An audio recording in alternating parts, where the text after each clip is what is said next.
Haha, you are correct, Jin Lao admitted dopily. Yifeng was amazed to meet the legendary figure in person. He stood up, shook Jin Lao's hand respectfully, and said, I have long admired you. My girlfriend and I are your fans. Yifeng expressed deep respect for the renowned author of martial arts novels. Jin Lao complimented Yifeng on his literary knowledge, but Yifeng humbly replied, How can I compare to you? I am just an amateur. Wang Xiangbei laughed and mentioned that Yifeng had only just learned about Jin Lao's identity. He couldn't believe the delightful conversation they were having, thinking they were already acquainted. Jin Lao praised Yifeng, making Ding Sanqi feel a bit uncomfortable. Despite Ding Sanqi's status being higher, he felt overshadowed by this young man. The conversation continued, with Ding Sanqi emphasizing the importance of guidance for young people like Yifeng. However, Yifeng chose not to engage in a debate as the others didn't understand his business strategy. He knew arguing would only disrupt the conversation and decided to keep silent to avoid ruining the atmosphere. Ding Sanqi earnestly advised, Ziyi, as an elder, I have a bit of advice for you to consider when you go back. Within these 2 years, focus on establishing your sales channels. When the internet has sufficient growth and is suitable for creating platforms, then you can move on to creating a platform. Otherwise, investing in research and development with the amount of funds for technology personnel might be substantial. If you don't have enough revenue to support it in the end, you'll be burning through real money. So, it's best for you to proceed steadily. That computer security business is too abstract. You should hold off on that for now and concentrate on sales first. If you want to learn more, I can introduce you to Fanzhong Group. Maybe there's room for cooperation between you. If you follow Fanzhong to expand the market, you should earn quite a bit.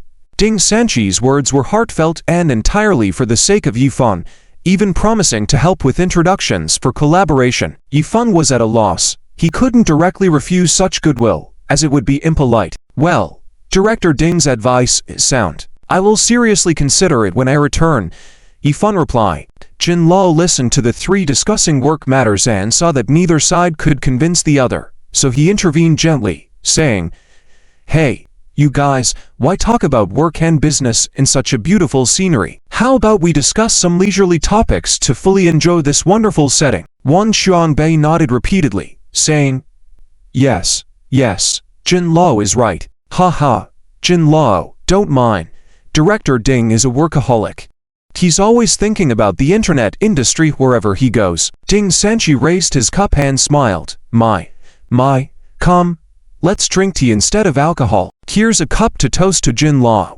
Let's talk about leisurely topics, not work. Jin Lao turned to Yifeng and said, Come, let's drink together. The four of them raised their teacups, toasting with tea instead of alcohol. After drinking the tea, they chatted about Jin Lao's martial arts novels, discussing the world of martial arts, which turned out to be a common topic for all of them. Soon, Gumuxi finished building the snowman. However, noticing that Yifeng had been chatting with the others for so long and seemed to be having a great time, she thought, could he have met some friends? Dusting off the snow on her hands, she hurried to the pavilion, where she found Yifeng chatting happily with the others. Lost in laughter and camaraderie, was it possible that he had met new friends? Tatting off the snow on her hands, she skipped over to the pavilion, approaching Yifeng with a coquettish smile. Yishao, what are you doing? Yifeng stood up, giving a mysterious smile to Gumuxi. Little Zixi, let me ask you, which novel author do you like the most? Jin Lao Yezi, why are you suddenly asking me that? Gumuxi asked in confusion. The other three burst into laughter. This made Gumuxi even more puzzled. What were these people laughing about? Yifeng continued with a smile. Jin Lao Yezi is your idol, right? If your idol suddenly appeared in front of you, what would you do? Gumuxi snorted, pouting. How is that possible? Jin Lao Yezi is in Hong Kong. She didn't believe it at all. Yifeng smiled and introduced. Come, let me introduce to you your idol, Jin Lao Yezi. Gumuxi was stunned for a moment, then turned to Jin Lao, scrutinizing him carefully. Suddenly, she widened her eyes in shock. Jin Lao stood up, gave a slight bow, and warmly said, Ha, young girl, hello. I am the Jin Lao Yezi in your mouth. Finally recognizing him, after a close look, Gumuxi was astonished, unable to speak, and then excitedly jumped up and down. Ah, Jin Lao, hello. Gumuxi repeatedly bowed, so surprised she couldn't speak properly. She loved reading martial arts novels, with Jin Lao being her favorite author. She was like a fan meeting her idol, so thrilled and speechless. She greeted him, asking for autographs like an enthusiastic fan. Jin Lao was also friendly and signed without any airs. Gu Muxi, attending this tea gathering, turned it into a personal fan meeting. They all chatted merrily, losing track of time, and realized it had gotten dark. Jin Lao, feeling a bit tired, excused himself to go rest, and the tea gathering dispersed. After accompanying Jin Lao back to his hotel room, Yifeng and Gu Muxi returned to their suite. Gu Muxi was still filled with excitement and said to Yifeng cheerfully, "Stinky Fan, I fulfilled a dream today. I finally saw Jin Lao in person. Jin Lao Yezi is really nice." Yifeng teased, "Alright, don't get too excited or you won't be able to sleep tonight. Let's rest early tonight. Tomorrow we have the boasting competition to attend." The next morning, Ma Yun and Secretary Zhang Yunjing arrived at the Four Seasons Hotel. "President Ma, the people from Zifeng Group said their CEO is in the hotel. Should we go see him first?" Secretary Zhang asked as they walked. Ma Yun stopped, pondered for a moment, and said, "All right, let's go see the CEO of Zifeng Group first. Old Wang, Old John are old friends, we can meet them later. It's a face-saving gesture for Zifeng Group to attend this time. We should give them some attention." Zhang Yunjing smiled. "Great, this way. President Ma, Mr. Yi, the CEO, is in the Chiashui suite." The Chiashui suite was one of the few luxury suites at the Four Seasons Hotel. Ma Yun nodded, adjusted his clothes, and was quite curious about the founder of Zifeng Group. How was the person who established Zifeng Group? A company that was previously unknown, if not for their subsidiary Zifeng Technology developing the 361 Computer Security Manager Enterprise, wouldn't have had the opportunity to invite the CEO of Zifeng Group. Compared to Zifeng Technology, the parent company Zifeng Group was quite low-key. After successfully booking on the way, the two arrived at the door of the Tiashui suite. Ma Yun took a deep breath, pressed the doorbell, and went in for the visit. After a while, the door opened, but the young person who appeared at the door surprised him. Ma Yun was completely stunned, his mouth agape. "Odd. It's you. Is it you? How is it you?" Ma Yun stared in astonishment at the young man in front of him, wearing a sharp black suit, with a golden brooch on his chest, sporting a hairstyle that exuded a cultured demeanor. If it weren't for his face, Ma Yun would have mistaken him as someone else. Yifeng gave a slight smile, extended his hand. "Mr. Ma, it's an honor to see you again." Ma Yun was stunned, shook hands with Yifeng, and couldn't help but ask incredulously, You are the CEO of Zifeng Group, Mr. Yi?" He never thought that the young man he encountered while traveling turned out to be the CEO of Zifeng Group. It was hard to believe that someone so young could be the head of a newly rising corporate group. Yifeng nodded and replied with a smile, "That's right, Mr. Ma. Are you surprised?" Ma Yun couldn't help but chuckle and said, "I think anyone would be surprised if they were in my shoes. Mr. Yi is indeed a promising young talent." Yifeng shrugged modestly and said, "Mr. Ma, you flatter me. Please, come in." The three of them entered the living room and took their seats. Gu Muxi heard the commotion, came out holding chocolates, and took a glance. "Yi Xiao has guests?" "Yes. This is Ms. Ali's CEO, Mr. Ma. We met last time. He was the kind person who helped us out." Yifeng introduced. "Ah, I know. I recognized him at first sight." Gu Muxi nodded repeatedly. Ma Yun stood up and greeted. Hello. It was just a small favor last time, nothing worth mentioning." "Well, we really have to thank you. Otherwise, those robbers would have escaped. You guys chat. I'll go make some tea for you." Gu Muxi thanked and politely retreated to give Yifeng and the others space to talk. She wasn't interested in business deals and thought she wouldn't be of much help to Yifeng, so she went to make tea to entertain the guests. Seeing Gu Muxi leave, Ma Yun sat down, admiringly said, "Yifeng has such a beautiful girlfriend. Truly enviable." Yifeng accepted the compliment graciously and said, "Perhaps I have accumulated some good fortune in my past life. Ha. It's clear that you two are a perfect match." Ma Yun continued to flatter, praising others without spending any money. In formal interactions, praising each other was a way to build rapport. Yifeng understood his intentions and smiled, saying, "I believe Mr. Ma has a discerning eye, not only in people, but in business ventures as well." Upon entering the market, you focused on domestic yellow pages and commercial procurement, showing excellent judgment. And Ms. Ali's mother company was established just over a year ago, yet it secured tens of millions of dollars in SoftBank's venture capital. Impressive. Yifan returned the compliment, flattering Ma Yan. Oh, my skills are nothing compared to yours. Yifan Group, established not long ago, already has 361 computer security manager leading the field. That's truly remarkable. I admire your accomplishments. The two of them continued to praise each other enthusiastically, despite whatever thoughts they may have had.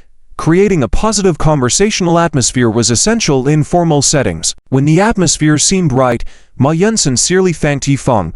I'm very grateful for Yifeng's personal participation in this Lakesword conference. I'm here to invite Yifeng as a special guest to give a speech at the conference. Would that be possible? I believe everyone is highly interested in the birth and development of 361 Computer Security Manager and Yifeng's insights on the future of the internet. Ma Yan not only thanked Yifeng but also cleverly pointed out two main topics, showing thoughtfulness. Yifeng didn't mind and simply said, "No problem. It's a small matter. If it's about bragging, ahem, well, let's just say, Mr. Maud, please don't mind. Haha. How can that be? It seems like Yifeng is better at boasting than I am." Ma Yan graciously accepted Yifeng's compliment and laughed. The two of them shared a smile. Chatting with intelligent people was enjoyable. After discussing the business matters, the two of them chatted casually. Gumushi carried the tea tray and came out to serve tea to the three of them. The teacups were filled to the brim, emitting a fragrant aroma. "Here, please have some tea," Gumushi cheerfully said. Ma Yan and Zhang Yunjing looked surprised at the full teacups and exchanged a glance. Zhang Yunjing pondered for a moment and complimented, "Haha, it smells so good. Making good tea indeed requires mastery. Good people make good tea." Gumushi was complimented so straightforwardly that she felt proud. "Oh, I just made some tea in a simple way. Your praise is too much." Gumushi scratched her head, feeling embarrassed by the praise. Ma Yan took over the conversation. "I don't know much about tea, but I think it tastes good. Haha, Yifeng has such a beautiful and sensible girlfriend. Truly fortunate." Yifeng glanced at the tea in the cup and knew that they were being polite. "That's true. Well said. Let's drink some tea." They chatted for about 15 minutes while sipping tea until the cups were empty. Ma Yan and Zhang Yunjing then excused themselves, agreeing to meet again at the West Lakesword conference. Yifeng saw them off. Gumushi happily approached Yifeng to boast, "Hey, Yi Shao, I didn't embarrass you earlier, did I? Humph, with such a smart and clever girlfriend like you by my side, I can relax." Yifeng shook his head, laughing, then took her hand and led her to the tea table to sit down. He picked up Ma Yan's teacup, pointing to the waterline near the brim, and said, "Now, little Shi, let me teach you something. Pay attention. Do you see the waterline?" Gumushi straightened her posture, sitting upright like a diligent student listening to a lesson. Yifeng smiled and said, "Next time, don't fill the tea to the brim. It's already 90% full, about to spill. The custom is to fill the tea to 70%, leaving a 30% margin for courtesy. A 70% full cup is perfect for tasting tea without scalding your hand or spilling. It's also a matter of etiquette." Gumushi widened her eyes in surprise and asked, "Ah, there's such a rule?" She had never been taught about tea etiquette before, and this was the first time she had heard of it from Yifeng. Yifeng pinched her cute little nose, teased, "Of course there is. Silly. Ah, did I make a mistake just now?" Gumushi realized her error. Yifeng laughed and said, "You just realized it now. Mr. Ma probably thought I was signaling to ask them to leave. But Mr. Ma was polite and didn't say anything, pretending not to understand, giving me a way out." Gumushi was puzzled. Ma Yan praised me for that. "Ah, you guys are overthinking it. There are many rules." Yifeng patted her head affectionately and reassured, "Businessmen naturally have many schemes and calculations. People's hearts are unpredictable, but you don't need to deal with all that. I'll protect you well." Touched, she couldn't help but stick out her pink tongue shyly, saying, "Hehe.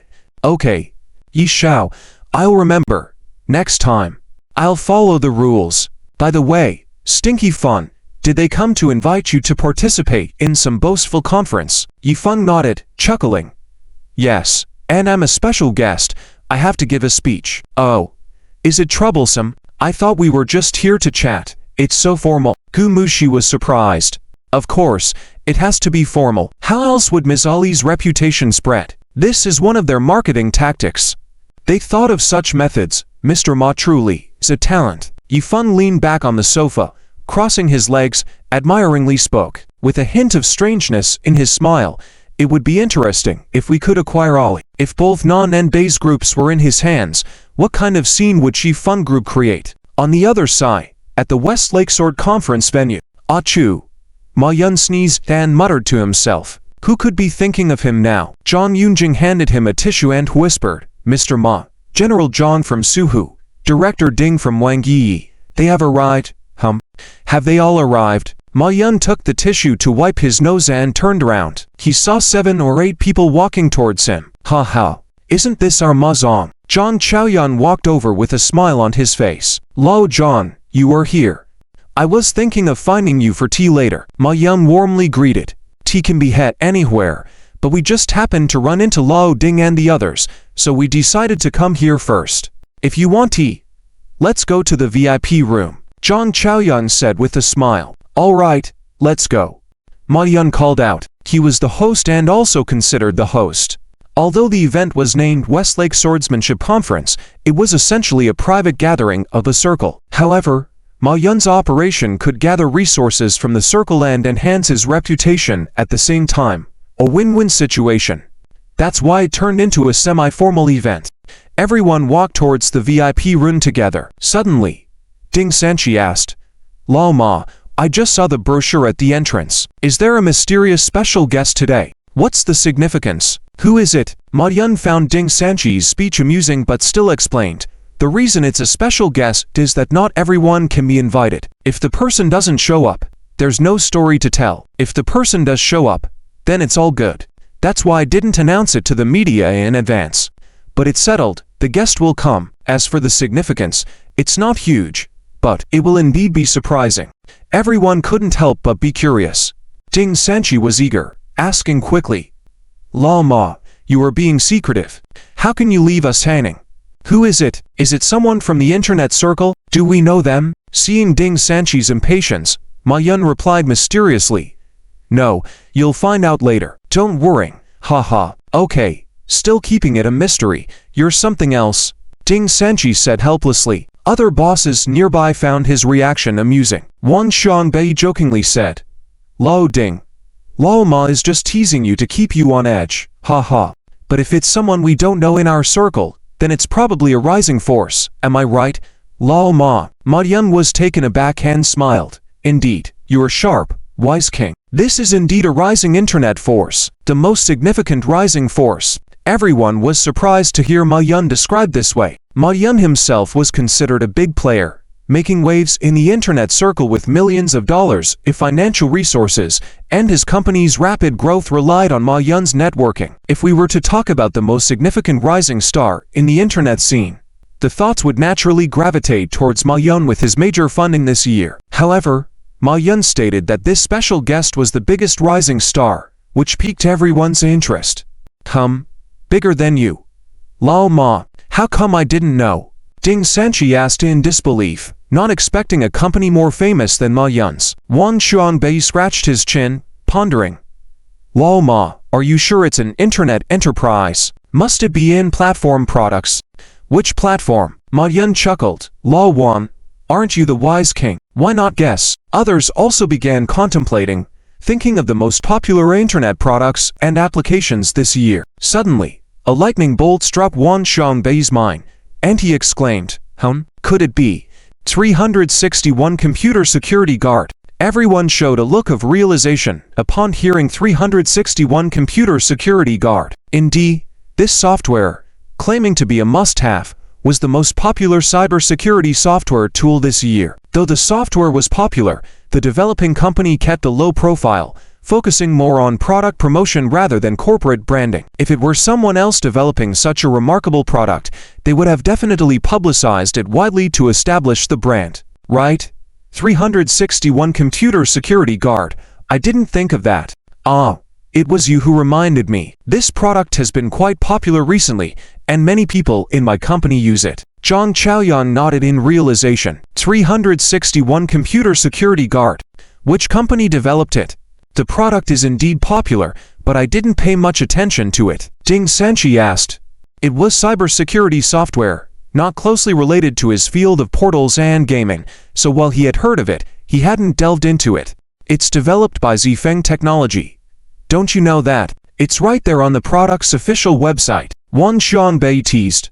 Who has the time to browse through official websites? Besides, I haven't used that 361 housekeeper software. Ding Sanchi retorted, rolling his eyes. You haven't used it? Then you should try it out.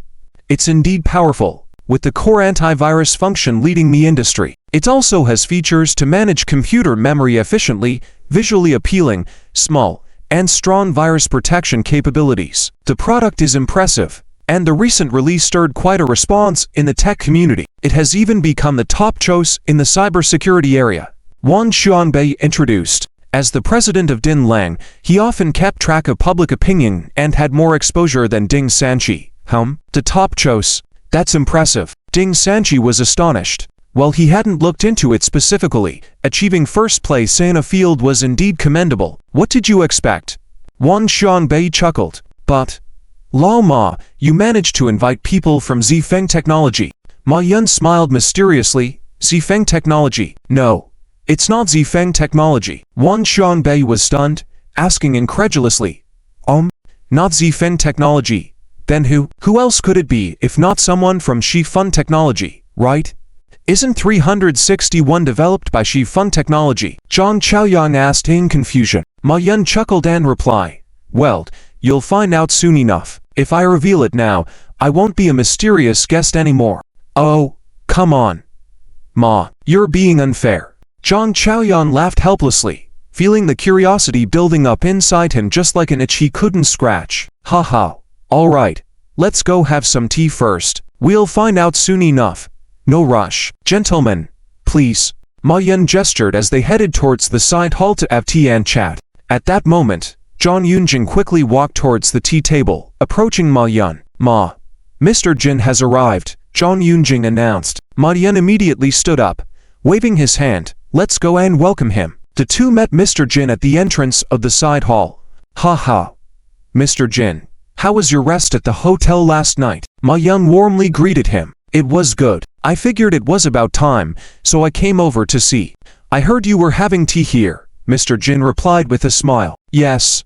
Mr. Jin, please, everyone is almost here. It's just a small gathering this time. Less than 10 people in total, Ma Yun modestly stated. He said this to relieve any pressure Mr. Jin might feel, as Jin was the host of the meeting and even the Westlake Forum was named after him. Mr. Jin chuckled. Indeed, less than 10 people, but aren't most of the big shots in the internet industry here? It's quite a gathering. Ha. They're just here to support each other, Ma Yun replied. The reason these colleagues supported each other was due to their backgrounds, SoftBank shareholders investing in Ali's company, and Ma Yun's strong networking skills. If it were an ordinary CEO of an internet startup company without any connections or background, they wouldn't have been able to organize such a gathering. Mr. Jin, let's take a seat. Everyone is waiting for you. Ma Yun respectfully invited Mr. Jin. All right, let's sit down. Mr. Jin waved his hand with a smile. They walked towards the tea room, and all the internet elites in attendance greeted Mr. Jin with enthusiasm. Hello, Mr. Jin. Hello, sir. Mr. Jin responded warmly to each of them. As they looked around, Mr. Jin felt like someone was missing. Hey, Ma, isn't there someone missing?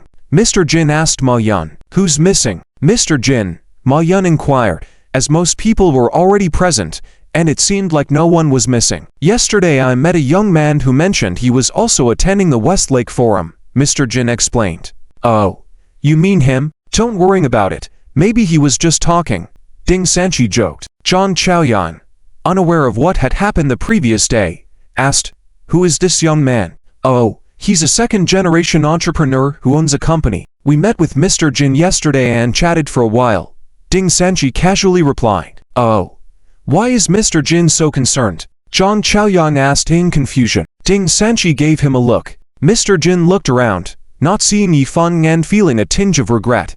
Ever since he met Yifeng, he felt that the young man was exceptional, eloquent, philosophical, and interesting. He thought he would have a chance to get to know him better during the meeting, but it seemed Yifeng didn't attend after all. All right, everyone, let's not just stand here. Please have a seat, enjoy some tea, and chat. Mr. Jin smiled and said. Soon, it was 10:30 in the morning, and the Westlake Forum was about to begin. In the conference hall, more than 10 journalists had gathered.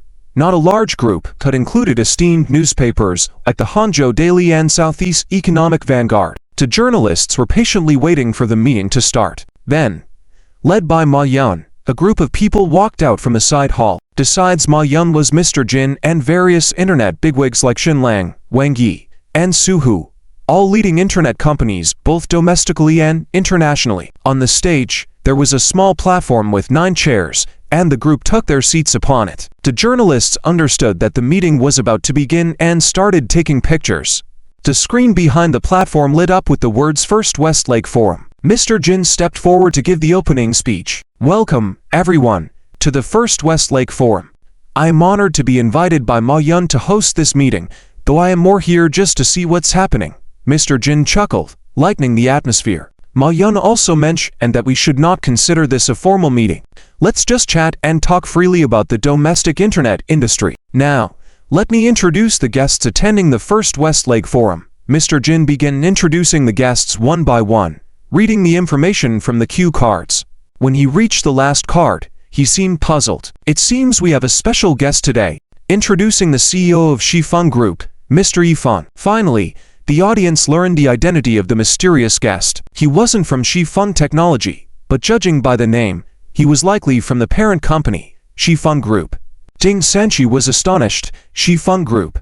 Yi who? Yifeng. Wan Xiangbei blurted out, shocked. Ding Sanchi finally recalled yesterday's encounter with the young man. Was he Yifeng after all? Yifeng. Ding Sanchi exclaimed in amazement. As he and Wan Xiangbei looked at each other, their eyes filled with disbelief. They couldn't believe the young man they met yesterday was actually the CEO of a conglomerate. Mr. Jin on the stage also seemed to realize the situation. The young man named Yifeng was indeed attending as a special guest. Ma Yun stood up, smiling. Let's welcome our special guest, Mr. Yifeng, CEO of Shifeng Group. All eyes in the room turned towards the entrance. Many were surprised as they didn't know about Shifeng Group or its CEO, but as Ma Yun was the host, they applauded out of courtesy. At that moment, the door opened, and Zhang Yunjing escorted a young man in a smart suit into the venue. This young man appeared to be around 20 years old, giving off a youthful vibe, yet his calm demeanor and steady gaze seemed contradictory to his appearance. He exuded a mature aura beyond his age, impressing everyone in the room. Whether it was the CEOs on stage or the journalists below, they were all astonished to see such a young person heading a conglomerate. It was truly unexpected. Ding Sanchi and Wang Xiangbei were dumbfounded as they saw Yifeng walked in. So, this was the second-generation entrepreneur we met yesterday. He's not an ordinary one, after all. 361 security manager, such an impressive product. It's not something an average second-generation entrepreneur could achieve. With the rapid development of 361 computer security manager, the Shifeng Group behind it is definitely a force to be reckoned with. Ding Sanchi suddenly felt embarrassed, remembering how he had given advice on entrepreneurship to others just the day before. He thought, how embarrassing to encounter him today. Oh, looks like the young man is the CEO of the Shifeng Group after all. Who would have thought? Ding Sanchi chuckled awkwardly. Yes, quite unexpected. He's so young, Wan Xiangbei remarked. At that moment, all eyes were on Yifeng as he made his way to the platform. Ma Yun approached him, shaking his hand with a smile. Welcome, Mr. Yifeng. Thank you, Ma Yun. Yifeng shook his hand, smiling. Then, Yifeng turned to Ding Sanchi, revealing a strange smile, and greeted him. Hello, Mr. Ding. Ding Sanchi felt a little uneasy with his red face as he forced a smile. Hello, Mr. Yi. He could feel the heat rising on his cheeks.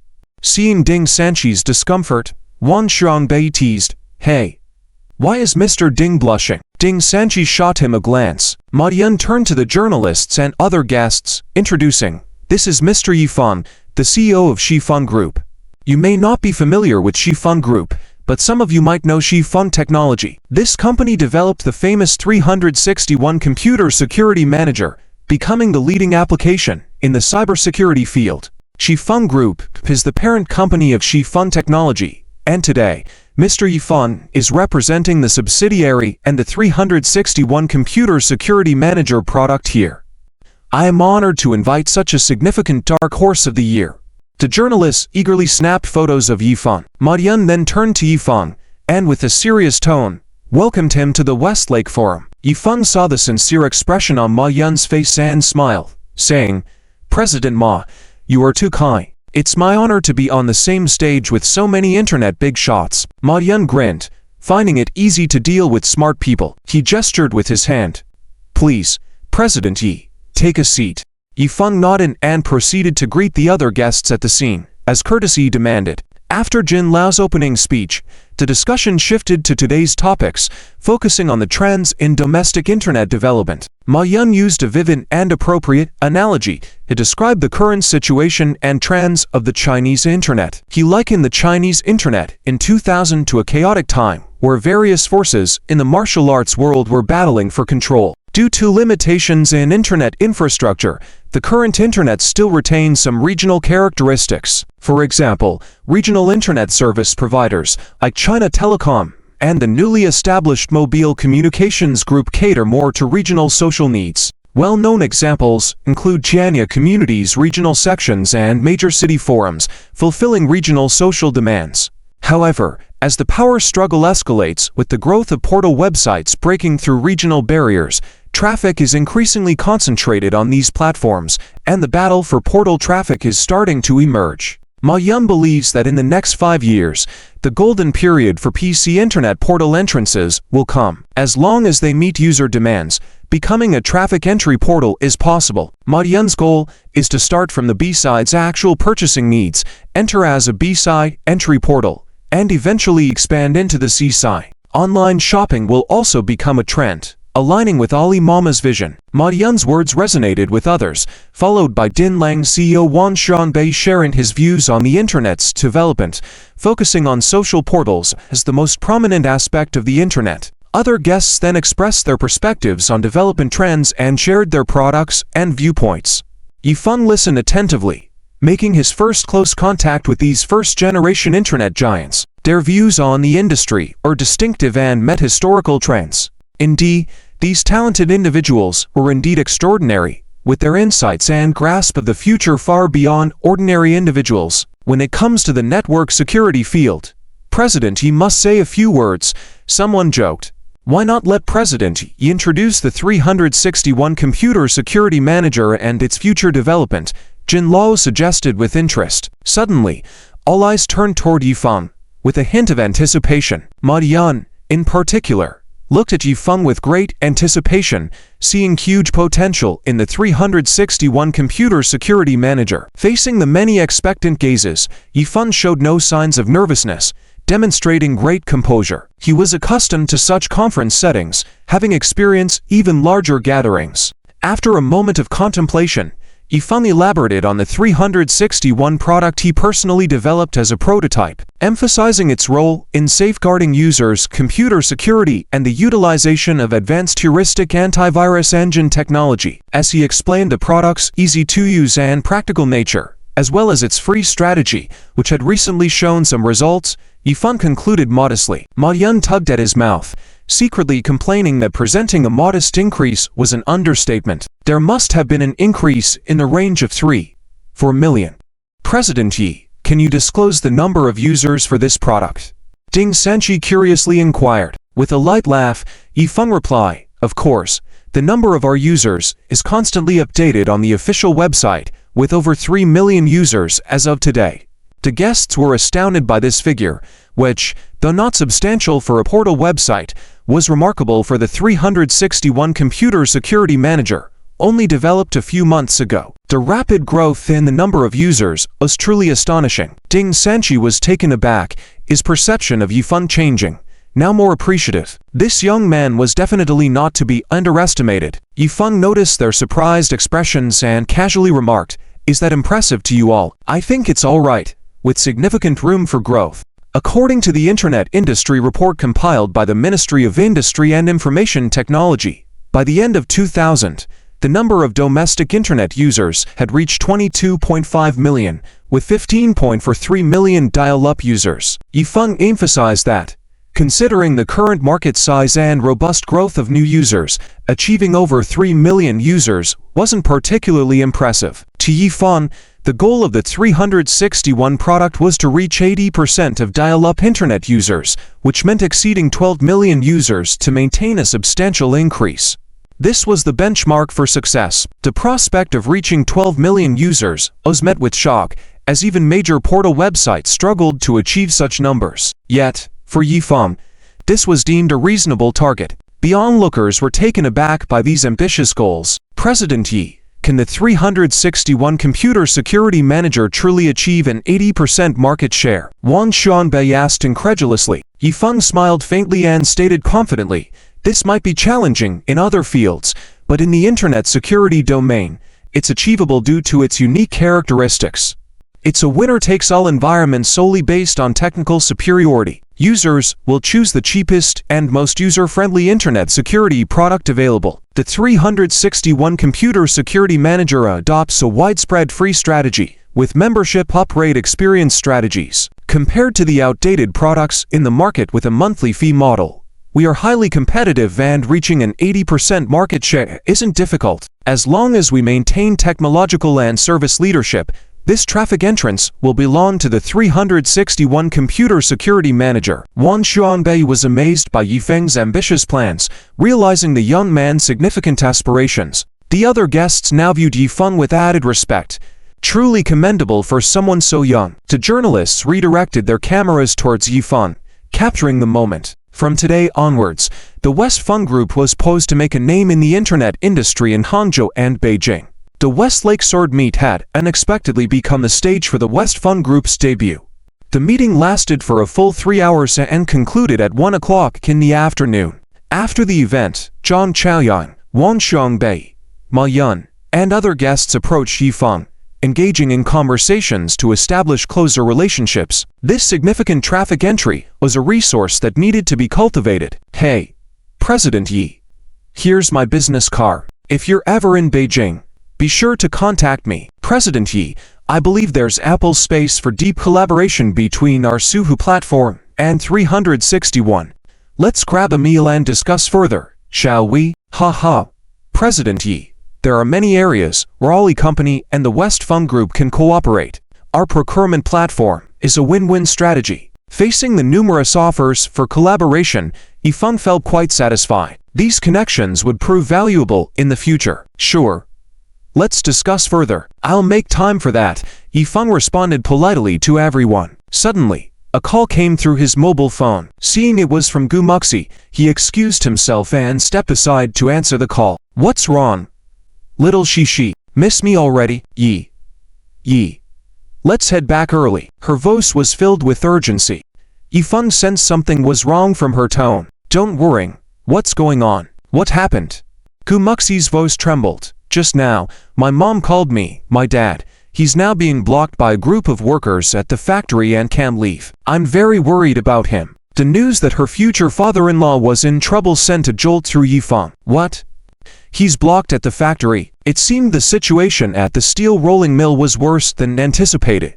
The closure of the steel rolling mill is an inevitable trend in history, as industrial upgrading and the elimination of outdated production capacities must continue. In Yifeng's past impressions, the closure of the steel rolling mill and many other old factories, like paper mills, leather factories, and steel mills nationwide seemed to shut down inexplicably, with no further news, similar to hearing news of a neighboring village shop closing in the same village. They only knew the results, and that was it. However, as he grew older and carefully recalled everything that happened to his father, he discovered that behind the closure of the mill lay the difficulty of many workers in maintaining their families' livelihoods, causing pain and bitterness within families. In order to avoid repeating the same mistakes, he worked hard to earn money, desperately improving the family's conditions, not letting his parents feel the pain of being laid off again. However, everything seemed to happen more intensely than expected, with even the deputy factory director, Gu Xingzhan, being blocked by the workers inside the factory, indicating a major problem. Yifeng pondered for a moment and calmly said, Shishi, don't worry for now. I'll come to find you later, and then we'll hurry back to Guanxi by plane. Calmed by Yifeng, Gu Muxi finally settled down a bit and said, "All right, I'll wait at the entrance for you." After hanging up the phone, Yifeng first bid farewell to Ma Yun and the others. "Sorry, everyone, there's an urgent matter at home, and I won't be able to make it to the lunch party this afternoon. I have to rush back to Guanxi shortly," Yifeng said earnestly to Ma Yun. Hearing his tone, Ma Yun knew there was a real issue at hand and didn't insist, showing concern. "Okay, Yi, if there's anything you need help with, you can call me." Yifeng smiled, nodded. "Thank you. We'll meet again another day. There will definitely be another opportunity," Ma Yun replied, smiling. In the afternoon, Yifeng and Gu Muxi hurried back to their hotel suite to pack their things. Shi, what's really going on? How did Uncle Gu suddenly get blocked inside the factory? Is there any danger? Yifeng asked. Gu Muxi hurriedly packed his luggage and said worriedly, "I'm not sure of the details. According to my mom, it's because of the negotiation between the factory and Shanghai Steel. Now the workers are in an uproar, demanding an explanation from the head of the negotiation team, who is also the factory director, Liu Jianqi. Although my dad is not the decision maker, he is also part of the negotiation team, and has been blocked inside the factory." After thinking for a moment, Yifeng analyzed, it must be because the negotiation terms have upset the workers, otherwise, it wouldn't be this chaotic. Well, there's no use speculating here. Let's go back and see. I hope everyone is safe. On the other side, in front of the office building of Guanxi Rolling Mill, nearly 1,000 workers surrounded the office building, holding dozens of banners, demanding Liu Chang come out and explain. The office building's main gate remained closed, and the workers did not force their way in, but they blocked the entrance, preventing anyone from leaving, insisting that factory director Liu Jianqi come out and explain. However, since the workers began blockading at noon, Liu Jianqi had not shown his face once, escalating the workers' anger. They vowed not to let anyone leave unless Liu Jianqi came out to talk. This led to the current tense situation. Inside the third floor of the office building, the factory's senior executives were in chaos. Some were calling the police, while others were calling home to prepare for the worst, fearing the angry crowd might break in and cause harm. Gu Xingzhan's face turned pale, looking extremely annoyed as he stared at Liu Jianqi. "Liu Chan, say something. What should we do about this?" With the uproar downstairs sounding like a torrent, Liu Jianqi's hands were trembling. "What can I do? They won't listen to reason at all. Do you want me to go down and talk to them? Who the hell knows what those people are capable of doing? If something happens, are you gonna take responsibility?" As soon as Gu Xingzhan saw Liu Jianqi's cowardly demeanor, he became furious. However, despite his anger, he hesitated to force Liu Jianqi to go out and calm down over 1,000 workers. He slammed the table in frustration and shouted, "Liu Chan, I agree to Shanghai's acquisition of the mill, but I must stick to my conditions. Shanghai has already pushed the acquisition price so low, from the initial 300 million to the current 160 million, nearly half of it. We have made significant concessions. They are unwilling to take responsibility for the worker severance pay. Is there anything good in this world? This money can cover the mill's debts, but what about the workers? What about their families? What are you going to do after they are laid off? If Shanghai doesn't provide this money, the acquisition price should be at least 200 million. We will cover the difference." Gu Xingzhan had a sentimental attachment to the mill, knowing that bankruptcy, restructuring and being acquired by Shanghai was the mill's best way out. But no matter the method, the person who served as factory director would soon have no prospects. Both he and Liu Jianqi, along with other senior executives, supported the mill's acquisition by Shanghai as the only way out. However, Shanghai clearly knew this and continued to negotiate, pushing for further concessions from the mill and asking for less responsibility. The negotiations had almost concluded, the acquisition amount and the general plan had been settled, but a disagreement arose over who should pay for the worker severance fees. Shanghai promised to acquire the rolling mill for 160 million, but did not want to be responsible for the worker severance payments. They argued that the issue was an internal affair of the rolling mill that needed to be resolved before the acquisition process could proceed. However, the rolling mill currently didn't have the funds to pay this large sum of money, let alone the millions needed for severance pay. Gu Xingzhang initially thought that after the acquisition, the mill would be dissolved and workers would be laid off, and the severance pay would be Ha Shanghai's responsibility. However, the Ha Shanghai negotiators disagree, resulting in a stalemate in the negotiation process. Later, in order for the negotiations to continue, Liu Jianqi proposed a new plan during internal discussions, making further concessions by reducing the severance pay to under 3 million and submitting the request to the city for assistance in resolving it. Thus, the negotiations could proceed smoothly, entering the acquisition process immediately. However, it was only the workers who suffered as they received very little severance pay. Liu Jianqi brought this plan to internal discussions, but Gu Xingzhang was the first to disagree, opposing it directly. For some reason, the internal discussions of the negotiation team leaked out and reached the workers' ears, infuriating the 1,000 workers. This led to the tense situation at hand, where nearly 1,000 workers besieged the office building, demanding an explanation. Liu Jianqi retorted with a pale face, "Lao Gu, wake up. Do you think those cunning people from Ha Shanghai will provide that money? If the mill isn't acquired and ends up in a pile of debt, then none of us will get away with it. We will certainly be held accountable by the city. Think about it carefully yourself." "Let me think about it. I've thought it through long ago. Worker benefits must be protected," Gu Xingzhang retorted firmly. "Protected? What are you going to use to protect them? Do you want to apply for approval from the city? Or are you planning to dig money out of the Shanghai steel pockets? Let me tell you, neither will work. Furthermore, I absolutely disagree." Liu Jianqi waved his hand. Gu Xingzhang was so furious that he was almost exploding. For a moment, he was speechless because he also couldn't think of a better solution. The city can't allocate such a large sum of money as a bailout, but if things escalate and they have to allocate the funds, the factory's top management will certainly be held accountable and will eventually be sacked. It's even more difficult to get money from Shanghai Steel. Negotiations with Shanghai Steel have reached an impasse. They would rather abandon the acquisition, leading to the same result. Gu Xingzhang slumped in his seat, gripping his hair with both hands, an expression of pain and helplessness on his face. It seemed like a dead end. The office fell into a silence, with other executives listening to the two arguing without uttering a word because they also understood that speaking up would be futile. After a while, Gu Xingzhang took out a cigarette from a box on the table, lit it silently, and in the spiraling smoke, his eyes gradually hardened. "I will negotiate with the city," he declared.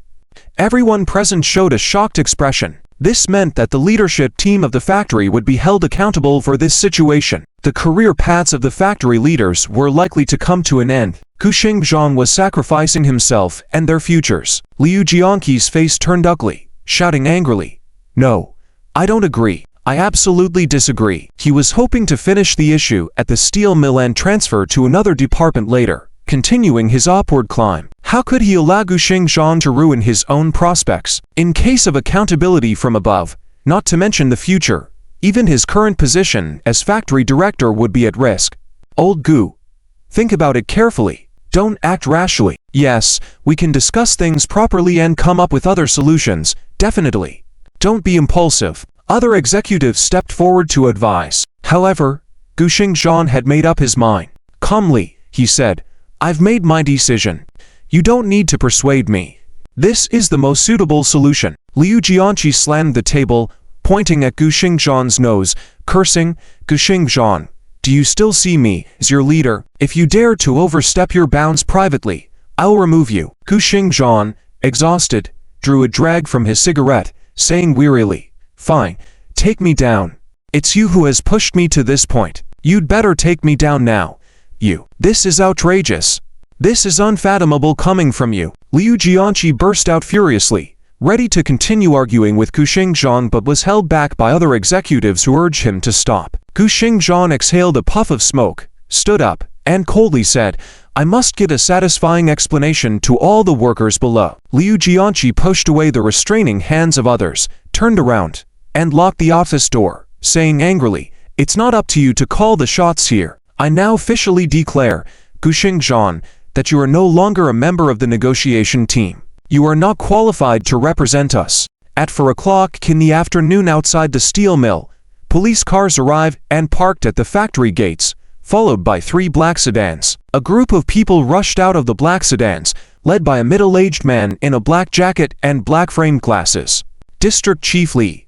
Maybe you shouldn't go in. I heard there are over 1,000 people causing trouble inside. What if something happens? A slim young secretary walked up to the man and said, in a low voice. Lian Bang suddenly stopped, turned back to glare at him, and said, if I don't go in, who will? The steel mill is within my jurisdiction, so it is my responsibility to manage it, and I must manage it. Enough, Zi Huang, tell the police not to go in yet. Just wait at the entrance. I'll go in myself. The secretary Huang Gang hastily held him back, saying, don't do it. Chief Lee, if you go in now and then Deputy Mayor Ji arrives later, what will happen? If you can't solve it inside, it might be. Lian Bang was momentarily startled, and his anxious expression softened, his rationality returning. After a moment of contemplation, he said, well, let's wait at the entrance for now, until we hear from Deputy Mayor Ji. He was rushing over in an attempt to calm the situation because it was an affair in his jurisdiction, and if he mishandled it, it could backfire on him. However, he held back from immediately entering the factory because a superior leader was coming. If he managed poorly in front of a superior leader, it would be even more embarrassing. After weighing the pros and cons, he chose to wait for further instructions. Seeing Lian Bang heeded his advice, Huang Gang let out a sigh of relief, realizing the challenges of being a secretary to an impulsive leader. Fortunately, the leader, although occasionally impulsive, was rational in important matters, allowing him to hold such a high position as the district's second in command. Chief Lee, you have to handle this matter, but you don't necessarily have to be the one to decide. This issue at the steel mill has been ongoing, and the city administration is well aware of it. They've been discussing it lately, suggesting that the Shanghai Steel restructuring acquisition is a good solution. However, we must ensure the proper settlement of the laid-off workers. If it's not handled well, there are precedents, and the responsibility is significant. Since the city administration values this matter, with Deputy Mayor Ji taking action, let's follow his instructions. Given bluntly, this matter carries significant responsibilities, and it's best not to take on those responsibilities voluntarily. If something goes wrong and you can't handle it, then it's over. Therefore, it's better not to take on the responsibility and follow the directives of the superior leaders. Lian Bang thought for a moment and nodded, saying, yes, naturally, in this matter at the steel mill, only the city administration has the authority to make a decision. Hehe, Zi Huan, you handled things well. Saying this, Lian Bang patted his shoulder appreciatively. Oh yes, that's all thanks to your good guidance. I still have a lot to learn from you. Huang Gang modestly replied. As they were talking, a black Audi 2000 pulled up and stopped in front of the factory gate. Lian Bang recognized the license plate and hurried to greet the car. Getting out of the car was an elderly man in a thick black overcoat with sparse hair, around 50 years old. He had a stern expression and deep eyes, giving off an air of authority. Leader, you're here. Lian Bang greeted the old man. Hello, Deputy Mayor Ji. Huang Gang followed behind, bowing respectfully. Since they were not in a formal meeting, he dropped the deputy mayor title. Ji Bowen furrowed his brows, a hint of worrying on his face, and asked Lian Bang, how's the situation inside? The situation isn't too good. The workers are still blockading the office building, refusing to disperse. The situation is tense. Lian Bang sighed. Ji Bowen's expression darkened even more. We must quickly defuse the situation to avoid more serious consequences. The workers' interests must be considered repeatedly. Where is Liu Jianqi? Why isn't he here? Lian Bang smiled bitterly and replied, he's stuck in the office building and can't come out. Ji Bowen was taken aback when he heard that Liu Jianqi was trapped inside and couldn't come out. His feeling was that the guy had really angered the crowd. What does Liu Jianqi do? Call him and tell him I'm here. Ask him to come out and see me. Ji Bowen's face showed a hint of displeasure as he turned to his secretary Bu Zui. He knew that Liu Jianqi couldn't come out, but he wanted to see how Liu Jianqi would handle the situation. If Liu Jianqi took responsibility, he would definitely come out no matter what. As the leader, you make the call. Bu Zui dialed the phone. After a while, the call was connected, and Bu Zui conveyed Ji Bowen's words. But then he paused and hung up the phone. Leader, Liu Jianqi said the workers are emotionally unstable now, and he can't come out either, Bu Zui whispered. In response to this, Ji Bowen nodded calmly, but with a hint of coldness in his attitude. I see, since he can't come out, I'll go see him myself. Ji Bowen was about to walk towards the factory. Lian Bang and Buzui quickly stopped him. Lian Bang advised, "Old leader, it's too dangerous inside. You can't go." "I'll go." "What instructions do you have?" "I'll talk to all the workers." Lian Bang looked determined. Ji Bowen glanced at him approvingly and said, "First, calm their emotions. Let the workers choose a few representatives and sit down to have a proper discussion. Doing these group activities won't help solve the situation at all. Tell them that the city will help them get through this difficult time together. The city leaders are always on their side." Lian Bang nodded and said, "Yes, yes, old leader. I'll go right away." With the instructions from Ji Bowen, as long as he followed the instructions, he wouldn't be blamed for anything that happened. He was naturally pleased with this thought. "Let's go. We'll go with you," Ji Bowen said, waving his hand. With police escort, they entered the steel mill. Arriving in the open space in front of the office building, they saw a crowded mass of people inside, holding various protest banners and shouting for Liu Jianqi to come out. Lian Bang shouted to the crowd, "Everyone, calm down. Be quiet." Lian Bang's voice attracted the workers' attention, and they turned to look at him, but with a sense of distrust, thinking he was there with the police to force them out. "Let's calm down for a moment and listen to me. Is that okay?" Lian Bang raised his hand and called out, "Who are you?" Someone in the crowd asked. Lian Bang felt a bit embarrassed by the question. "I'm Lian Bang from Tian District. I'm here to help all of you solve the problem." Some recognized his identity, but still, someone unhappy said, "Solving the problem? Are you here to solve the problem or deal with those who raised it?" Ji Bowen exchanged a glance with a police officer, and the police officers immediately withdrew. They were worried that the crowd's emotions were getting too heated, leading to unnecessary misunderstandings. The workers shouted out loud, "If you want to solve the problem now, why didn't you come earlier?" "Exactly. Officials always cover for each other. We are the ones most easily sacrificed. We insist on our rights. Yes, we must be given an explanation." Pause all negotiations with hugging steel. The workers became angrier as they spoke, continuing to shout in unison, "Pause negotiations. Safeguard workers' rights." Their large numbers and united voices were overwhelming. Lian Bang was anxious, with cold sweat appearing on his forehead. He hurriedly said, "Everyone, please calm down. You must believe that the city supports you, and we will firmly protect the rights of the steel mill workers. Please calm down first. Don't escalate the situation. If there's anything, we can send representatives to sit down and talk. Gathering here and shouting won't help solve the problem at all. Yes, please trust me. Trust the government." Someone shouted, "No, we don't trust you. If it weren't for the city's request, our factory wouldn't have been sold to Hugging Steel. Yes, we demand to withdraw from the negotiations, and let Liu Jianqi come out and give us an explanation." "Liu Jianqi, get out." As the crowd became more agitated, many surrounded Lian Bang and his group. Seeing this, Lian Bang felt uneasy, as things were clearly not going in the right direction. The workers weren't calming down. On the contrary, they were becoming more agitated. If things continued like this, who knew what might happen? He tugged at Ji Bowen's arm and whispered, "Leader, it's getting dangerous here.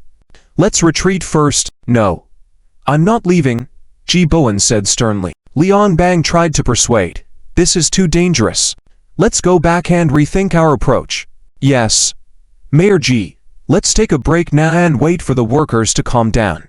We can resume the conversation after that," Wang Gang added, trying to persuade. But Ji Bowen waved his hand, disagreeing with their suggestions. "If we don't resolve this now, when will we? The matter with the steel mill must be concluded today. Don't stop me. I'll go talk to them." Ji Bowen was about to step forward when suddenly a car horn sounded behind him. A luxury car appeared, catching everyone's attention. The workers quieted down, looking towards the sound. The car parked near Lian Bang, and a well-dressed young man emerged. Distinguished and refined, the young man spoke to the workers, "Uncles, brothers, and sisters, I'm Yi Feng. My father is Yi Jianjun. I'm also a worker's relative, and I understand your feelings. Please listen to me for a moment. Let's sit down together and discuss this. I believe we can find a solution that satisfies everyone." When the workers heard Yi Jianjun's name, they recognized Yi Feng and realized he was a worker's offspring. Being respectful, studious, and achieving the top score in the provincial college entrance exam this year, he had become a role model among the workers, a pride of the Yi family. Additionally, Yi Jianjun was friendly and helpful, with good relationships in the factory, getting along well with many mid-level managers. It's little fun. Little fun. Go ahead. We'll listen. Everyone, calm down. The workers saw Yifeng as one of their own and were willing to hear his advice. Yifeng raised his arms and said, I know our factory is negotiating with Hugging Steel for acquisition, and some aspects are affecting our rights. Pausing the negotiations and holding those responsible accountable is necessary. Yes, little fun is right. The workers were happy to see someone finally speaking up for them. Yifeng's words resonated with the workers, and many nodded in agreement. Lian Bang felt a bit embarrassed, realizing he had lost control of the situation, and a young person had taken charge. However, he understood the difference. Yifeng, as a worker's descendant, shared the same identity and interests as the workers. Furthermore, the workers seemed to trust him, which was crucial for building confidence. Yifeng cleared his throat and continued, let's not achieve anything by blocking everyone inside. Therefore, I propose that we send representatives to negotiate with the factory management, with Hugging Steel, and with the city leaders. I just saw the city leaders' cars parked here. We should trust them to help us solve this problem properly.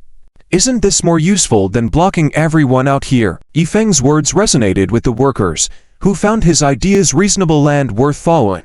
That's right. Little fun is right. Let's choose some representatives and then each go back. A worker with a crew cut spoke up in agreement. Others nodded and expressed their consent, and even those holding banners lowered them. Finally, the situation was brought under control. Lian Bang felt relieved. The potential crisis had been averted, all thanks to this young man. If it hadn't been for him, who knows how things would have turned out. Lian Bang looked at Yifeng, feeling a bit of admiration for his capabilities. Ji Bowen patted Lian Bang's shoulder and remarked, On Bang, we owe a lot to this young man. The implication was that if it wasn't for Yifeng stepping in, Lian Bang would have been in a difficult position. Lian Bang chuckled and replied, Certainly, the old leader is right. Ji Bowen chuckled lightly and said, Bring this young man to see me later. In the evening, in the office of the director of a steel rolling mill, Ji Bowen stood with his hands behind his back, looking out of the window at the slightly old and dilapidated factory area. The machines covered in oil stains and rust that had long been unusable. These signs were all witnesses to history, witnessing the development of the industrial sector in Guangxi City, but they were no longer applicable to the current economy. The outdated production capacity was destined to be eliminated. Leader, the equipment at the steel rolling mill looks quite old, Bezui remarked beside him. Ji Bowen sighed lightly. Yes, it's from 71. Almost 30 years now. My old leader came to cut the ribbon when the factory was founded. The first 10-second steel rolling plants have moved out, leaving only this one. The city used to value it highly. Back then, to support the development and increase production at the steel rolling mill, the city even provided special funding. Time flies. After all these years, the steel rolling mill has also aged. Neither the products nor the production efficiency can keep up with market demands anymore, and transformation is no longer possible. It will end up like other factories, fading away into the river of history. Ji Bowen lamented. Bezui understood the sentiments behind the leader's words. Everyone and everything might have their corresponding historical mission, and once they fulfilled that mission, they would become part of history. Leader, would being acquired and restructured be the best outcome for the steel rolling mill? Bezui asked Ji Bowen in a questioning tone, knowing the answer to the question deep down. Well, it's the only way. Like the Uxia rubber factory before, it didn't even qualify for acquisition and had to end up bankrupt. The city had to fill the debt hole left behind, and that was a large sum of money, Ji Bowen calmly stated. At that moment, there was a knock at the door. A staff member opened it and said, Mayor Ji, Mayor Li and Mr. Yifeng are here. All right, please let them in. Ji Bowen turned around. After a while, Lian Bang and Yifeng appeared at the door together. Mr. Yi, this is our deputy mayor in charge of daily affairs in Guangxi City. Mayor Ji, Lian Bang introduced. Yifeng glanced at Ji Bowen and extended his hand, smiling as he greeted. Hello, nice to meet you, Mayor Ji. His demeanor was confident and respectable. You know very well what kind of political and business relationship to develop, and how to deal with individuals of certain status. These are well-practiced skills. Yifeng understood the dynamics very clearly. The deputy mayor was the second in command in city administration, overseeing various aspects like economy, security, investment, with a wider jurisdiction signifying more power, making it a position of real authority. Just below the mayor, dealing with individuals at this level required sincerity, knowing that those who reached this position were no ordinary individuals, especially in Guan province, which was teeming with astute individuals. So, Yifeng maintained a principle of sincerity in his interactions, avoiding involvement in matters of personal interest that could lead to entanglement and risks. Yifeng, this year's top scorer in the provincial entrance exam, indeed an outstanding talent, Ji Bowen praised as he shook hands with him, easing the tension. Yifeng also smiled modestly. It's just a stroke of luck, nothing worth mentioning. Ji Bowen was surprised at Yifeng's composure and lack of nervousness, unlike most young people, who would feel tense in such situations. Young people are so modest these days. Is there really such a thing as lucking into becoming the top scorer? Haha. Please have a seat. Ji Bowen gestured, and Lian Bang and Yifeng took their seats. After a moment of contemplation, Ji Bowen first addressed Yifeng. Yifeng, thanks to you today, the situation was kept under control. I appreciate your help in this matter. The tone was warm and cordial, fostering a comfortable atmosphere. Yifeng nodded politely. Mayor Ji, it was the least I could do. Being a part of the steel mill community, I didn't want things to spiral out of control, which wouldn't benefit anyone. Yes, you have a clear understanding of the situation. Loss of control is never desirable, Ji Bowen complimented. We also want to resolve this matter quickly so the workers have no worries. I called you here today because, being a part of the factory community, I wanted to hear your perspective. As the top scorer, your mind must be quite sharp. Ha ha, Ji Bowen praised, lightening the atmosphere. Before Yifeng could finish, Lian Bang interjected, shaking his head. This kind of plan is not feasible. Nowadays, which companies would be willing to take in nearly 1,000 employees, all entry-level technicians? Even the largest companies wouldn't be able to accommodate them. This plan seems impractical. Ji Bowen gave him a glance. Let him finish speaking, and then we can discuss the feasibility. Lian Bang realized his overstep and awkwardly admitted, yes, I accept a criticism, Mayor. Yifeng smiled faintly and continued, if there are no positions available, then we can create new ones. I think companies can collaborate with the city government to actively provide re-employment opportunities for laid-off workers. This wouldn't require financial subsidies, but could instead provide some land, tax incentives, and policy support. This way, laid-off workers would have the chance to find new employment without burdening the city's finances. What's more, it could set a precedent for similar cases in the future. If done well, this approach can be a win-win for the laid-off workers, the city government, the factory, and the businesses. Yifeng's words left everyone in the office speechless. After a few moments of silence, Ji Bowen exclaimed excitedly, brilliant! This idea is truly brilliant. This method is indeed unconventional, forging a new path. Ji Bowen, with years of political experience, could discern the feasibility of an idea right away. Yifeng's proposal to seek cooperation between municipal authorities and businesses, creating new positions to aid the re-employment of laid-off workers, was indeed viable. Municipal authorities only needed to provide policy support to facilitate business development, and this approach would help absorb laid-off workers efficiently. No company would increase employee costs without a corresponding increase in revenue. That's why establishing supportive policies was crucial to make the business model sustainable and beneficial for all parties involved. This young man truly lives up to being a provincial top scorer for coming up with such an excellent solution. He just needs to think carefully about the key aspect, which is the supportive policies, Ji Bowen remarked as he understood the crux of the matter. Looking at Yifeng, he continued, this method is feasible. I can immediately push for the formulation of supportive policies. However, do you think companies would dare to take on such social responsibility and risks? Doing business is not a guaranteed money-making venture. If they have to take on the burden of personnel costs without corresponding revenue growth, it could easily bankrupt a company. It takes courage and a strong sense of social responsibility for companies to consider such a venture. Do you think any company has that kind of courage and social responsibility? Ji Bowen was actually thinking of a few companies in his mind, but he knew that Yifeng proposed this method with his own considerations. Hence, he asked Yifeng the question to hear his thoughts. Yifeng grinned and said, I think Zifeng Group can. Jibowen was taken aback.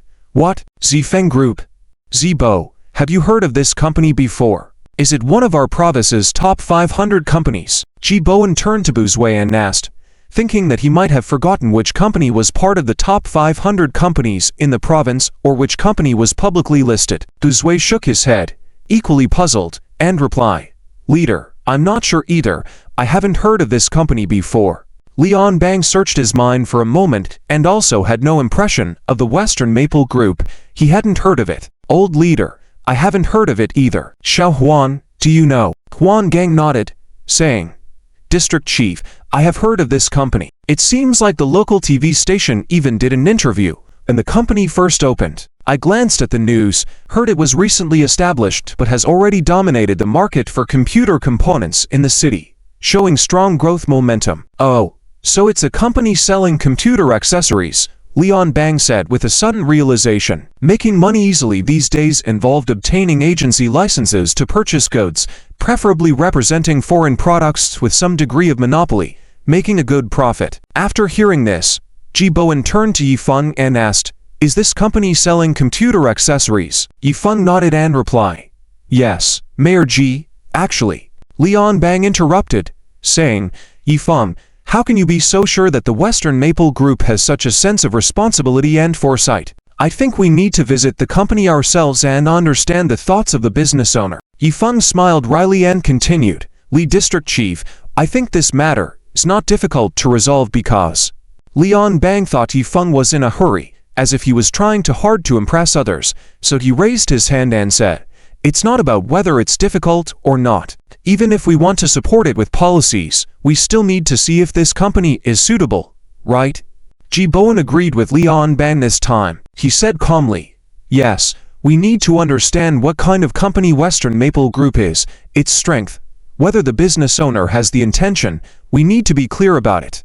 Zibo, remember to contact the person in charge of this company when you get back and arrange a meeting. Duzui nodded, saying, Yes, leader, I'll make sure to contact them first thing tomorrow morning. Yifeng smiled helplessly, saying, Mayor Ji, I don't think we need to schedule another meeting. I'm right here.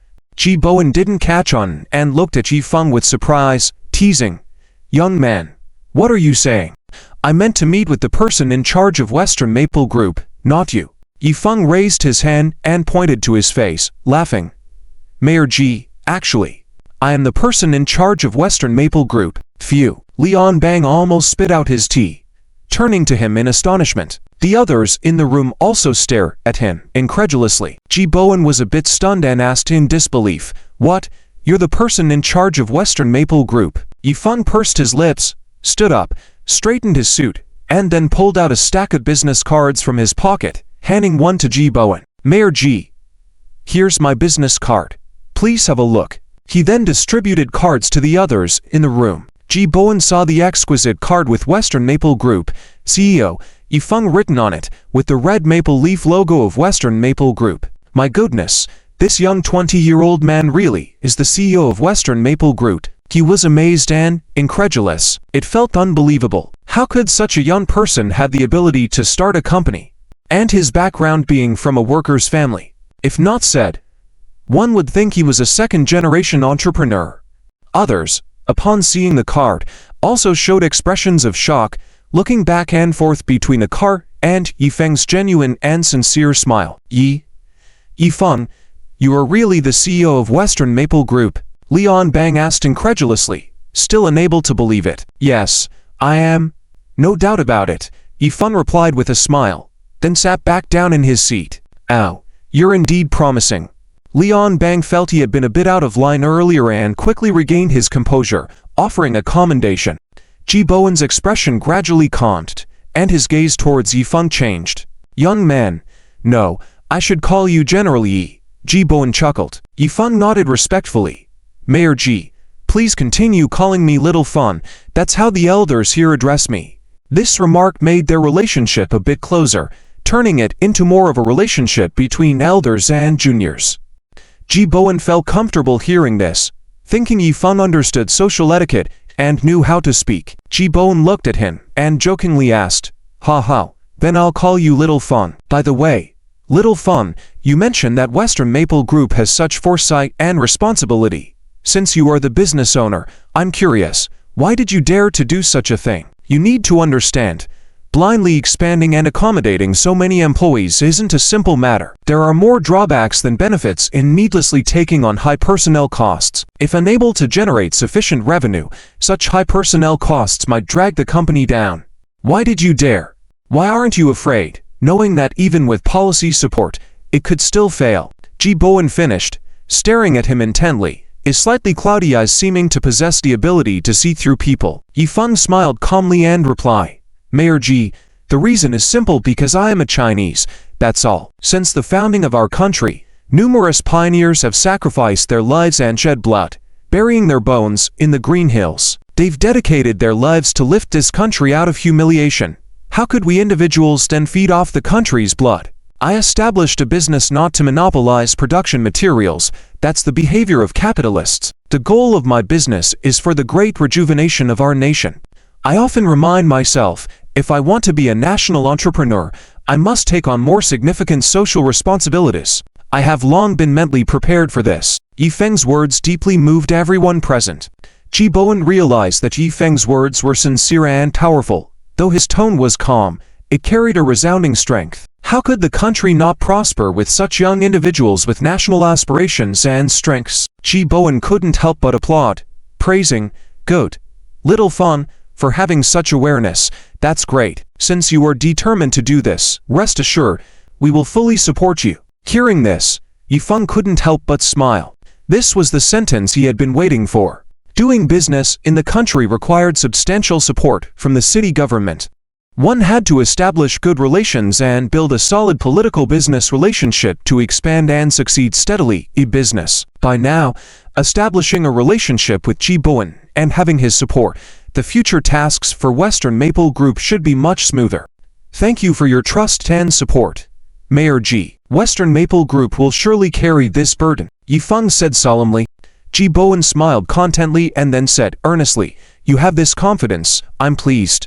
However, speaking of that, the steel mill has over 1,000 employees. What business does your Western Maple Group have to accommodate so many people? It is not easy for over 1,000 laid-off workers to re-employ, as it is difficult to support such a large labor force with labor-intensive industries apart from large industries. Specifically, what to do and how to re-employ is what Ji-Bowen is most concerned about. Xiaofeng, are you planning to set up a factory?" Bang turned and asked. In his belief, only setting up a factory could accommodate so many labor forces. Feng nodded and said, "Yes, but not entirely. Mayor J, Director LS, let me introduce you to another business of our group, West Maple E-Commerce." West Maple E-Commerce? What's that? Ji-Bowen asked in confusion. He had never been in touch with e-commerce in his life and had no concept of it. Feng also understood his confusion. The leaders of that generation were not very familiar with internet business, as the internet had only been developed in the country for a few years.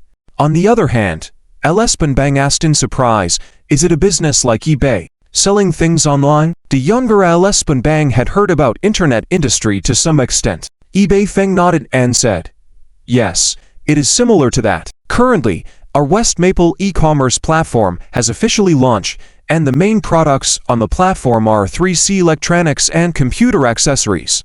We have already started to introduce more products onto the platform to provide users with more categories and quality products for selection. However, there are currently 3 main obstacles restricting the development of e-commerce. The first is the incomplete logistics system, the second is the underdeveloped financial payment system, and the third is the incomplete internet infrastructure, resulting in insufficient growth of internet users. The last 2 difficulties will take some time, which is unavoidable, but the first difficulty must be resolved first. Addressing the logistics system, accelerating the flow of goods, and improving the shopping experience for users are crucial factors for the success of an e-commerce platform. 3 months ago, West Maple Group had already started planning to establish its own logistics system by setting up West Maple Logistics Company and began looking for regional warehouse locations. According to the plan, we will first cover Guangzhou, Shenzhen, Shanghai, and Beijing, then gradually cover coastal cities and provincial capitals. Establishing this logistics system requires a significant amount of capital. We can't achieve it all at once, but there will be no problem with the logistics in the initial phase for the first cities. We plan to build a regional warehouse in Guangzhou as the first step, with a logistics park, mainly covering the two Guangdong provinces, Fujian Province, Jiangsu Province, and Hunan Province, totaling 5 provincial areas. Our goal is to achieve delivery within 7 days in nearby provinces from the regional warehouse, providing a better shopping experience.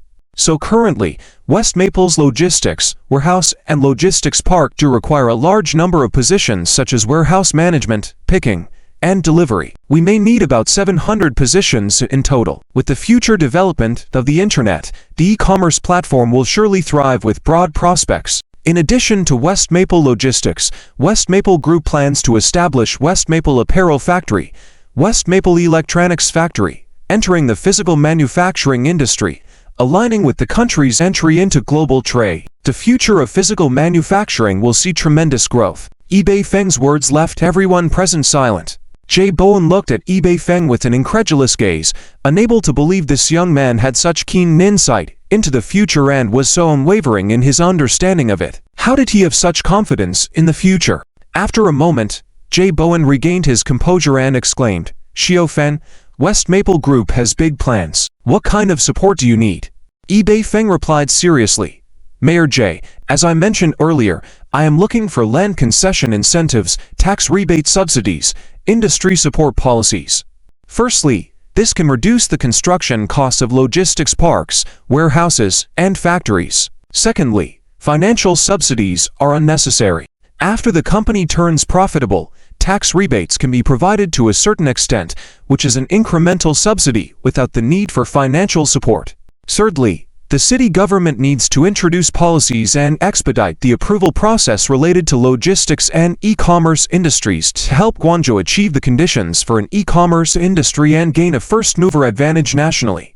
In the internet age, speed is crucial. Leading the way is essential." Hearing this, Jay Bowen was deeply shaken, not expecting Yi Feng to be so clear in his understanding and with such a clear strategy. This young man was remarkable. He carefully pondered Yi Feng's words and after a moment, made a decision, saying, "All right, Xiao Feng, what you said makes sense and aligns with the current situation. Regarding industrial land use, Guangzhou's current policies are very lenient, supporting all kinds of capital investments in setting up factories in Guangzhou. Your request for land incentives for the logistics park, warehouses, and factory construction is acceptable. The other remaining 2 points are feasible, but I need to go back and discuss with my colleagues to reach a consensus and form specific documents. This will take some time, but I assure you, as long as it benefits Guangzhou, the policies must be implemented." The last sentence was to reassure Yi Feng. Yi Feng understood and smiled, saying, "Thank you, Mayor Jay." Jay Bowen turned to LS Bunbang and said, "Bunbang, once you and Xiao Feng finalize the re-employment plan for the laid-off workers from the steel rolling mill, discuss the content with the representatives of the steel rolling mill workers. They will surely be happy to hear this news and support it. Once you reach a consensus, create a document for city review and approval, then propagate it to all the steel rolling mill workers, helping them understand and appreciate it. West Maple Group will provide job positions for steel rolling mill workers, and the city government will provide comprehensive support. This way, the steel rolling mill workers can continue to be employed. West Maple Group can expand its business, the city government can solve the issue of laid-off worker employment, and Hugging can smoothly acquire the steel rolling mill. The debt problem of the steel rolling mill will also be resolved. This is a win-win situation and a testament that development is the key." LS Bunbang stood up and respectfully replied, "Yes, old leader, I understand your intentions. Rest assured, I will do my best to handle this matter well." Jay Bowen also stood up, nodded, then turned to Yi Feng and said, "Xiao Feng, to successfully resolve this matter, it depends on you." Yi Feng rose and firmly shook hands with him, saying seriously, "Mayor Jay, I will do my best to arrange jobs for the steel rolling mill workers. You can supervise anytime." "Ha ha, it's not about supervision. I will continue to follow up on this matter. If you need any support, you can freely approach me. Jay Bowen chuckled. After exchanging pleasantries for a while, Yi Feng bid farewell, ending the meeting. Jay Bowen personally escorted Yi Feng to the door and watched him leave. After a moment, Jay Bowen sighed. Bang, such young people are indeed rare. LS Bang smiled and agreed. Yes. At such a young age, having such vision and initiative is unprecedented. Jay Bowen shook his head with a smile, but this time, he's also giving us a chance. If he can really establish the logistics park and regional warehouse, West Maple e-commerce will indeed lead the nation. Jay Bowen chuckled and said, Is this a chance? We owe West Maple Group a favor. Of course, this kid probably calculated that he could make us owe him a favor. It's a clever move, ha. LS Bang was surprised. He hadn't thought about it that way, but it seemed that Yi Feng was indeed playing this calculated move to establish a relationship. This young man indeed has a deep understanding. Jay Bowen returned to his office, paced back and forth for a moment, seemingly contemplating something. He suddenly stopped and instructed LS Bang, someone needs to be held accountable for the worker riot incident. Go. Call Liu Jian and Ji Shengzhan to come here. I want to question them myself. On the other side of the conference room, the negotiation team from the steel mill was filled with worry. The disturbance caused quite a commotion, even alarming Mayor Ji. It seemed like this situation would not be easily handled. Director Liu, what do you think Mayor Ji will do about this? Will the city allocate funds? A middle-aged executive asked in a low voice. I actually hope the city doesn't allocate funds. If they do, it will spell the end for us with all this uproar. Director Liu sighed.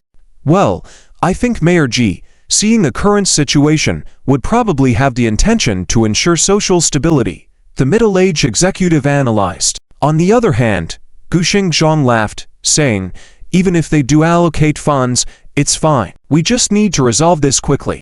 I'm about ready to retire too. He had been busy running around trying to handle the steel mill's situation, always considering the workers' well-being. But now, with Director Liu causing trouble, he felt like he was being implicated as well. He was truly exhausted and disheartened. If they could successfully resolve this matter, he was already considering retiring early. Well, Gu Xingzhan, you want to retire smoothly, but things are never that simple, you know. Director Liu sneered. Gu Xingzhan stood up, looked out the window where the night had covered the entire city in darkness, neon lights twinkling in the distance.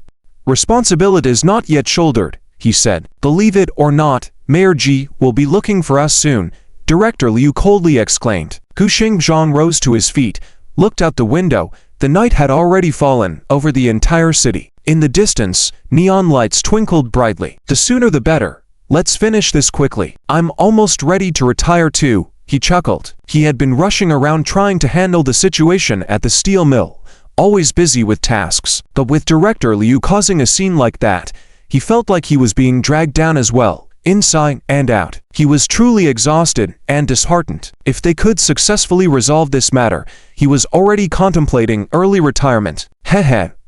Old Gu, you seem to want to retire quickly and be done with it. But how can things be so simple? The responsibilities to shoulder have not yet been taken. Believe it or not, Mayor Ji is likely to come looking for the both of us. Director Liu sneered. Gu Xingzhan stood up, looked out the window. The night had already fallen over the entire city. In the distance, neon lights twinkled brightly. Ready to shoulder them. I've never been afraid of shouldering responsibility. Gu Xingzhan shrugged indifferently. Suddenly, the door opened, and Lian Bang appeared at the doorway. Director Liu, Gu Xingzhan, come with me.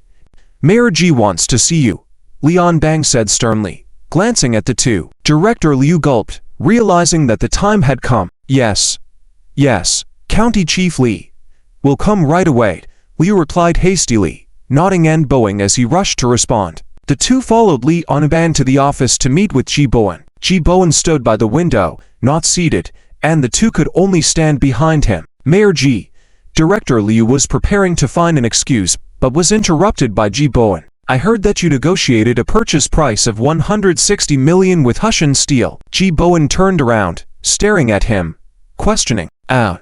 Yes, Mayor Ji, in the recent negotiation, this was a price that both sides could accept, and it was a consensus reached within our negotiation team, Director Liu replied. His implication was that this was the result of everyone's effort. Even if there were consequences, he couldn't bear them alone. Ji Bowen turned to Gu Xingzhang, asking, Gu Xingzhang, do you agree with this price? Gu Xingzhang nodded helplessly, saying, this money barely covers the debts of the steel mill, so I agree reluctantly, but I can't disagree, Gu Xingzhang added. Hearing this, Director Liu raised an eyebrow, feeling like Gu Xingzhang was intentionally targeting him. In this negotiation, he did indeed hold the main negotiating position and decision-making power. Mayor Ji, in this negotiation, we were mainly in a passive position. It was unavoidable, Director Liu said with a wry face, feeling quite aggrieved. Ji Bowen suddenly walked quickly to the desk, angrily slammed it, and scolded, Bastard, should passivity in negotiation result in sacrificing the rights of thousands of factory workers?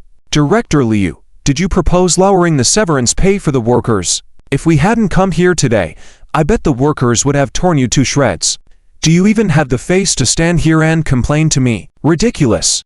Ji Bowen scolded him severely, and Director Liu didn't dare to speak up, lowering his head, sweating profusely. Ji Bowen slammed the table again, pointing at Director Liu and Gu Xingzhang, demanding, tell me, who proposed this negotiation suggestion? Director Liu's face turned pale, not saying a word. Gu Xingzhang just gave Director Liu a sidelong glance, also remaining silent. Ji Bowen, seeing that neither of them spoke, but quite clear in his mind, knew that Director Liu was the factory director and the head of the negotiation team. Without his approval, who would dare to propose such a suggestion at the meeting? Fine. Silent treatment, is it? Ji Bowen was visibly agitated. Putting down the water glass, he said, all right, since you both won't speak up, I'll have someone investigated myself. But fortunately, the fate of the factory worker seems to be settled now. No need for financial allocations. You should also consider yourselves lucky. Otherwise, each of you will have to take responsibility. There's no running away.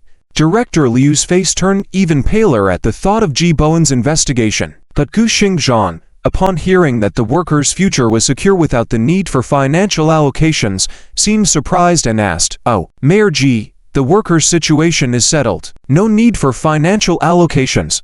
Have Hushan Steel made concessions? Ji Bowen sat on the sofa, relaxed, and said, we have reached a preliminary agreement with a company that is willing to offer positions. We will provide policy support, so even if the thousands of steel mill workers are laid off, they can be re-employed immediately. Later, I will have Ban follow up on this. Both of you will have to assist Ban in his work, Ji Bowen added. Gu Xingzhang was delighted to hear this news, excitedly saying, great, that's wonderful. Knowing that thousands of workers would have jobs in the future put his mind at ease. This was more exciting than fighting for severance pay. Severance pay was a one-time thing, but jobs were stable and long-term. Having a job meant stability for the workers and their families. Jobs were the most important thing for the workers. Surely the workers would be happy to hear this news, but which company had such a sense of responsibility? They were willing to absorb thousands of steel mill workers. They should be grateful to the responsible leader of this company if they crossed paths in the future. Thank you, Mayor Ji, for your concern, and County Chiefly. Gu Xingzhang sincerely bowed to both of them, expressing his gratitude. Ji Bowen smiled, waved his hand, and said, all right, it's getting late. You can go back now. Starting tomorrow, Ban will guide you with the work. Yes. Director Liu and Gu Xingzhang replied in unison, then exited the room. Gu Xingzhang returned to the workers' residential area at 8 in the evening. He opened the door. I'm back. Dad's back. Must be hungry, right? I'll warm up your dinner for you. Liwen greeted him, taking his dirty coat and hanging it on the hook by the door. Oh, no need. I bought some pig's head meat. Enough for a drink, ha ha. Gu Xingzhang chuckled. Liwen saw that he seemed in a good mood. Puzzlingly asked, are the workers' matters at the factory resolved? Do you know how worried I was at home? When I heard you were stuck at the office building, I was terrifying. Gu Xingzhang changed into slippers, smiling. Oh, it's all good now. It's all good from now on. Today, Mayor Ji said that there's a company willing to take in the factory workers for re-employment. So the matter is more or less settled. Ha ha. He finished changing into slippers and headed to the kitchen to wash up. Then he took out the mayotai gifted by Yifeng. Ready to enjoy the dinner, Liwen sat nearby, puzzled, and asked, which company is so good?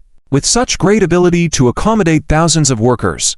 Gu Xingzhan took a big bite of the pig's head meat and muttered, "It's called something, Maple Group. I haven't heard of it either. But well, since Mayor Ji approved, then it should be okay." Maple Group? What kind of company is that? Why does the name sound familiar? Li Wen ruffled her head, curious. The name did ring a bell, but she couldn't remember where she heard it. Oh, I don't know either. Who cares as long as the matter is resolved? They are the benefactors of our factory. Otherwise, your dear husband would have been in trouble with this matter, Gu Xingzhan mused. Well, the matter is resolved, but you are also affected by Director Liu. Li Wen sighed. Although she knew it was the case, she had no choice. After all, who was Director Liu's superior?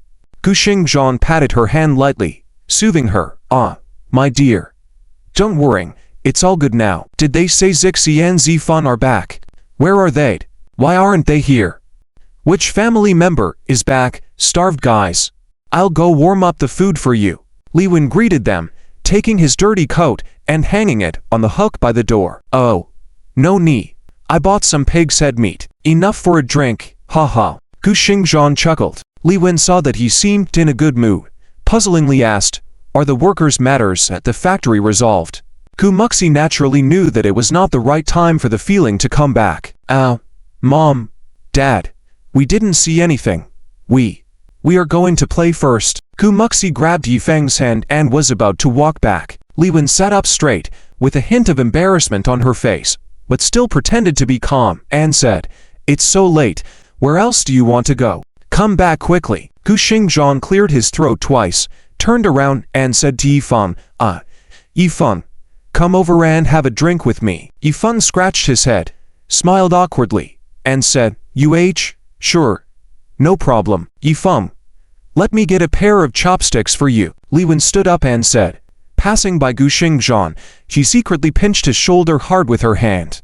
Gu Xingzhan grimaced in pain, but didn't dare to make a sound. At home, the sky is big and the earth is big, but the wife is the biggest, so he dared not had any complaints. Yifeng saw this and chuckled quietly, realizing that the deputy factory director still had this side to him. "Come, uncle, have a smoke." Yifeng took out a cigarette from his pocket and handed a huozi to Gu Xingzhan. "Oh, huozi, ha.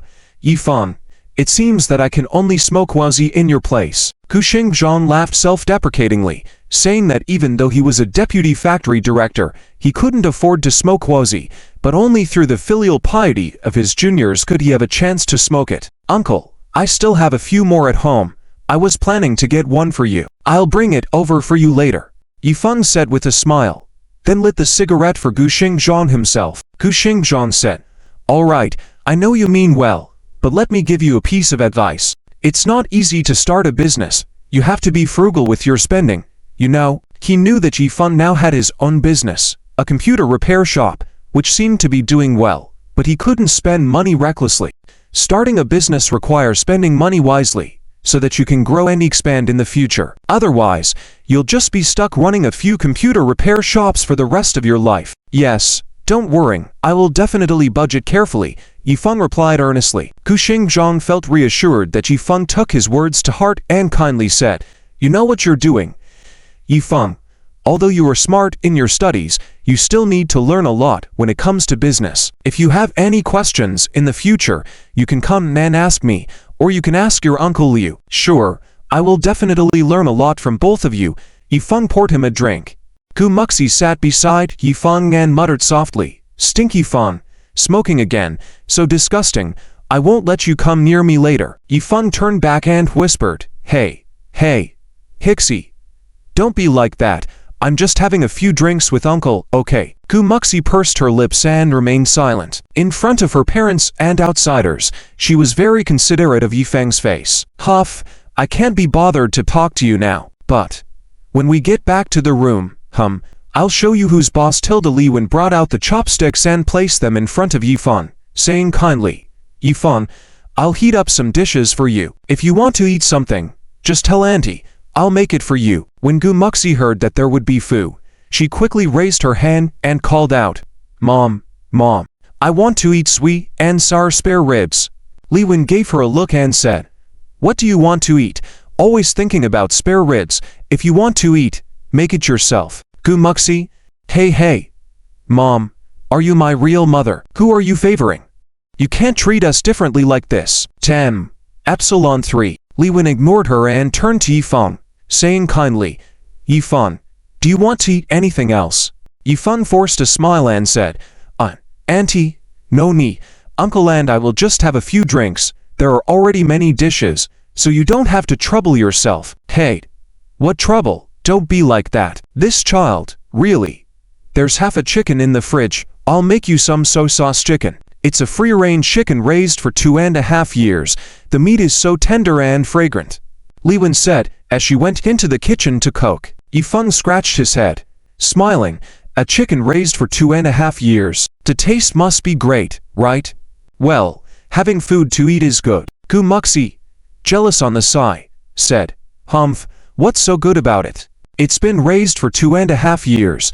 The meat must be tough. I'm not eating it. Yifeng chuckled. Hixie, you don't have to be jealous. How about I save a chicken leg for you to eat later? Is that okay? Gu Muxi bit her finger, proud and coquettish. Fine.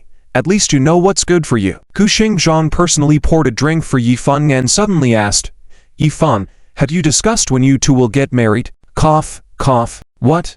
Yifeng was almost choked by his own saliva, not understanding why Gu Xingzhang suddenly asked this. It felt like being checked by the father-in-law. Gu Muxi blushed on her cheeks, glared at him, and said, Dad, what are you talking about? We are only in our first year of college, and besides, it's not marriageable age yet.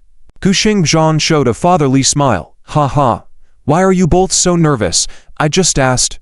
Haven't you discussed it? Gu Muxi blushed even more, pouted, and said, Who would discuss such an early thing, right? Dad, don't rush us to get married so soon, okay? She had actually thought about this question before, but both of them were still young. She was only 19 at most, and Yifeng was only 20. At least they had to wait for 2 more years, about when they graduate. Getting married after graduation is also good, right?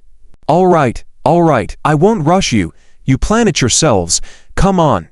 Yifeng, have a drink. Gu Xingzhang raised his glass and said, with a smile, Okay. Uncle, I'll drink to you. Yifeng raised his glass as well. They clinked glasses and finished their drinks. Just as Yifeng put down his glass, his phone rang. He took out his phone, glanced at it, and a look of surprise appeared on his face. It was a call from Big Head. This strong man, nicknamed Big Head, was a capable lieutenant under Yan Zubing. There must be something important if he was calling so late. Yifeng felt a hint of unease and immediately answered the call. Hello, Big Head, it's me. What's up, Mr. Yi? Brother Bing got busted. What? Ding Jie got into trouble. Yifeng was shocked, stood up abruptly, his expression serious. Yan Zubing was a big shot in Guang City, a local snakehead in this area. Who would dare to provoke him? Could it be the people from Leizhou? Very likely. Last time it was Leizhou's men who caused trouble at Yan Zubing's place, injuring a camel severely, who is now lying in the hospital. These people were lawless, ruthless, and extremely difficult to deal with. Yes, President Yi. Bing Jie is not able to make phone calls at the moment. He asked me to inform you to be cautious lately. A deep voice came from the other end of the phone. Yifeng glanced at Gu Muxi and Gu Xingzhang, both looking puzzled and worried. He walked to the side and whispered, Okay, I got it. Where is Bing Jie now? Is he still in that hospital from last time? Are his injuries severe? Yes, both arms are injured, the deep voice replied. Yifeng calmly said, Send me the location later. I'll visit him in a while. After hanging up the phone, Yifeng returned to his seat and poured a glass of wine for Gu Xingzhang. Gu Xingzhang asked in confusion, What's wrong? You don't look so good. Did something happen? Ow. Uncle. It's nothing. Just a friend needing my help with something. I might have to make a trip later. Sorry about that. Yifeng scratched his head apologetically. It's all right. I understand. Sometimes we rely on friends. We are away from home. If you have something to attend to, go ahead. Gu Xingzhang smiled. All right, uncle, let me toast to you again. I'll have another drink with you when I'm free. Yifeng raised his glass. They clinked glasses, and Yifeng stood up to inform Li Wen not to bother cooking. Before leaving, Gu Muxi personally helped him put on his coat, worriedly asking, Zifeng, are you really okay? Although she was usually carefree, She was very attentive to Yifeng's subtle expressions, sensing that something might be wrong when she saw him looking upset earlier. Yifeng tried to remain calm and composed, reassuring them. However, she understood that this matter must be serious since Yifeng was planning to visit immediately. After getting dressed, Yifeng touched her head affectionately and smiled. "Don't worry, everything's fine. I'll come back after checking on something." "Okay. I'll wait for you to come back. If you don't, I won't sleep." Gu Muxi pouted, her sweet voice melting one's bones. "Ha ha, all right. Wait for me to come back then." Yifeng chuckled and left. Inside the room, Gu Xingzhang and Li Wen watched the scene of the two bidding farewell at the door and couldn't help but smile. "Ha ha, these kids are quite sweet," Li Wen said happily. "That's good. Maybe we'll have a grandchild sooner than we think, ha ha ha." Gu Xingzhang laughed. At night, Guangming Hospital in Guang City. An investment by Yan Zubing. By the time Yifeng arrived at the hospital, it was already late at night. He noticed Yan Zubing's men patrolling inside the hospital as he entered. Walking into the intensive care unit, he saw more than 10 of Yan Zubing's henchmen guarding the corridors, including the muscular man. "President Yi, you're here." The big guy greeted him as he approached. Is Bing Jie in the intensive care unit?" Yifeng asked, puzzled. "Yes," Bing Jie said. "If you come, you can go right in. Follow me, please." The big guy gestured. Led by him, Yifeng entered the ICU, where the bright lights revealed Yan Zubing sitting on the bed smoking. Yifeng was surprised to see him sitting up smoking. It didn't seem serious at all. His tense heart relaxed a bit. "Bing Jie, are you all right?" Yifeng hurried over to the bedside to examine. Yan Zubing, with a ruddy complexion and energetic spirit, had bandages on his arms, but seemed relatively unharmed and lively. Hey, I'm fine. Why would I be in trouble?" "Zifeng, sorry for making you worry," Yan Zubing grinned. "Then, what's all this about?" Yifeng asked, still puzzled. Then a lightning bolt of understanding struck his mind. "Ding Jie, this is all for show, for the members of Leizhou. Is it for the people from Leizhou gang?" Yan Zubing laughed lightly, got off the bed, handed a cigarette to Yifeng, and said, "Zifeng, you are quite sharp. This was all part of our plan, wasn't it?" Taking the cigarette, Yifeng's sweat dropped and remarked, "But I didn't expect you'd personally act as bait. What if something goes wrong?" Yan Zubing shrugged. "Can't spare the child. Can't escape the wolf. They must think I was seriously injured today, expecting some big moves. Unless they come out, we are quite passive. Once they show up, especially Leizhou's leader Ren Yanhua, we have a chance to catch them." Yifeng smirked, recalling their devised plan. Little did he expect Yan Zubing to involve himself as bait, though it seemed like just a minor injury. If things went awry, it could lead to trouble. If Yan Zubing got into trouble, his henchmen might be hard to control. "Ding Jie, I understand, but this is too risky." Yifeng lit the cigarette, shaking his head disapprovingly of Yan Zubing's approach. Yan Zubing took a drag and chuckled. "No risk, no gain. That old guy won't show up if things aren't serious. Don't worry, I'm fine. My men are now watching over them, just waiting for any actions from their side." "Zifeng, a reminder for you. Leizhou's Minji has teamed up with Dai Maokai. Dai Maokai suffered losses last time, and might want to reclaim his territory from you. Besides, your business is intertwined. I heard your cyber cafe business is booming at the university town and affecting Dai Maokai's smaller cafes. Be cautious." Yifeng looked surprised that Yan Zubing was so informed about Shifeng Esports cyber cafe, realizing he had been observing Dai Maokai's side closely. "All right, Bing Jie, I know. I've already started setting up a security company and recruiting. If they dare to make a move, I have other methods to deal with them." Yifeng revealed a sly smile. Yan Zubing glanced at him unexpectedly. Whenever he saw that smile on Yifeng's face, he knew this guy was up to no good. "What kind of methods do you have?" Yan Zubing inquired curiously. Yifeng has approached and whispered a few words in Yan Zubing's ear. After listening, Yan Zubing couldn't help but burst out laughing. "Ha ha. Well, you little rascal, you're quite cunning." Yifeng smiled and said, "This is about achieving the maximum with the minimum cost. Getting into fights and danger is not my style." Yan Zubing chuckled and teased, "Good lad, sharp-minded and cunning. It's a shame you're not taking my path." Yifeng shrugged and replied, "Brother Bing, I just want to make money peacefully. The road of violence is not for me. Furthermore, With the economy improving, it would be foolish to engage in dangerous activities. Yifeng spoke sincerely, reflecting his true thoughts and also subtly advising Yan Zubing to focus on earning money discreetly. Yan Zubing, understanding Yifeng's intention, replied with relief, "It's good that you think this way, but you and I are different. You are still out there, while I am already deep inside. It's hard for me to get out." Yifeng, acknowledging the reality, expressed helplessness. In the world of Jianghu, one's actions are not entirely their own. Yan Zubing cautioned Yifeng, "Pay attention to my affairs. Don't let Zilu know, to prevent her from worrying." Yifeng reassured him, mentioning that Zilu often hangs out with Ping An nowadays and might not remember Yan Zubing. Yan Zubing jokingly mentioned Ping An's interest in becoming his brother-in-law, implying it wouldn't be easy. Yan Zubing funnily said, "If he doesn't show enough respect, how can I agree?" Yifeng chuckled and promised to convey Yan Zubing's intentions later. Since the incident at the bar, Yan Zubing had gradually accepted Han Ping An as a potential son-in-law. He had been taking care of Ping An and Zilu, treating them like family. Yifeng was pleased with this development. However, he advised Han Ping An to maintain a distance in business matters with Yan Zubing, to avoid potential conflicts in the underworld. Han Ping An had taken this advice seriously, and their esports company didn't engage in any shady deals related to the underworld. Yan Zubing dismissed Yifeng, reminding him to be cautious. Yifeng mentioned he needed to check on Ping An at the esports cafe and left the ward. A tall man named Dato was waiting outside, expressing gratitude to Yifeng for his help during the difficult times. Dato held Yifeng in high regard due to his credibility with Yan Zubing. After leaving the hospital, Yifeng headed to the esports cafe in the university town. Han Ping An was still there, and they discussed work matters. Meanwhile, elsewhere in a corner of a shopping mall, a young man dressed in a skull-patterned jacket was observing the esports cafe, focusing on Yifeng in a photo he held.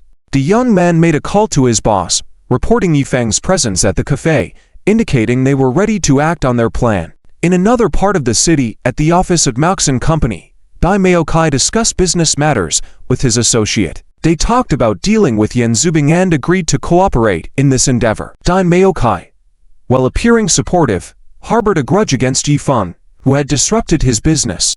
Thinking about Yifeng, Dai Maokai felt a surge of anger and requested assistance to deal with a certain individual. Late at night, in the office of Zifeng, a sports internet cafe, Han Ping An handed the monthly report documents to Yifeng, smiled lightly, and said, "Brother Feng, take a look. The revenue of Zifeng, a sports internet cafe, has exceeded expectations a bit. The computers are full every day, almost no vacancies. Apart from the reasons for our own operation, it's also because a game, Counter-Strike, was officially introduced domestically recently. Now, most people in the internet cafes are playing this game. And according to your instructions, we have started organizing internet cafe competitions. Many customers come specifically for our internet cafe competitions, which has increased the stickiness and attractiveness of our internet cafe compared to others." Yifeng was not surprised at all, calmly said, "CS indeed has that charm." Yifeng still remembered sneaking out with his dorm roommate late at night to play games, just to play CS. At that time, the official version of CS was only supported in some internet cafes on local area networks, where battles are held within the same local network because the general small internet cafes had poor network lines, and the internet speed was very slow. Zifeng, a sports internet cafe, used the best and highest speed dedicated line in the city, with 200 computers in a single internet cafe smoothly connecting for online battles. Just this experience alone was much better than typical internet cafes. He glanced through Han Ping An's report document, and seeing the revenue data, he was somewhat surprised. Monthly revenue for a single store is 1,200,000. Not bad. This performance indeed exceeded expectations. Originally, he expected the revenue to be around 700,000, calculated at 70% of total revenue for a single store. Now, with each store earning over 1,200,000 a month, it was indeed well beyond expectations. Han Ping An replied, "Brother Feng, the reason we can achieve excess revenue is mainly due to your membership system taking effect. This month's revenue includes a lot from customers recharging as internet cafe members. The membership count for just this store has already exceeded 5,000. With most being students from nearby schools. The single machine profit of our internet cafe has reached 8 yuan per hour, and beverages and food also contribute a considerable portion to the revenue. Yifeng nodded with satisfaction and said contentedly, Ping An, you are a perfect executor. I have always been very reassured by how you handle things, managing 3 internet cafes with revenue exceeding expectations. This year, when the company distributes bonuses, you're going to receive a big red envelope. Ha ha. Han Ping An chuckled and scratched his head, saying, I just want to do my best in everything, not to disappoint your expectations. This is what I should do. After reviewing the document, the revenue for these 3 internet cafes was roughly the same. The monthly revenue for each of the 3 internet cafes was around 1,200,000, totaling 3,600,000. After deducting venue, personnel, and operation costs, these 3 internet cafes only needed a little over 2 months to break even. He planned to repay the loan to Guangxi Development Bank once these 3 internet cafes broke even, and then apply for a loan of 20 million to expand the internet cafe business to Shenzhen, Shanghai, and Beijing, setting up a layout in first-tier cities to create influential joint-operated internet cafes. During this golden age of internet cafe development, opening a store was a surefire way to make money. Seizing this opportunity, and with the earliest launch of games similar to The Legend of Mir, he could potentially lead a wave of online gaming in the country. Compared to CS, subsequent online multiplayer games would be the main event. Next year, in September 2001, Shanda obtained the agency rights for The Legend of Mir domestically and earned hundreds of millions of US dollars within 2 years from this game. Note, in US dollars, the vast majority of people in internet cafes nationwide were playing this game, purchasing game cards and spending crazily, becoming a generation's youth memory. The popularity of The Legend of Mir showed how influential it was. If Zifeng Sports could develop a similar online game ahead of others, preempting this market, the market value of Zifeng Sports alone could exceed $1 billion within 2 years. After contemplating for a moment, Yifeng said seriously, Ping An, first, you need to implement the operational model through these 3 internet cafes, making management systematic, detailed, and creating an experience document. Soon, you will have to replicate the operational models of these 3 internet cafes in other cities to expand into other city markets. Second, quickly utilize various university channels to recruit game development talents, even sparing no expense to recruit game development talents from domestic and foreign sources. Quickly form the game development team for Zifeng Sports according to the established plan. Third, the process and system for organizing sports events at Zifeng Sports must be implemented. Conduct the Zifeng Sports events in a colorful and impactful manner, as this is a clever way to increase brand awareness, striving to organize the most influential sports events in the country within the next year. There's still much to do, and your responsibilities are not light either. Han Ping An felt the weight of Yifeng's instructions and solemnly said, Feng, I understand. Don't worry, I will steadily implement our plan step by step. Yifeng smiled, handed him a cigarette, and said, Very good. But remember, work is never ending, and you shouldn't push yourself too hard. You should also relax when needed. If you're busy with work all the time, Yan Lu might come find me to complain. Han Ping An blushed, took the cigarette, and said, Well, she probably won't. Yan Lu is very reasonable. Ha ha. I'm just reminding you. Oh, by the way, when you have free time, take some cigarettes and alcohol to give to your big uncle, Bingjie. Before dealing with Yan Lu's matters, you need to take care of her brother first. Yifeng patted his shoulder. Okay, Feng, I understand. Han Ping An laughed foolishly. Only when talking about Yan Lu would a rare shyness appear on the face of this big beau. The smile looked silly, but it exuded happiness. Oh, and there's one more thing. I have set up a security company. I will be sending people to the internet cafe soon. Now, take me to inspect the surveillance system of the internet cafe. I need to double-check. Autumn is a time of many events. With our business blooming, it will surely attract envy. If anything happens, I hope you won't act impulsively. The most important thing is that people are safe. Money can be earned again, but once people are gone, they're gone. Don't act recklessly like last time.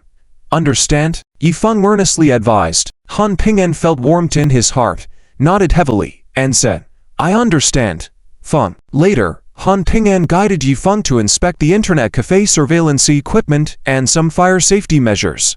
There were 20 surveillance cameras in just one internet cafe, completely covering all corners and key areas of the internet cafe.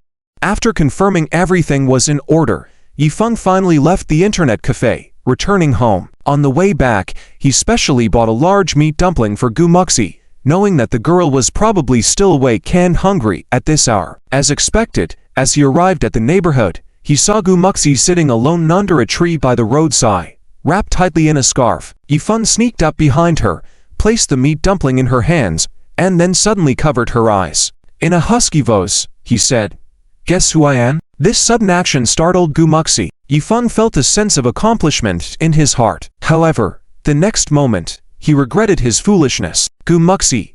Ado. Ah, ouch. Muxi. It's me." Gumuxi looked at the fallen Yifeng on the ground, narrowed her eyes. "Oh, it's just Stinky Feng. I thought it was some little rascal. Bastard, you scared me just now." Yifeng, pinned to the ground, managed to turn his head and said with a bitter smile, She, can you get off me first?" Gumuxi smiled apologetically and released him. "Ahem, sorry, it was just a reflex from self-defense." After saying that, she even cutely stuck out her delicate tongue. Yifeng got up from the ground, rubbed his shoulder, and said helplessly, "Looks like I can't play this kind of game with you in the future. Someone might die." Gumuxi grabbed his ear and said, "Hey, why blame me? Isn't it your own fault?" "Oh, right, it's me. It's my fault," Yifeng quickly admitted. Gumuxi saw that he was begging for mercy, so she let go of his ear, then pulled him to sit on a chair and personally massaged his shoulders. "How's that? Still hurting?" Gumuxi asked with some concern. "Hurts? It hurts so much. It hurts here, and here too." Yifeng pretended to be pitiful, grabbing her hand and moving it around on his body. "Here?"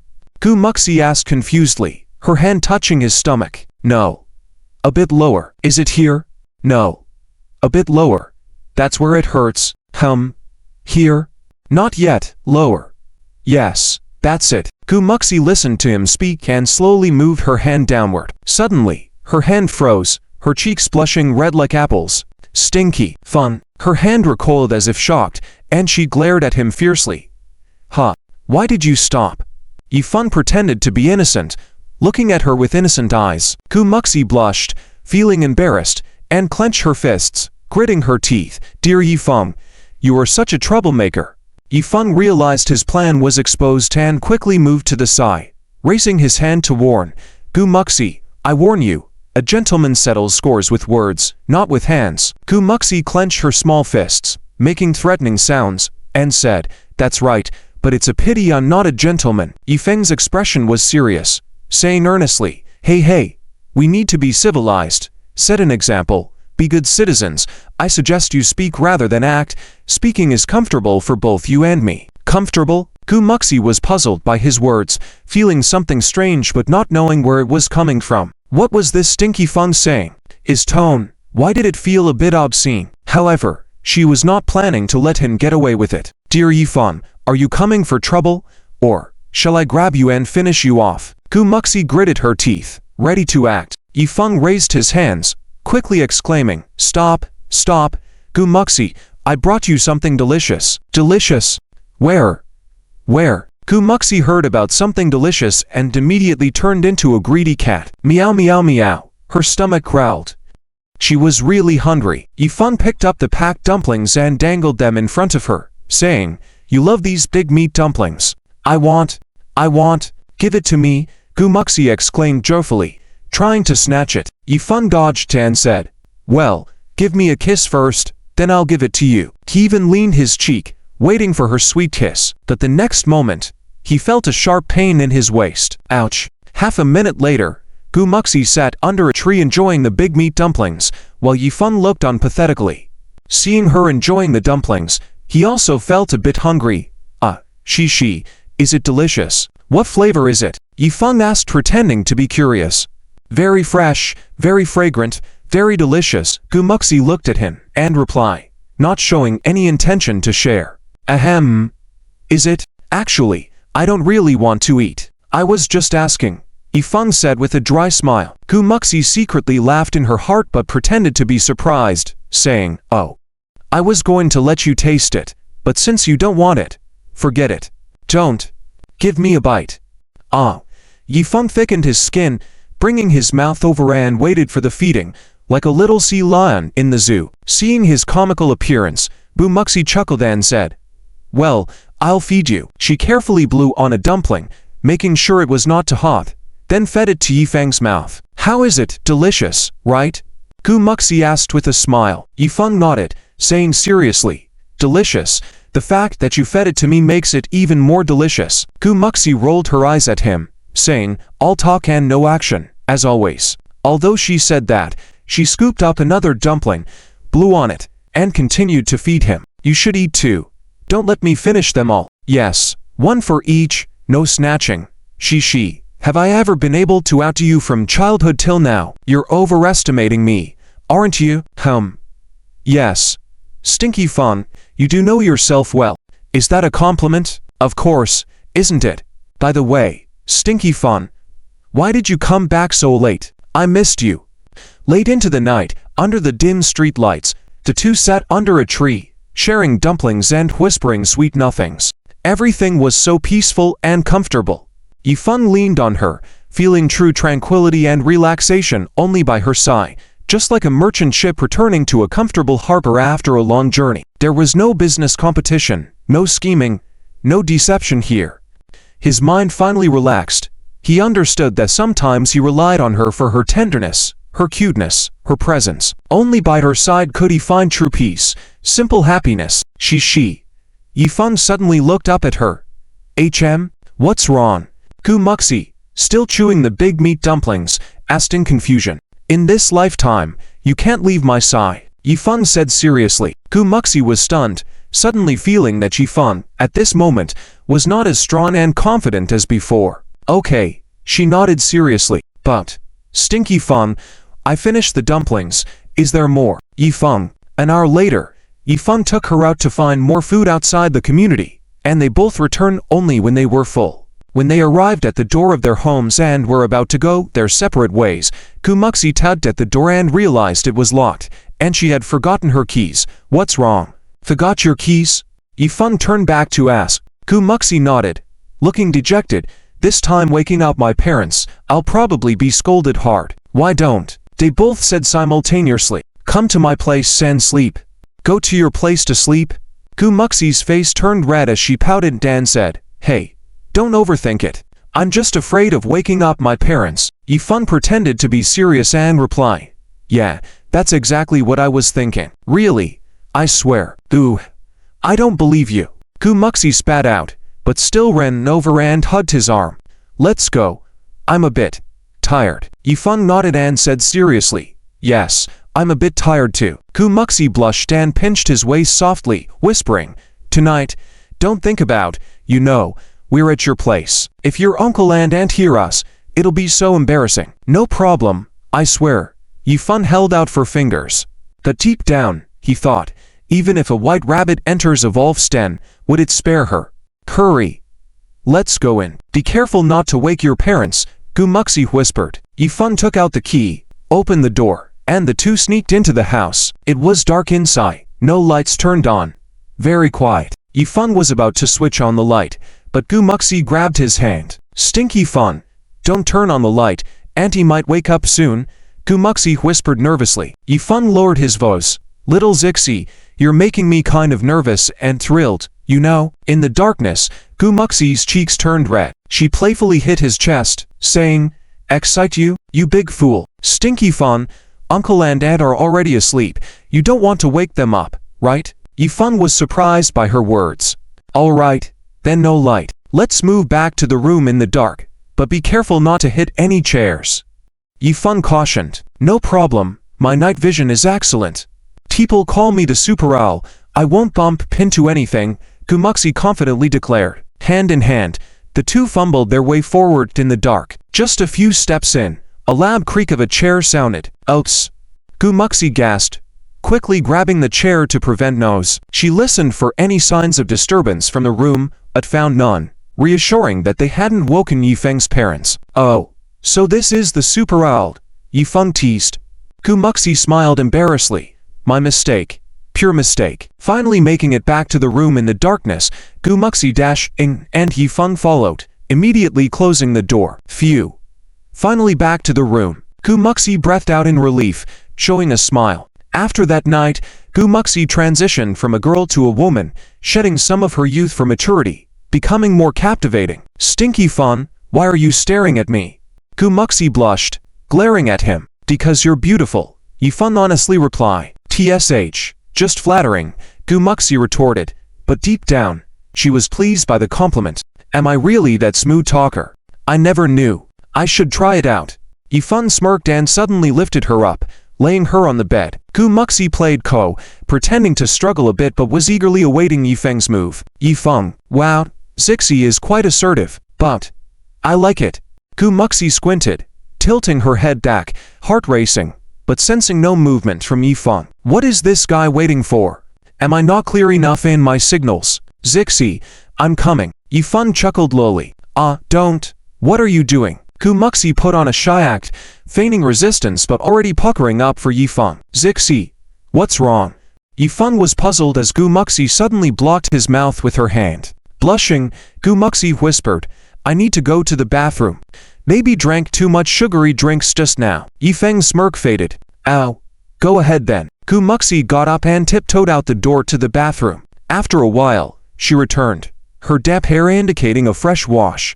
Lying back on the bed where she was before, she said, All right, I'm ready now. Yifeng, did Zixi just unlock a new side of her interest or ability? All right, Zixi, here I come, Yifeng said seriously. The two resumed their position, seeming like continuing a paused game. Yifeng closed his eyes, moving closer. Suddenly, Gu Muxi whispered, Shh, be quieter later. Yifeng, surprised, asked, Isn't that something I should say to you? Gu Muxi blushed even more.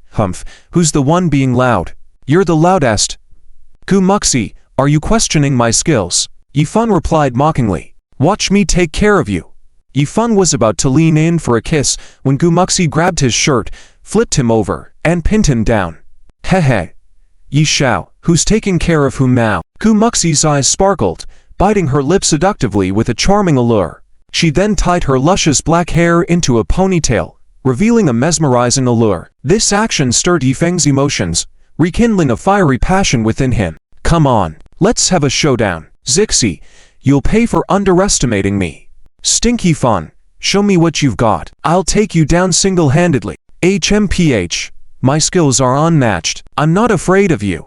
Gu Muxi pulled the blanket, covering them both. Just as the imminent battle was about to unfold, Gu Muxi suddenly said, Stop. What now? Yifeng peeked out from under the blanket, puzzled. It's too bright.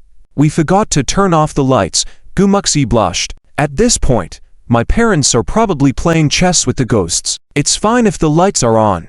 Yifeng replied seriously. Stinky Fun, please turn it off. Gu Muxi pouted, acting cute. Yifeng sighed. Okay, I'll turn off the lights. He got out of the blanket, rushing to switch off the lights. Suddenly, he heard rustling sounds from outside the door. Then, he heard his mother, Meng Xiaoyun's voice. Oh, after a late night snack and shopping, we're tired. Is our son back? It's this late. He should be back. Look, his room's still lit. Yi Jianjun said. Yifeng froze, realizing his parents were home and not asleep as they had thought. Gu Muxi also heard the voices and sat up in shock, looking at Yifeng. Oh no. Stinky Fun, it seems uncle and auntie are back. I thought they were asleep. Gu Muxi sat still on the bed, lowering her voice, her face showing some nervousness. Yifeng, seeing her appearance, couldn't help but tease, I'm not afraid at all. What are you afraid of? My parents are very open-minded. Hehe. Gu Muxi blushed and retorted, Do you think everyone has as thick a skin as you? A skin that missiles can't penetrate. Ow. What do you want then? Yifeng shrugged. Gu Muxi huffed, saying, Turn off the lights. Let's go to sleep. Okay. I'll listen to you. Yifeng chuckled, turned off the lights, and climbed back into bed. At this time, footsteps approached the door. Son, are you asleep? I brought back some braised duck necks for you to eat. Do you want them? Meng Xiaoyun knocked on the door, asking softly. Mom, I'm tired. I won't eat. You guys eat it. Yifeng replied. At this moment, Meng Xiaoyun stood at the doorway, tilting her head in confusion. If Yifeng had heard there was something delicious, he would have definitely gotten up before. Why is he behaving so obediently today? Well, maybe he's really tired. She shook her head, walked to the living room, saw Yi Jianjun drinking water, and said, since our son doesn't want it, put the food in the refrigerator for him to eat tomorrow, and save some for Hixie as well. All right, you're the one who cares the most about them. Don't you care about your husband at all? Yi Jianjun helplessly remarked. We've been out shopping together for so long tonight. Don't I treat you well? Meng Xiaoyun gave him a reproachful look. Yi Jianjun, accompanying a woman shopping is my hobby, right? Such a labor of love. He could only silently complain in his heart, not daring to argue back. He looked at the large and small bags on the sofa, as well as the various household items, all of which he had been carrying while shopping today. All right, I'll tidy up and go rest in the room. You're tired. I'm even more tired. Yi Jianjun shook his head, placed the food he brought back into the refrigerator, then returned to the room and lay down on the bed. Meng Xiaoyun came in with a new towel and suddenly asked, I heard Xiaofeng went to the factory and persuaded everyone to come back. Is that all settled? Yi Jianjun sighed. It's hard to say. Our family is fine, but many workers in the factory aren't as fortunate as us. They have to tighten their belts to get by. If the acquisition isn't settled, there might be more trouble. I wish I could help, but I'm powerless. Although Xiaofeng has made a lot of money by opening those computer stores, she may be willing but not able. Thankfully, Laogu didn't encounter any trouble inside. It's a blessing. Meng Xiaoyun was a bit worried, saying, yes, this is really a difficult situation, and with other factories laying off workers, we might not be able to escape it. If Xiaofeng hadn't made a lot of money, our family would probably be in a difficult situation too. But coming back to it, that child Xiaofeng really has a knack for making money. Just the other day she gave me quite a bit of money again, saying it's pocket money. What use do I have for so much pocket money? She really doesn't treat money as money. Even if we have more money, we can't just spend it recklessly. The money she gives me, I mostly save for her. If she marries Hixie in the future, they'll need a house and dowry. There are plenty of places where money needs to be spent. Yi Jianjun felt that her words were a bit off as he listened, sitting up and joking. Why are you suddenly talking about our son getting married? Are you that eager to have grandchildren? Meng Xiaoyun gave him a glare, saying, what? Don't you want to? I'm retired now. Besides being busy with housework, watching TV, sleeping, sometimes I feel a bit empty inside, like something is missing. Ah, I do think something is missing. A well-behaved grandchild. Xiaofeng has achieved some success now. It wouldn't be too early for him to get married. After marriage, it's best to have 2 children within 3 years.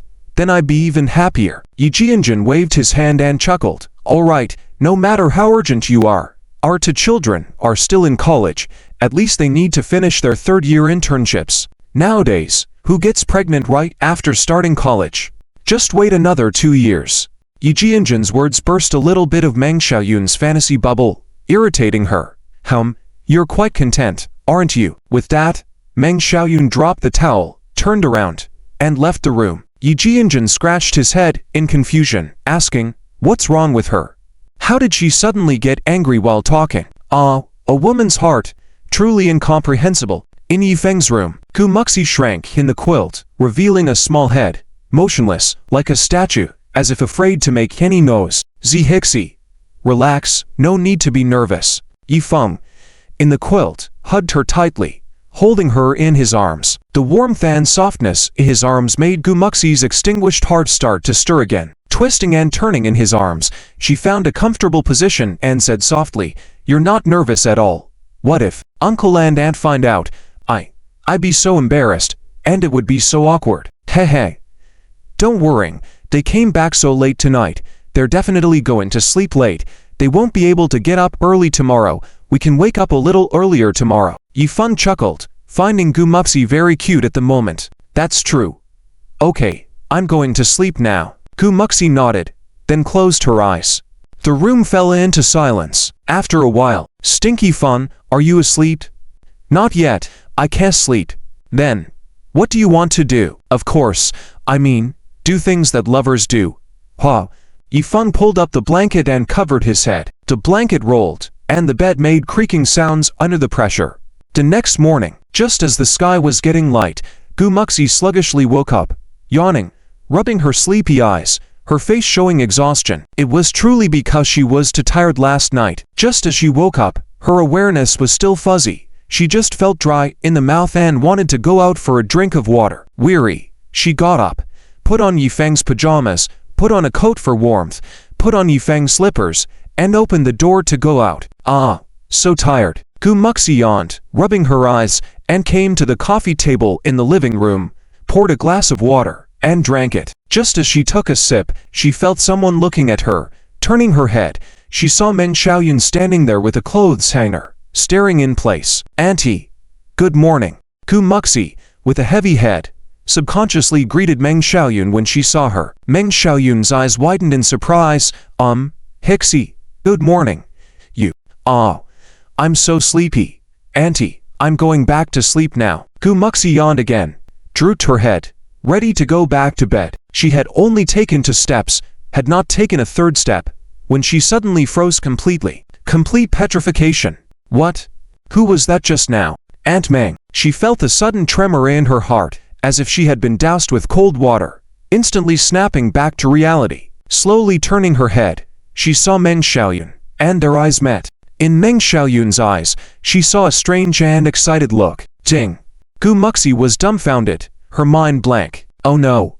Gu Muxi was petrified in place as if the air around her had solidified. A strange and eerie atmosphere flowed between the two of them. Now, all Gu Muxi could think of in her mind were 2 words. Social death. To socially dead. She wished she could find a crack to slip into right now.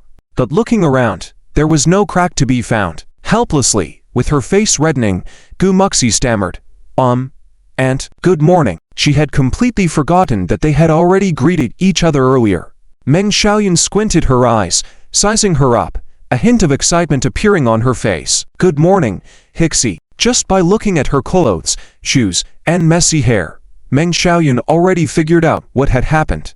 This girl must have spent the night at home last night. My son is quite something. Ha ha. Does this mean I'm not far from having a grandchild? Oh, divine beings, bless us. Hixie, did you sleep well last night? Meng Xiaoyun quickly put down the laundry pole, walked over, and carefully looked for any clues. Gu Muxi blushed and shyly replied, yes, I slept well. Meng Xiaoyun's sharp eyes noticed that Gu Muxi's demeanor had changed slightly, becoming more mature. She instantly understood. Ha ha. As long as you slept well, Hixie, you should rest for a bit. Aunt will make breakfast for you and some soup to nourish you well. Yes, I'll make you some red date black chicken soup. It's great for your health.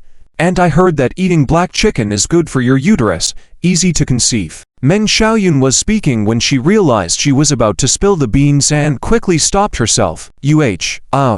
Well, it's just good for your health. Gu Muxi, feeling guilty, said, No, Auntie, you don't have to trouble yourself. I'll go out for breakfast later. With that, she turned and fled, wearing Yifeng's oversized slippers, making her way back to her room with quick, pattering footsteps. Seeing her leave in such a manner, Meng Xiaoyun had a smile on her face and teased, This child, why be so polite to me? Better change your manners early. Oh, by the way, I haven't bought the black chicken yet. I need to go to the market. Oh, and I'll buy a softshell turtle for our son to boost his vitality. Yes, they both need some replenishing. Meng Xiaoyun muttered to herself as she hurried to the kitchen to prepare the basket for the market. Honey, who were you talking to just now? Do we have guests at home? Yi Jianjun yawned as he walked out of the room. Meng Xiaoyun walked out from the kitchen with the basket, waved him over, indicating she had something to share excitedly, like a big secret. What's going on? Yi Jianjun was puzzled as he walked over. It's about Hixie. Meng Xiaoyun lowered her voice, excitedly. Hixie? Did she come over so early? That's too early. What? Yi Jianjun's expression changed, seeming to realize something. Meng Xiaoyun pinched his arm and whispered, You're so clueless. Hixie spent the night at our place. In our son's room. Oh, really? Yi Jianjun was shocked. He didn't expect Yifeng to be so bold, bringing Gu Muxi to spend the night, and he certainly didn't expect Gu Muxi actually spent the night. These 2 kids were quite straightforward. Meng Xiaoyun gave him a look and said, I witnessed it myself. How could it be fake? TSK, do Do you think I'm ready to become a grandparent? Ha ha. Shocked but also sentimental, he continued. Yes, maybe your wish will come true soon. But it's good. These two kids have grown up under our eyes. If they can make it official, that's the best outcome. Meng Xiaoyun waved her hand. Well, that's it for now. I have to go to the market to buy groceries and make some soup for them. What? Making soup so early in the morning? Yi Jianjun asked in surprise. Of course, drinking soup is good for health, Meng Xiaoyun said, turning to leave. Without another word of advice, old man, remember to cook some yam pork porridge later. Add more meat. Yi Jianjun was a bit dumbfounded, thinking, what great treatment. How come I didn't have this kind of treatment before? In the room, Gumuxi curled up in her blanket, tossing and turning, her heart racing, unable to calm down. Oh no. It was such a social death just now. What should I do? She covered her head with the blanket in embarrassment, dreading having to face Yifeng's parents, and she got up. Yifeng, woken up by her movements, rubbed his eyes, half asleep, and asked, Hixie, why are you up so early? Truly, having good physical conditioning makes a difference. Gumuxi's cheeks flushed. She reached her hand under the blanket and placed her cold fingers on his waist. Hiss. Tilda. Yifeng felt as if he had been frozen by ice for a moment, shivering all over and instantly wide awake. The sudden icy stimulation from another's hand waking him up was an experience many had felt in winter. The unexpected cold shock indeed jolts one awake. Gumuxi smugly pouted. Humph, that's what you get for teasing me. Stinky Fan, I have something very, very serious to tell you. Yifeng widened his eyes, surprised. Hot. Something very serious? Could it be that you're really pregnant? Gumuxi gave him a stern look. Oh, no. I just went out for water and ran into Auntie. Do you know? Yifeng? So, what happened then? My mom isn't a tiger. She won't eat people. So what if we bumped into each other? Gumuxi said in embarrassment. You don't know. I was so socially dead just now, and I noticed something off in Auntie's eyes when she looked at me. Very off, Yifeng asked, puzzled. Huh? How was it off? I can't describe it, just a bit weird and somewhat excited. Gumuxi pondered. Yifeng teased. Hehe, I guess my mom wants a grandchild. I can imagine how she'd be.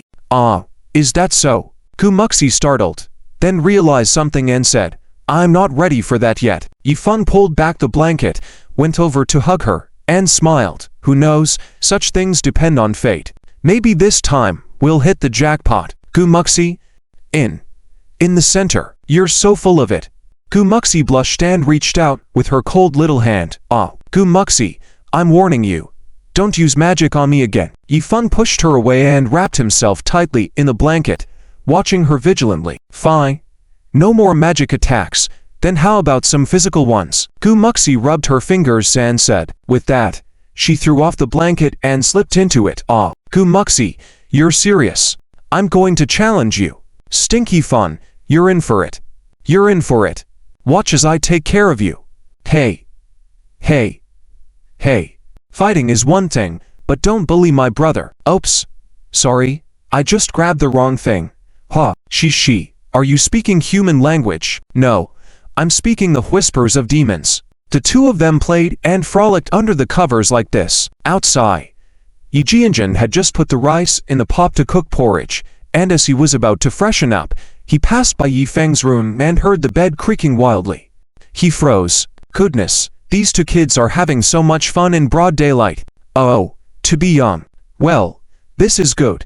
They can give me grandchildren sooner. Yi Jianjun shook his head and went into the bathroom. 1 hour later, Yifeng got up and dressed while Gumuxi sat at the edge of the bed fixing her hair. He turned to look at the youthful and attractive Gumuxi, and it seemed like she had developed further, which was not an illusion, because the feel of it doesn't lie. Oh, little she has grown big.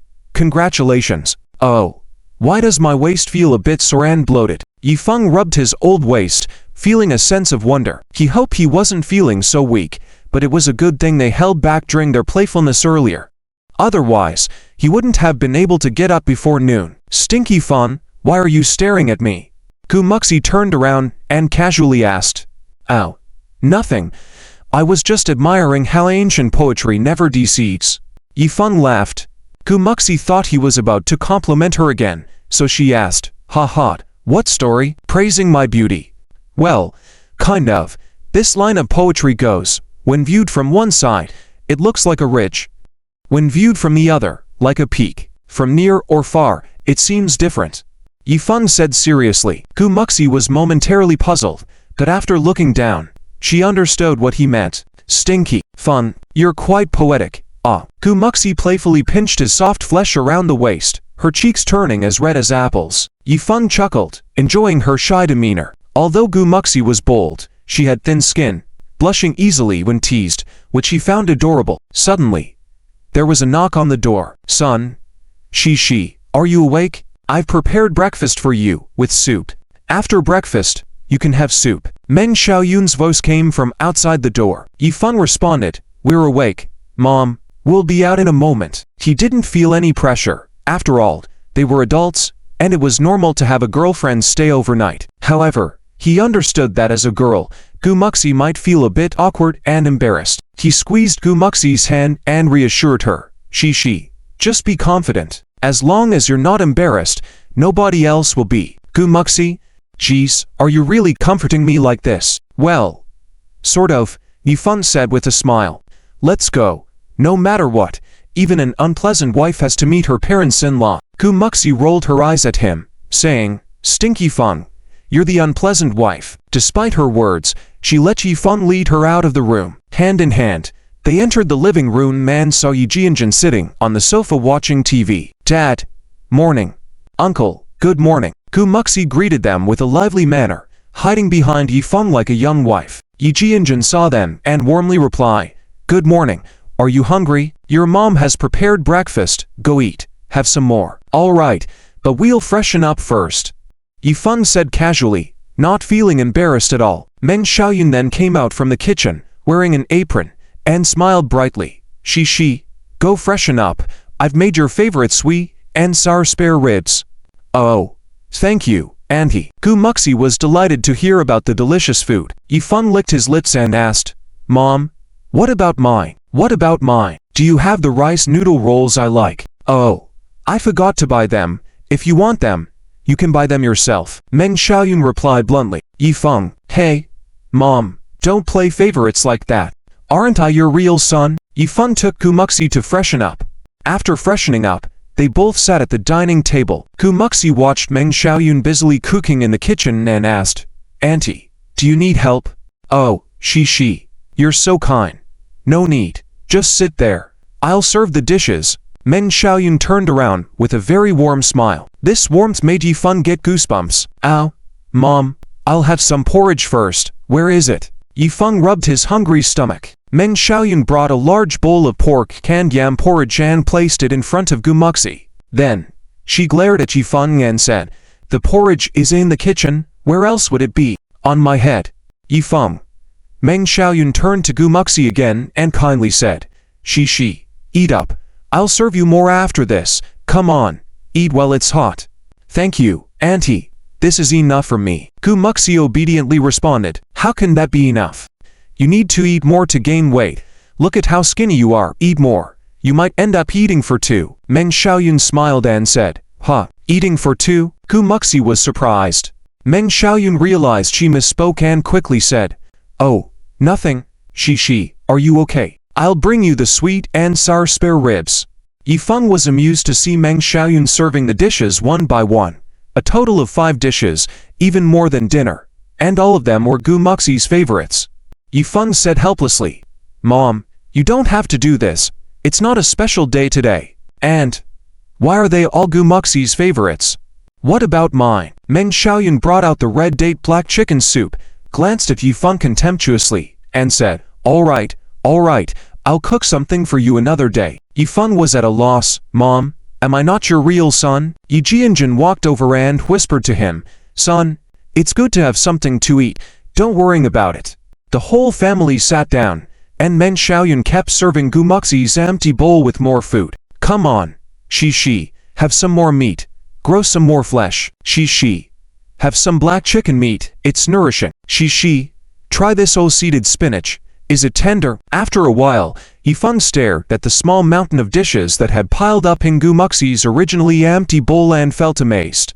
He had never experienced such treatment from childhood to adulthood. Gumuxi felt Meng Xiaoyun's care and warmth, making her heart warm and sweet. She said, "Thank you, Auntie. This is enough for me." Meng Xiaoyun was delighted. "We're family. No need to thank me." She. "Tell me what you like to eat in the future, and I'll make it for you." "Okay, I will." Gumuxi nodded and started eating her porridge. Suddenly, she covered her mouth, looking like she was about to vomit. Meng Xiaoyun was both shocked and delighted, jumping up. "Ah, she, are you okay?" Then she turned to Yi Jianjun excitedly and asked, "Old man, what year is it next year? What zodiac sign will it be?" Zodiac signs? I have no idea." Yi Jianjun looked confused. He didn't understand why Meng Xiaoyun suddenly asked about next year's zodiac sign. He wasn't a fortune teller, so why would he keep track of that?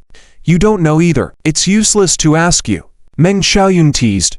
Then she turned to Gumuxi with concern. "Muxi, are you okay? Should we go to the hospital and get it checked?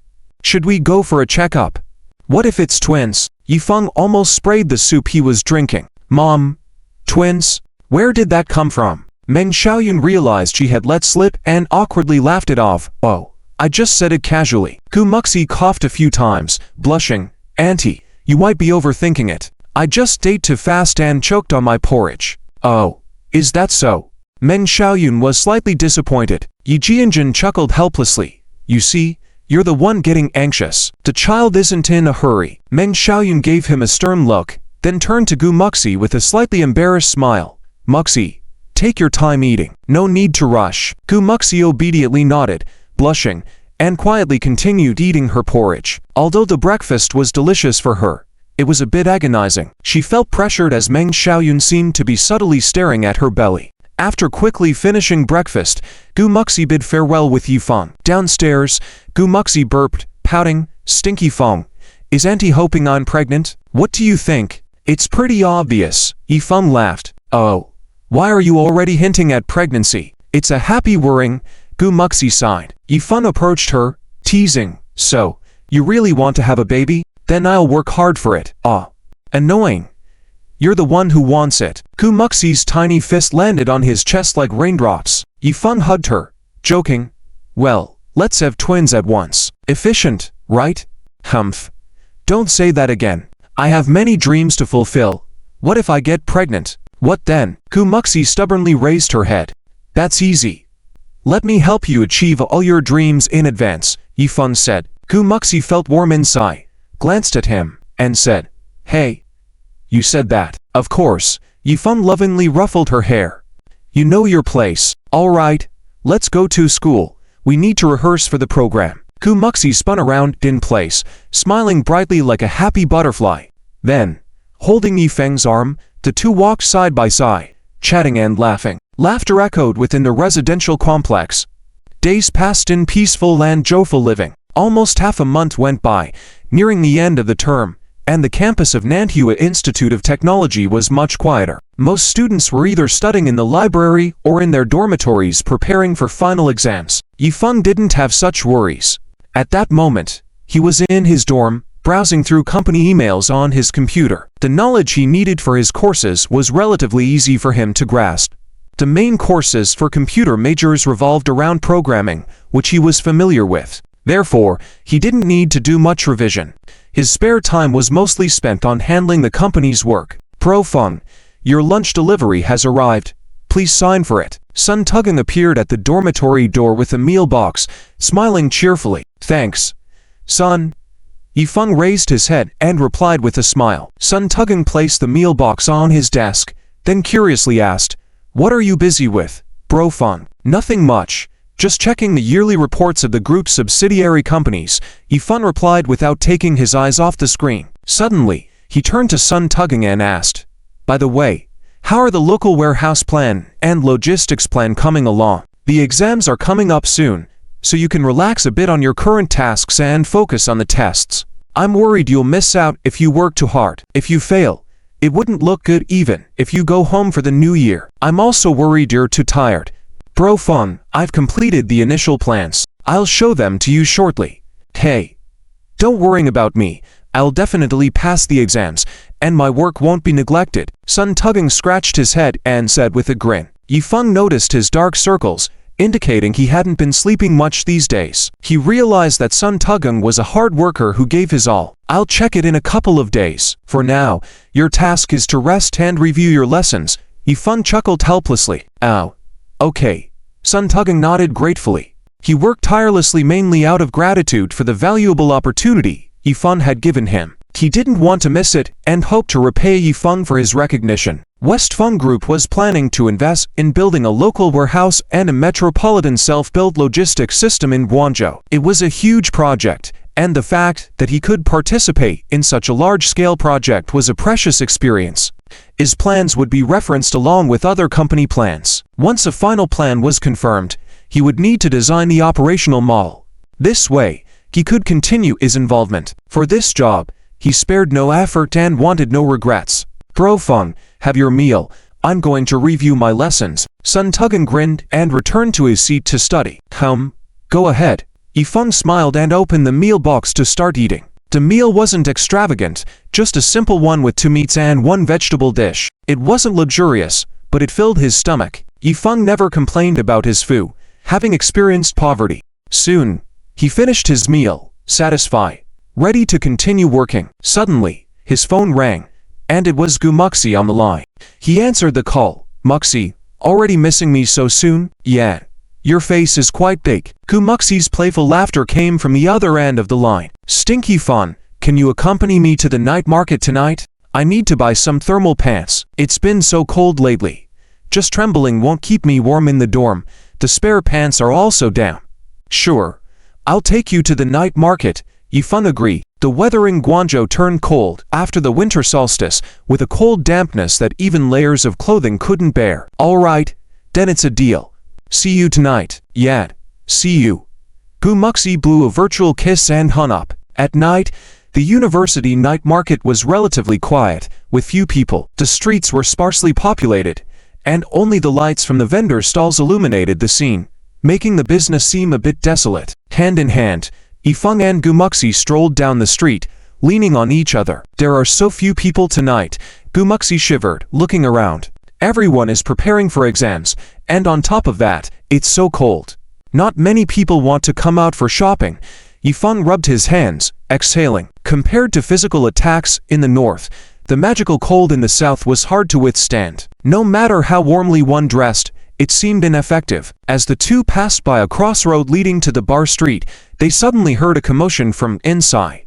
Instinctively, they turned to look and saw a group of young people pushing and shoving a person out of the bar, continuously insulting and hitting them. Yifeng felt a pang in his heart at the sight of the chaos. The times had indeed become turbulent. The security in Guangzhou, which hadn't yet faced a strict crackdown, was lacking, and brawls and fights were rampant every day. Perplexed, Gu Muxi stopped in her tracks, pointing inside. Stinky Fun, doesn't the person inside look like Liu Mubai? Yifeng looked closely and exclaimed, how doesn't he look like him? That's Liu Mubai. DMN, what do you little brats think you're doing? Getting my buddy's clothes wet and then trying to walk away. A blonde-haired guy grabbed Liu Mubai's hair aggressively and said. Liu Mubai was reeking of alcohol, his eyes blank, unable to stand properly. Let go. I've already apologized. What else do you want? What else? Money, of course. My bro's clothes are all designer. Do you know Armani? Quickly pay up. The blonde-haired guy demanded ferociously. The 4 young men beside him just stood there laughing, treating Liu Mubai as if he were a sacrificial lamb. A drunk like him was the perfect target because, when someone's drunk, they'd agree to pay whatever money one asks for. How much? Liu Mubai belched out. 5,000. The guy extended 5 fingers, making a bold request. Liu Mubai took out his wallet, handed them 5 100 bills, and was about to leave. T***MN, are you messing with me?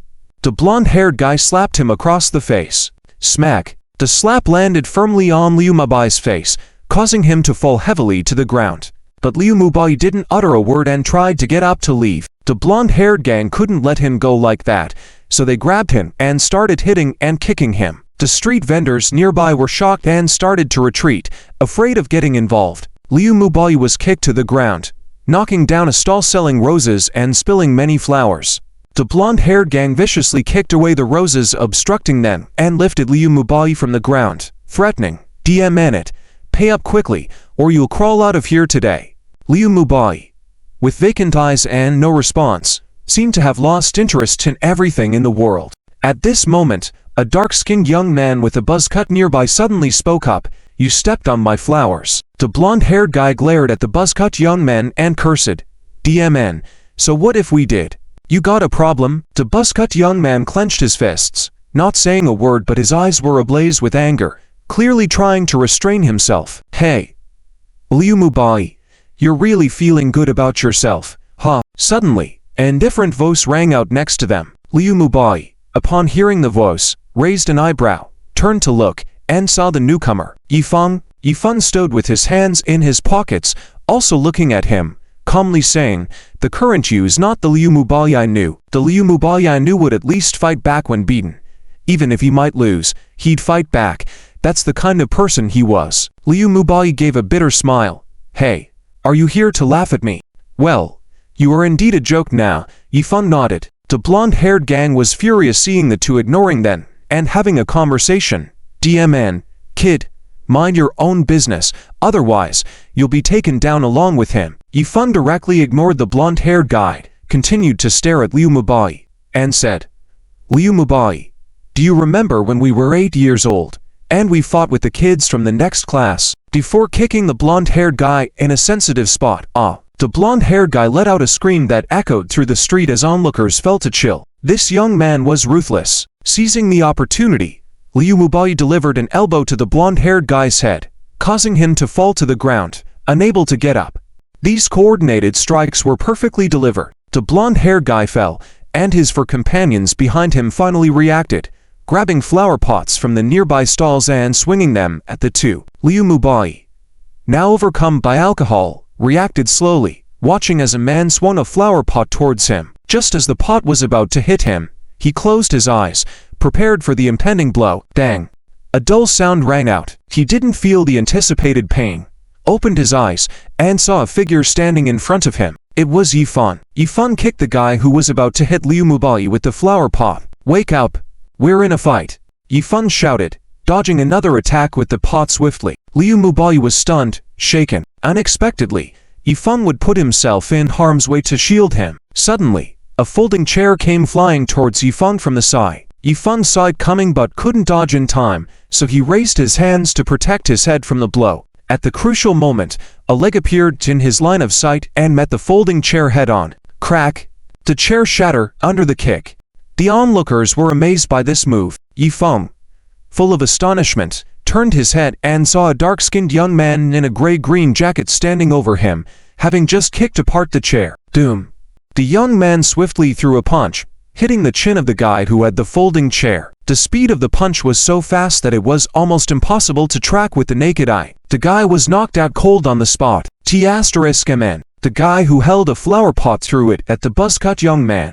Smack! The buzz-cut young man kicked the flower pot that was flying towards him into pieces. Holy sh**T. The bystanders gasped in amazement. The remaining two goons were also petrified. This guy was no ordinary match. Realizing that they were outmatched, the two goons turned pale and ran off. However, there were still 3 accomplices on the ground. The blonde-haired guy lay on the ground, intimidated by the buzz-cut guy's fierce aura, his face pale, too scared to move. "Pay up!"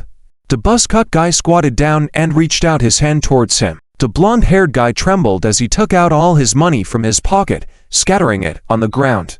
Only 100 or so yuan. The buzz-cut guy took the money, counted it, then threw back 12 yuan to him. He silently stood up and began picking up the scattered roses on the ground. Yifeng regained his composure and expressed his gratitude to the buzz-cut guy. "Thanks, man. What's your name?" The buzz-cut guy, still focused on picking up the roses, replied without looking back, "Wu Xiyuan." Wu Xiyuan picked up the remaining dozen or so intact roses on the ground, wrapped them in a snake leather bag used for setting up a stall, and prepared to leave. "Qian Ziyu called out suddenly. Wait a minute." Yifeng suddenly stopped him. He turned his head, looking at Yifeng with a puzzled expression. "What's the matter?" Yifeng took out a business card from his pocket and handed it to him, I owe you a favor today. If you ever need anything in the future, you can call me. My name is Yifeng. This is my business card. Wu Xiuan looked at the business card, a hesitant expression on his face, unsure whether to accept it. He always did good deeds without seeking anything in return. Yifeng could see his thoughts and smiled, saying, "Just consider it making a friend." Seeing Yifeng's sincere expression, he took the business card and stuffed it into his pocket without even looking, then turned and left. Yifeng couldn't help but chuckle. Why is this person's character so odd? It seems like he doesn't understand worldly affairs, and his character is straightforward. But that's not necessarily bad. It's better dealing with someone genuine than with people who wear masks of hypocrisy. With his skills and the aura of someone who seemed to have come from the military, how did he end up setting up a stall on the street? As Yifeng watched his retreating figure, he did consider recruiting him into the security company, as he was truly talented. But dealing with someone with such a personality couldn't be rushed. They had barriers against everything in their hearts and wouldn't easily trust others. Stinky Fun, are you okay? Gu Muxi ran over with 2 police officers, asking nervously. Yifeng purposely sent her away to get the police, so she wouldn't get involved. After all, once things got physical, anything could happen, and he didn't want her in a dangerous situation. Don't worry, I'm fine. You should know that ordinary thugs can't get close to me, Yifeng said lightly. But without Wu Xiuan's help earlier, he might have been injured today. Don't even start. Do you think I don't know your tricks? Next time, you better not trick me into leaving again. I can take on 3 of you in a fight. Gu Muxi glared at him, puffing up her cheeks.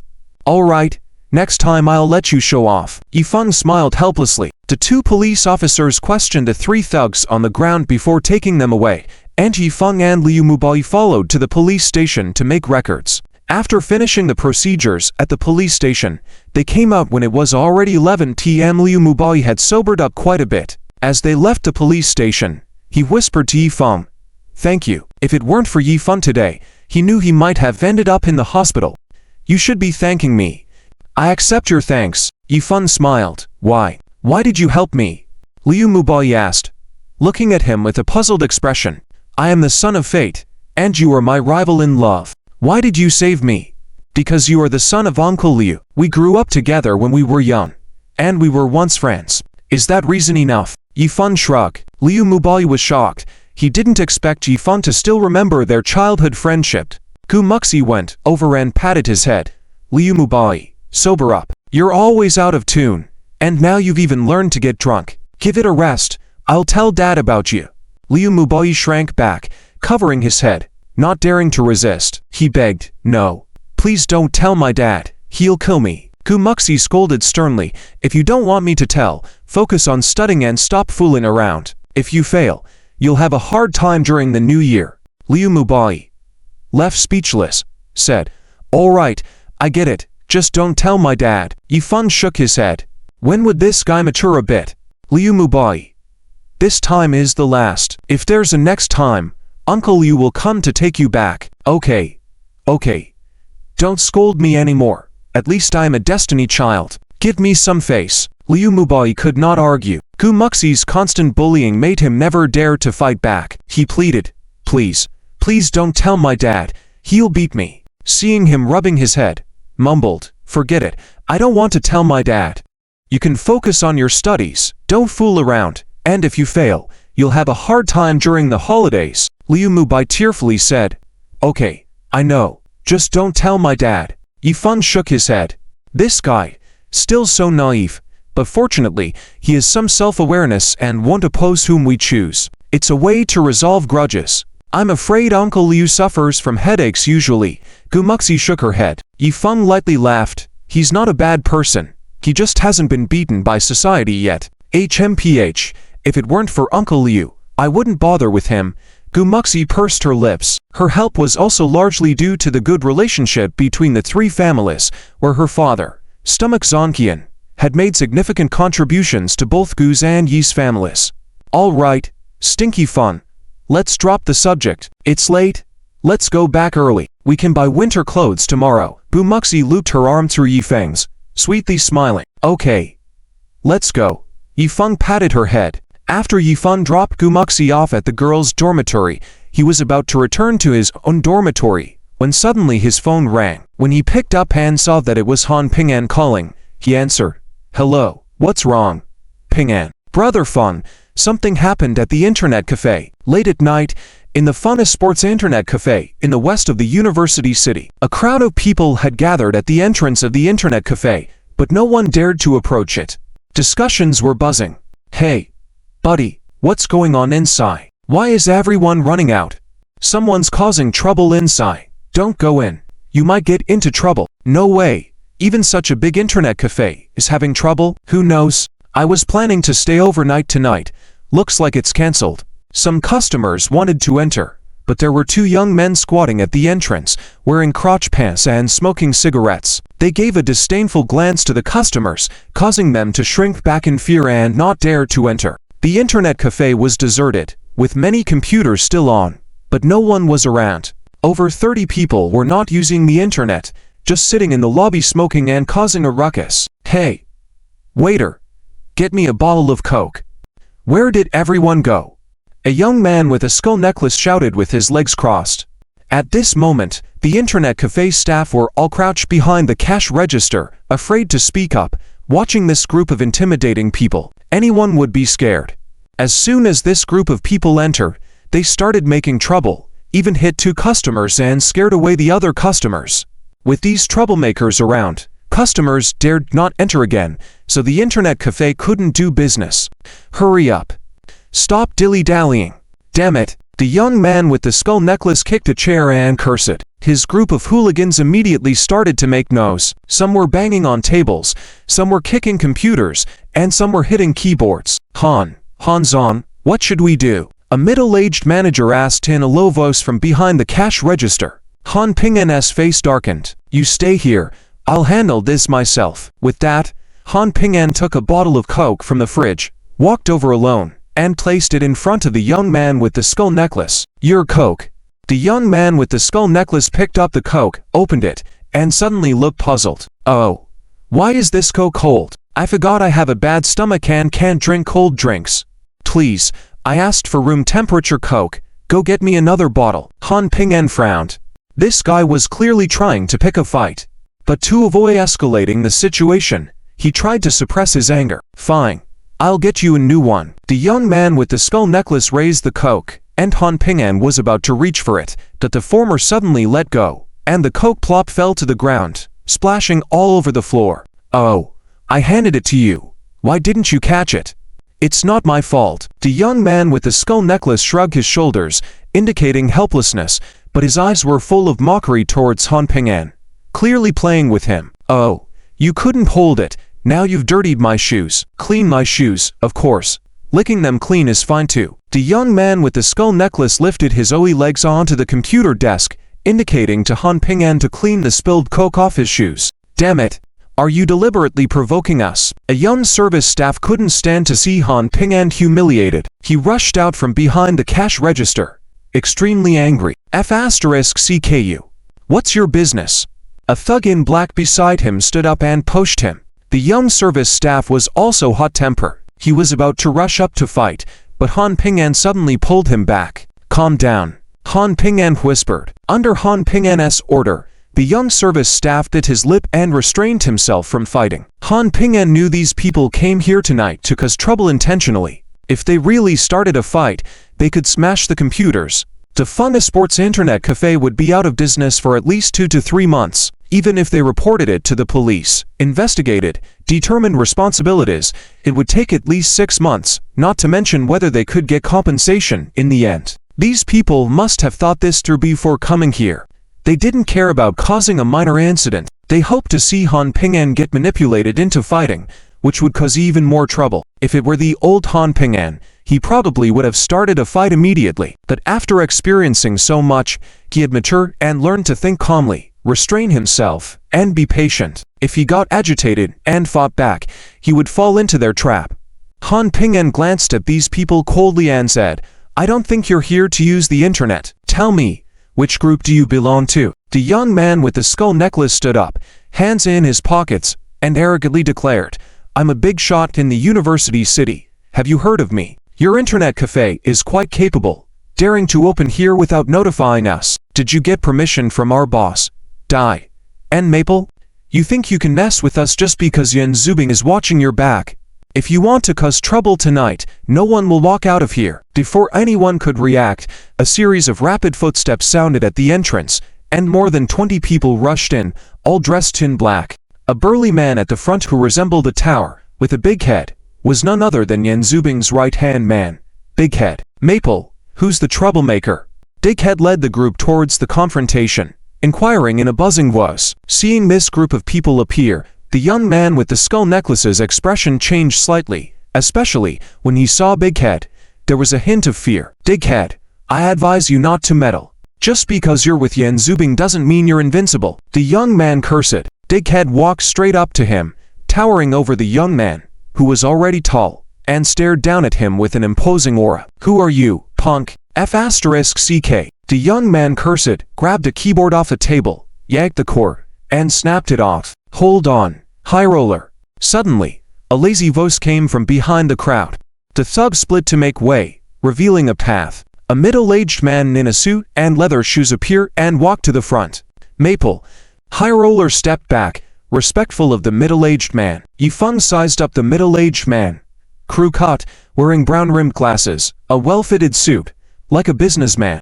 The middle-aged man was also appraising Yifeng, his gaze strange with a hint of mockery. Heh. You must be Yifeng, right? Let's get acquainted. I'm Chin Feng. The middle-aged man introduced himself with a smile, relaxed and unhurried. There's nothing to get acquainted with, Yifeng said calmly. Chin Feng adjusted his cuffs, unfazed, and said, Boss Dai hopes to have the only internet cafe in the university city under his belt. Can you understand? I don't understand, Yifeng snorted. Chin Feng shrugged. Oh, it seems you're still too young, with a bit of an understanding problem, but it's okay. I'll help you understand in the future. Yifeng, while I was making a name for myself in the university city, you were probably still in school. There are some businesses you better not meddle with. Don't think Yan Zubing can protect you forever. He can barely protect himself now. What makes you think he can cover for you? Just some leftovers? Yifeng glanced over at Big Head's group, showing no fear but rather a hint of provocation. Chin Feng put his hands in his pockets, stepped forward, walked to Yifeng, and smiled. Young man, understand one thing. There can only be one Maple in the university city, and that's me. Chin Feng. Young man, the college town is not the place for you to hang out, understand? Chin Feng pushed his glasses and a hint of ruthlessness flashed in his eyes. Yifeng remained calm and said coldly, where I hang out is none of your business. You have no right to point fingers at me. Ha ha, right? Of course, I have that right. Chin Feng raised his hand without looking back and asked his brothers behind him, do you agree? Yes. More than 30 people behind Chin Feng shouted in unison. Yifeng, this is my right, is it enough? Rest assured, my rights are enough to make you regret. Chin Feng leaned closer, his sharp eyes fixed on Yifeng, and he whispered, oppose me, oppose Boss Dai, and you better be careful when you go out in the future or you might end up lum. Lum in Cantonese means death. This was a blatant threat. Yifeng did not back down, staring at him calmly, and said, whether you believe it or not, you won't be able to lum me right here and now. If you dare to cause trouble today, I can prevent you from leaving this internet cafe. As soon as Yifeng's words fell, the grizzled leader and his henchmen became agitated, swarming forward, and the leader pointed at Yifeng's nose and cursed, what did you say, you bastard? Come on. I'll beat you up.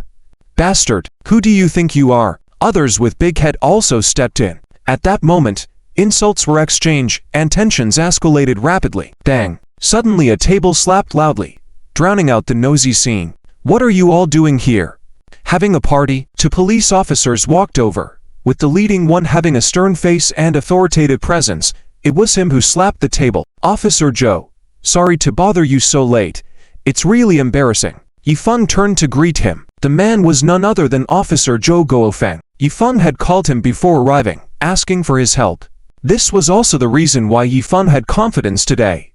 As long as Officer Zhou Guofeng was there, the situation wouldn't escalate. Officer Zhou Guofeng walked over confidently, and the people automatically made way for him without daring to stop him. After all, Officer Zhou Guofeng was a legitimate officer, and no one dared to provoke him. Qin Feng frowned, surprised that Yi Feng had called the police. Mr. Yi, what's going on? Officer Zhou asked Yi Feng first before turning to Qin Feng. Officer Zhou, I run this internet cafe, it's a business, welcoming customers to come in and use the services. However, these people are not here to use the internet and are disturbing the order of operation, so I had to call the police. Yi Feng explained truthfully. Officer Zhou glanced at Qin Feng's group and knew they were troublemakers. He looked at Qin Feng and asked, "What's your situation? Why did you bring so many people here? What kind of show are you trying to put on?" Qin Feng spread his hands innocently and said, "Officer, you've misunderstood me. Today is my great-grandmother's 90th birthday. I brought my friends to the internet cafe to celebrate a bit. Is that not allowed?" As for his claim that other customers are unable to use the internet, how is that our fault? We didn't do anything wrong. Hey, have we done anything bad? The leader smirked. "No, I am a law-abiding citizen." Qin Feng pursed his lips and said, "Officer, as you can see, we are all honest and decent people. Why would we do anything wrong?" Officer Zhou snorted, "HMPH, it's quite creative to bring a group of people to celebrate a 90th birthday at an internet cafe. Do you take us for fools? I warn you, stop causing trouble. Messing with the law will get you in prison. You better leave now, otherwise I can take all of you back with me to stay for a few days." Qin Feng shrugged and said, "Sure thing, officer, we will leave now. Looks like we won't be able to have fun today. It's a pity we can't go online. But I like having holidays, birthdays, bring friends to go online together. Hehe, Mr. Yi, from now on, I will be your loyal customer. Rest assured, I will come often." Yi Feng put his hands in his pockets and said coldly, "Welcome, I will be at your service." "Oh really? Then let's meet another day. Goodbye." Qin Feng waved to Yi Feng and Officer Zhou with a smile as they left. As Qin Feng walked away, the over 30 people behind him followed suit and left. Once Qin Feng's group had all left, Yi Feng finally relieved his tense heart and let out a sigh of relief. Although he wasn't afraid of using force, a commotion here would surely disrupt the internet cafe's operations for some time, affecting the business. Most importantly, someone would definitely get hurt if things got physical, and in the worst-case scenario, it could lead to loss of lives. "Officer Zhou, thank you very much for your help. For coming over so late, I'd really appreciate it." Yi Feng expressed his gratitude to Officer Zhou sincerely. Officer Zhou waved his hand. "It's my duty. No need to thank me." He glanced at the group of people led by Big Head, furrowing his brows. "However, Mr. Yi, come with me for a moment. There are some things, some words, that I need to make clear to you." In the office of Zifeng Sports Internet Cafe, Yi Feng poured a cup of hot tea for Zhou Guofeng and handed him a cigarette. "Officer Zhou, would you like to try a cigar later?" Yi Feng took out a box of cigars from the counter and placed it in front of him, smiling. If he wanted to smoke, Yi Feng would not hesitate to give him the box of cigars. Zhou Guofeng glanced at it. "Cuban cigars, those are not cheap." "Yi Feng, you are quite generous. But I'm not used to smoking these things." He understood Yi Feng's intention, so he directly refused Yi Feng's offer. Being too accommodating and easily influenced could affect his principles in doing things. Yi Feng laughed. "All right, let's smoke Quasi instead. Come on." Officer Zhou had some tea. Zhou Guofeng didn't pick up the tea. Instead, he lit a cigarette and took a puff, saying, "Yi Feng, you are a businessman. But I am not. I am not good at these manipulative things. I say what I have." "Yi Feng, were those your friends earlier?" Yi Feng knew who he was referring to.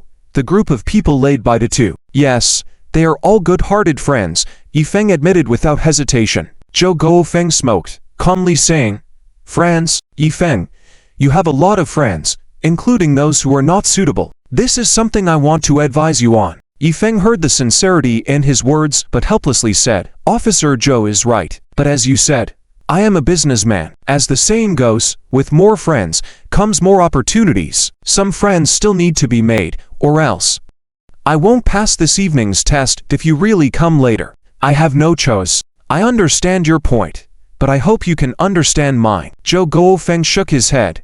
"Keep some distance. You are one of the most promising young people I have met, and I don't want you to go astray." His words carried a sense of cherishing talent and showed his goodwill. "Ha ha. Definitely. I have always reminded myself not to go astray. You can rest assured of that. Yifeng chuckled. Zhou Guofeng tapped the ash of his cigarette, saying seriously, that's good. Some things and words cannot be said directly, but you are a smart person who can understand my meaning. Yifeng, if you ever need anything, you can call me anytime. Although my jurisdiction is not here, we've crossed paths, and if there's something I can help with, I will. Yifeng nodded, expressing gratitude. Thank you for your kindness, Officer Zhou. I hope to have friends like you. Making friends is not the problem, but I'm not used to putting handcuffs on my friends, and I hope that day will never come, Zhou Guofeng jokingly said. Of course, I strictly abide by the law. Our group has a professional legal compliance team, Yifeng smiled. Well, as long as you understand my meaning, I won't disturb you further. It's almost dawn. I should head back now. Zhou Guofeng extinguished half of his cigarette. Getting up, Yifeng also stood up, then suddenly raised his hand to detain. Please wait, Officer Zhou. Yifeng, is there anything else? Zhou Guofeng paused, turning back in puzzlement. Yifeng stared at him, revealing a strange smile. Today, thanks to Officer Zhou, I might not have given other gifts, but I have another gift I want to give you, which I believe you will accept. Zhou Guofeng raised an eyebrow. What gift? Yifeng tapped the table. A credit, a huge credit. Meanwhile, in a luxury private room near the University City Mauxin bar, more than 10 people were drinking inside, with hostesses mingling among them, creating a lively atmosphere with colorful lights and swirling smoke. DRIZZLE, I really apologize. Tonight I was planning to deal with that Yifeng kid, but I didn't expect cops to show up. What a pity. Qin Feng raised his glass to Dai. He had come straight here after leaving the internet cafe, but things didn't turn out as planned, which was embarrassing. No worries, there's plenty of time to deal with him. You guys go all out and have fun tonight. Make sure everyone enjoys themselves, Dai said generously. It seemed he didn't care much whether the plan was successful tonight, showing his broad spirit. Qin Feng took a few steps closer, raised his glass sign of respect. Yes, DRIZZLE, you're right. There will be opportunities to deal with him, but tonight I'll have to punish myself with a drink. Qin Feng politely said. No need for that. No need for self-punishment. We're all brothers, I understand. Dai pretended to be upset. Qin Feng had been doing business near the University City for so many years, and his relationship with Dai was good, which was mostly why he could do business near the University City. For both of them, it was a mutually beneficial relationship. Dai had the money and the ability to make money, and he would give a monthly dividend to Qin Feng, making him the latter's financial supporter. At the same time, Qin Feng was in charge of maintaining stability in the place Dai operated, making sure there were no unruly incidents there. One could say that it was a cooperative relationship of mutual benefit. Having worked together for several years, their relationship was good, referring to each other as brothers. They clinked glasses and finished the drink. Dai suddenly asked, Qin Laodi, which of the brothers leading the team tonight? It's a good brother of mine. Gao Lao, that kid doesn't know anything except fighting. Qin Feng joked. With that, he called out to Gao Lao, who was in the middle of the room hugging a girl. Gao Lao, come have a drink with DRIZZLE. Okay. Gao Lao trotted over, holding a glass. So it's Gao Lao brother. I remember now, he's quite talented.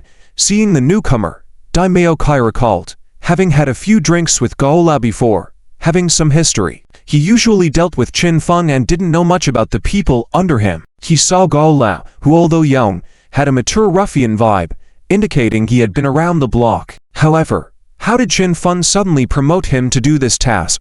Qin Laodi, your men are indeed a talented bunch. Not bad. Not bad. Dai praised generously. Gao Lao was flattered and a little disoriented, plus the effect of alcohol. He patted his chest. Dai owner, you can rest assured, I'll take care of that Yifeng kid. I guarantee he'll be taken care of properly. Dai clapped. Good. Brave. Young people really have the courage to take risks. But, to deal with that Yifeng kid, we need to first deal with those 3 internet cafes of his, to force him, make him unable to resist. Gao Lao patted his chest, about to make a bold promise, suddenly interrupted by Qin Feng raising his hand. Oh, Dai Lao, do you have any other ideas? Let me hear it, Qin Feng asked softly. He wasn't a fool, and wouldn't blindly agree like Golao, but would listen to Daimyo Kai's words before making a decision. While he had a good relationship with Daimyo Kai and handled these matters, not every issue was worth doing, at least not at gunpoint. Daimyo Kai exhaled smoke, chuckled a little, whispered a few words to Qin Feng's ear. After hearing it, Qin Feng raised an eyebrow, laughing. Ha ha, Daiji's method is good. You can rest assured about those little things, I'll take care of that. But who will be the one to deal with Yi Fen? Daimyo Kai straightened his body, lightly tapping another man beside him, and with a smile said, that would be left to a G. Nice to meet you. This is Lei Zhou's brother, Ba Mingji. Ba Mingji. Qin Feng's face showed a hint of surprise. Lately, Lei Zhou's people have been targeting Yan Zubing, and it is rumored that they even hospitalized him, and he is yet to be discharged, causing quite a stir. Among Lei Zhou's people, the one who has recently gained a lot of fame is Ba Mingji. Someone who dares to mess with Yan Zubing in Guan City is surely not a good person. Odd. Brother Ba, hello. Pleased to meet you. I've heard a lot about you. Qin Feng smiled, then walked over to shake hands with Ba Mingji. Ba Mingji stood up and shook hands, saying, oh, please, no need for formalities. After shaking hands, Ba Mingji casually sat down, crossed his legs, started snacking on melon seeds, showing no intention of getting close to Qin Feng. This made Qin Feng feel a bit embarrassed and annoyed. This guy is really arrogant. No wonder he's from Lei Zhou. But he, too, is a savvy person in society and wouldn't make a fuss over such trivial matters. Instead, he gracefully said, with Brother Ba's help, it will be easy to deal with Yi Feng. Ha ha. He could tolerate it, but Golao didn't have his patience. Golao muttered ambiguously. How? Maybe. Ba Mingji suddenly slammed down the wine glass in his hand, making a sharp nose. Qin Feng's heart skipped a beat. He glared at Golao and scolded. Golao, how come you're talking nonsense after a few glasses of wine? Go play by yourself. Fun brother, Golao was somewhat unhappy and wanted to explain, but Qin Feng interrupted directly. You. Just go play by yourself. Behave. Qin Feng gave him a side eye, thinking to himself, that this future brother-in-law really isn't easy to handle. Oh, chastised. Golao walked away sulkily to drink alone. Qin Feng personally got a bottle of beer and poured one for Ba Mingji, saying, hey, Brother Ba, here, a toast to our first meeting. Cheers. Qin Feng had already given face on this occasion, hoping to ease the tension, but Ba Mingji just smiled playfully, not picking up the glass. Instead, he stared at Qin Feng, waiting to see him drink. Qin Feng's eyes flashed a hint of hostility, but he showed nothing on the surface, finishing the drink in one go. Daimyo Kai understood Ba Mingji's arrogance. Apart from Lei Zhou's leader Ren Yanghua, no one else was taken seriously. He stood up to lighten the mood and said, ha ha, Qin brother has a good capacity for alcohol. Come, let me accompany you for a few drinks. Tonight, we won't go home until we're drunk. Sounds good. Let's cheers, Dai brother. Qin Feng then turned to Daimyo Kai, smiling. Midway through the drinking session, Qin Feng excused himself to go to the restroom, and Golao followed him out. They stood at the restroom door smoking. Brother-in-law. Oh no, Feng brother, that Ba Mingji, such a jerk. What kind of person is he? If I run into him outside, I definitely teach him a lesson. Damn. Golao cursed loudly. Qin Feng chuckled and said, there's nothing worth getting angry about. People like him won't last long. Brother-in-law, I mean, Feng brother, I won't act first against Yi Feng for those small things. I'll save those dirty words for Lei Zhou's people. Qin Feng advised. Hehe. Got it, Feng brother. I'll go to the Shi Feng internet cafe in a couple of days. Golao said with a smile. Qin Feng nodded. After a moment's contemplation, he said, when you act, be sharp and precise. Don't get caught off guard. Feng brother, no problem. I understand. Golao said confidently. 2 days later, at 1 a.m., the Shi Feng gaming cafe was still crowded, with all the machines occupied. Han Ping'an was walking around, preparing to return to the office to rest. In the past few days, to prevent any trouble, he had moved into the internet cafe. Before he could reach the office, suddenly, with a snap, the entire cafe plunged into darkness. The customers in the cafe were in an uproar. What the hell? What's going on? Power outage. No way. How unlucky is this? It can't be. This is a commercial area. How could there be a power outage? The lights in the shops outside are still on. Yeah. It seems only the internet cafe is affected. What a crappy internet cafe. I was just having fun. Damn it. Refund, and leave the machine. Customers were complaining, some leaving directly, and many rushing to the counter to inquire about the power outage and refunds. Han Ping'en frowned, feeling that something was amiss. He was about to check the electric box when a young staff member ran over. Mr. Han, it's bad. The internet cafe's power line seemed to have been cut. What? Cut by someone? Han Ping'en's heart sank, subconsciously sensing that 2 other internet cafes were also in trouble. Indeed, his phone rang. It was the manager of another branch calling. Mr. Han, it's bad. Our network line has been set on fire. Immediately notify the maintenance department for urgent repairs. Han Ping'en said in a deep voice. It's Han. I've already notified the maintenance department, but from what I see on site, it doesn't seem like equipment damage. It looks deliberate. The store manager on the other end of the phone responded with concern. All right, take photos of the scene first, then check the surveillance to see if there are any suspicious individuals. Remember to document the losses and restore the equipment as soon as possible, Han Ping'en said calmly. It was not a time for anger or finding the arsonist, but to quickly resume operations to avoid impacting the cybercafe's reputation. Got it.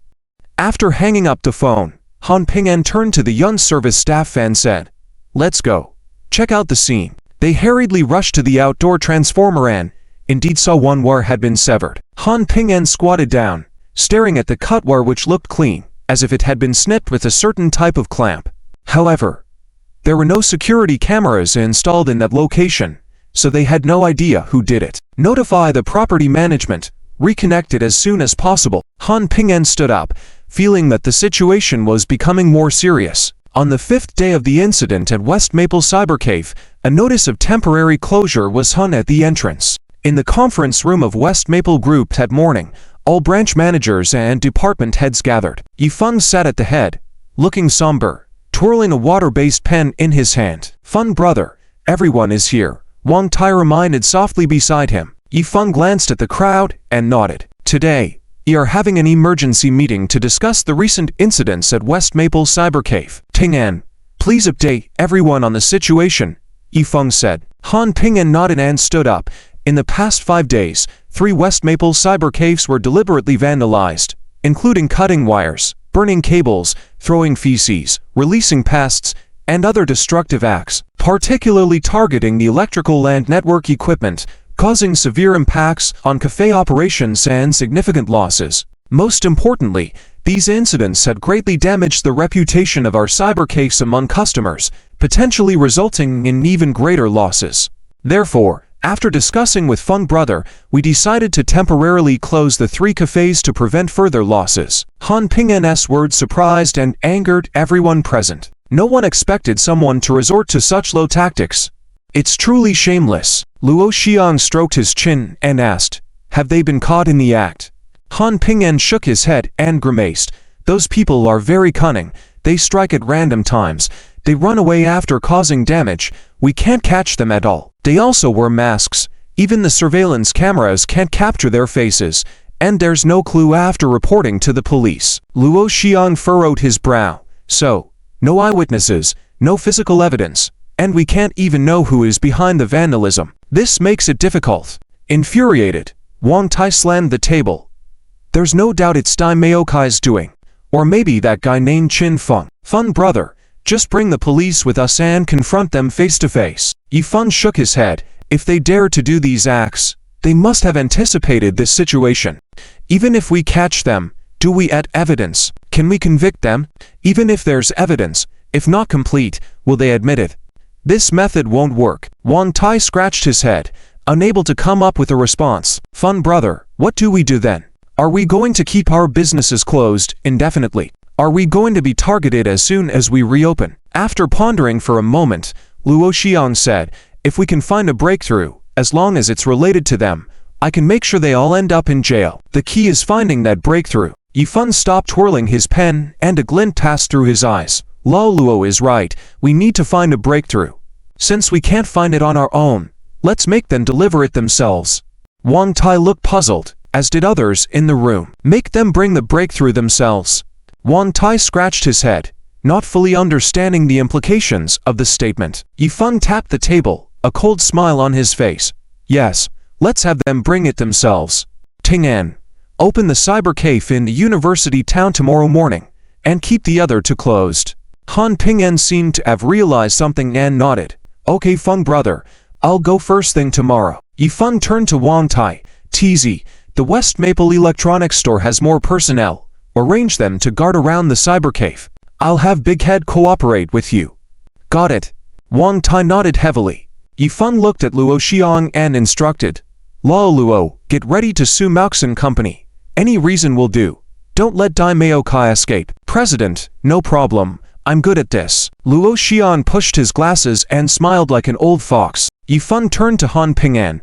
Ping-an, have the West Maple Esports Company's finance department calculate the losses. Make sure to inflate the figures, and prepare an early list of losses.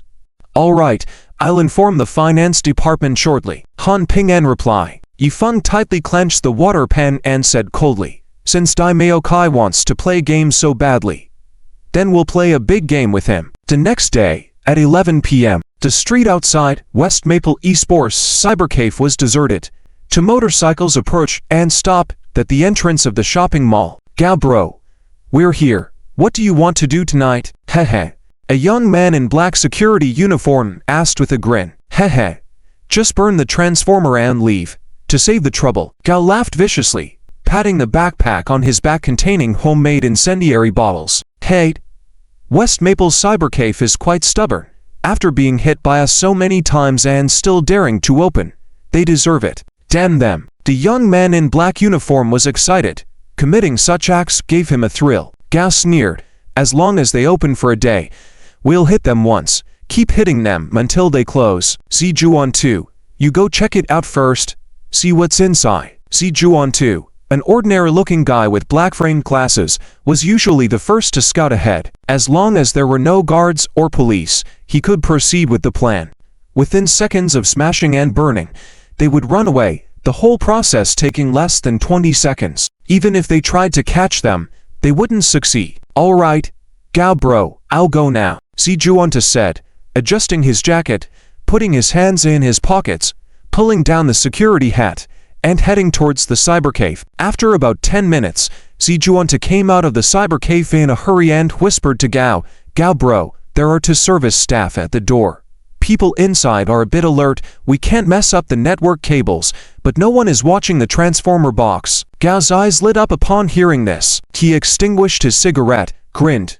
Very good. Seems like they haven't learned their lesson yet. Let's make sure they really remember this time.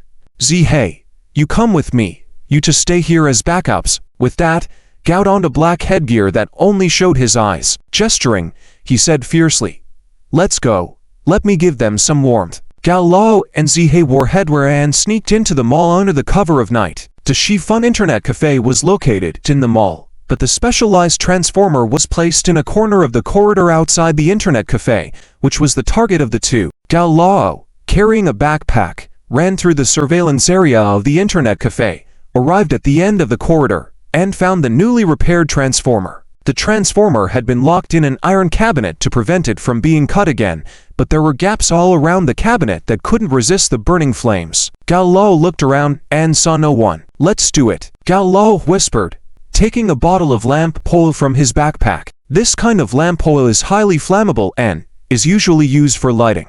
He poured the oil into the gaps of the iron cabinet and stuffed in some cloths. Zihei took out a lighter and ignited the cloth soaked in oil. Sizzle. The flames soared and engulfed the iron cabinet in an instant. Gao Lao grinned with satisfaction, knowing that the Internet Cafe would probably be closed for 10 days or half a month this time. Retreat. He gestured, but when he turned around, he suddenly froze. At some point, more than 20 people appeared behind him, many of whom were employees of the Internet Cafe. Catch these two bastards! Wang Tai angrily shouted, leading the charge, followed by a group of people. Damn! We've been set up. Gao Lao's face changed suddenly, cursing loudly. But now was not the time to stand still. Run. Run quickly. Gao Lao saw his retreat blocked tightly and the only window was one side of the corridor, which was very small and could only accommodate one person climbing out. He didn't care about much, so he climbed out first. Gao, don't leave me behind, Zihei hurriedly shouted, trying to climb up and squeeze into the window to compete for space with Gao Lao. Damn. Gao Lao kicked him away, climbed out of the window, and escaped. Zihei fell to the ground, just about to get up when he was firmly pinned down by Wan Tai and a group of people, unable to move. Don't move. If you move, I'll kill you. Wan Tai slapped him, leaving him disoriented. Quickly extinguish the fire, Wan Tai shouted. 2 employees came forward with fire extinguishers and quickly put out the fire on the transformer. General Wan, one kid escaped. Someone hurriedly shouted, wanting to chase after him. He won't get away, Wan Tai said coldly. On the other side, Gao Lao awkwardly jumped down, fell heavily, and twisted his foot. Damn. This is bad. Gao Lao cursed inwardly, sensing that something big was about to happen. This time, he felt like he had walked into a trap. Fortunately, he ran fast, otherwise he would have been caught on the spot. As for Zihei, they would have to figure out how to rescue him later. Gritting his teeth, ignoring the pain, he ran towards the main gate where 2 people were waiting to assist. As long as they were safe, they could plan their next move. When he reached the roadside, he saw the 2 people who were originally waiting on a motorcycle standing motionless in a dark shadow. What are you 2 waiting for here? Something's gone wrong. Withdraw. Gao Lao cursed as he limped over, but the 2 men remained motionless, their faces showing hints of fear as they opened their mouths as if to speak but dared not. When Gao Lao reached the motorcycle, he suddenly felt uneasy seeing the 2 men still not moving. Clang. Suddenly, various eerie sounds echoed around him, like metal clanging. This was followed by the sound of numerous footsteps. Where do you think you're going? A handsome young man emerged from the darkness ahead, his hands in his pockets. It's you.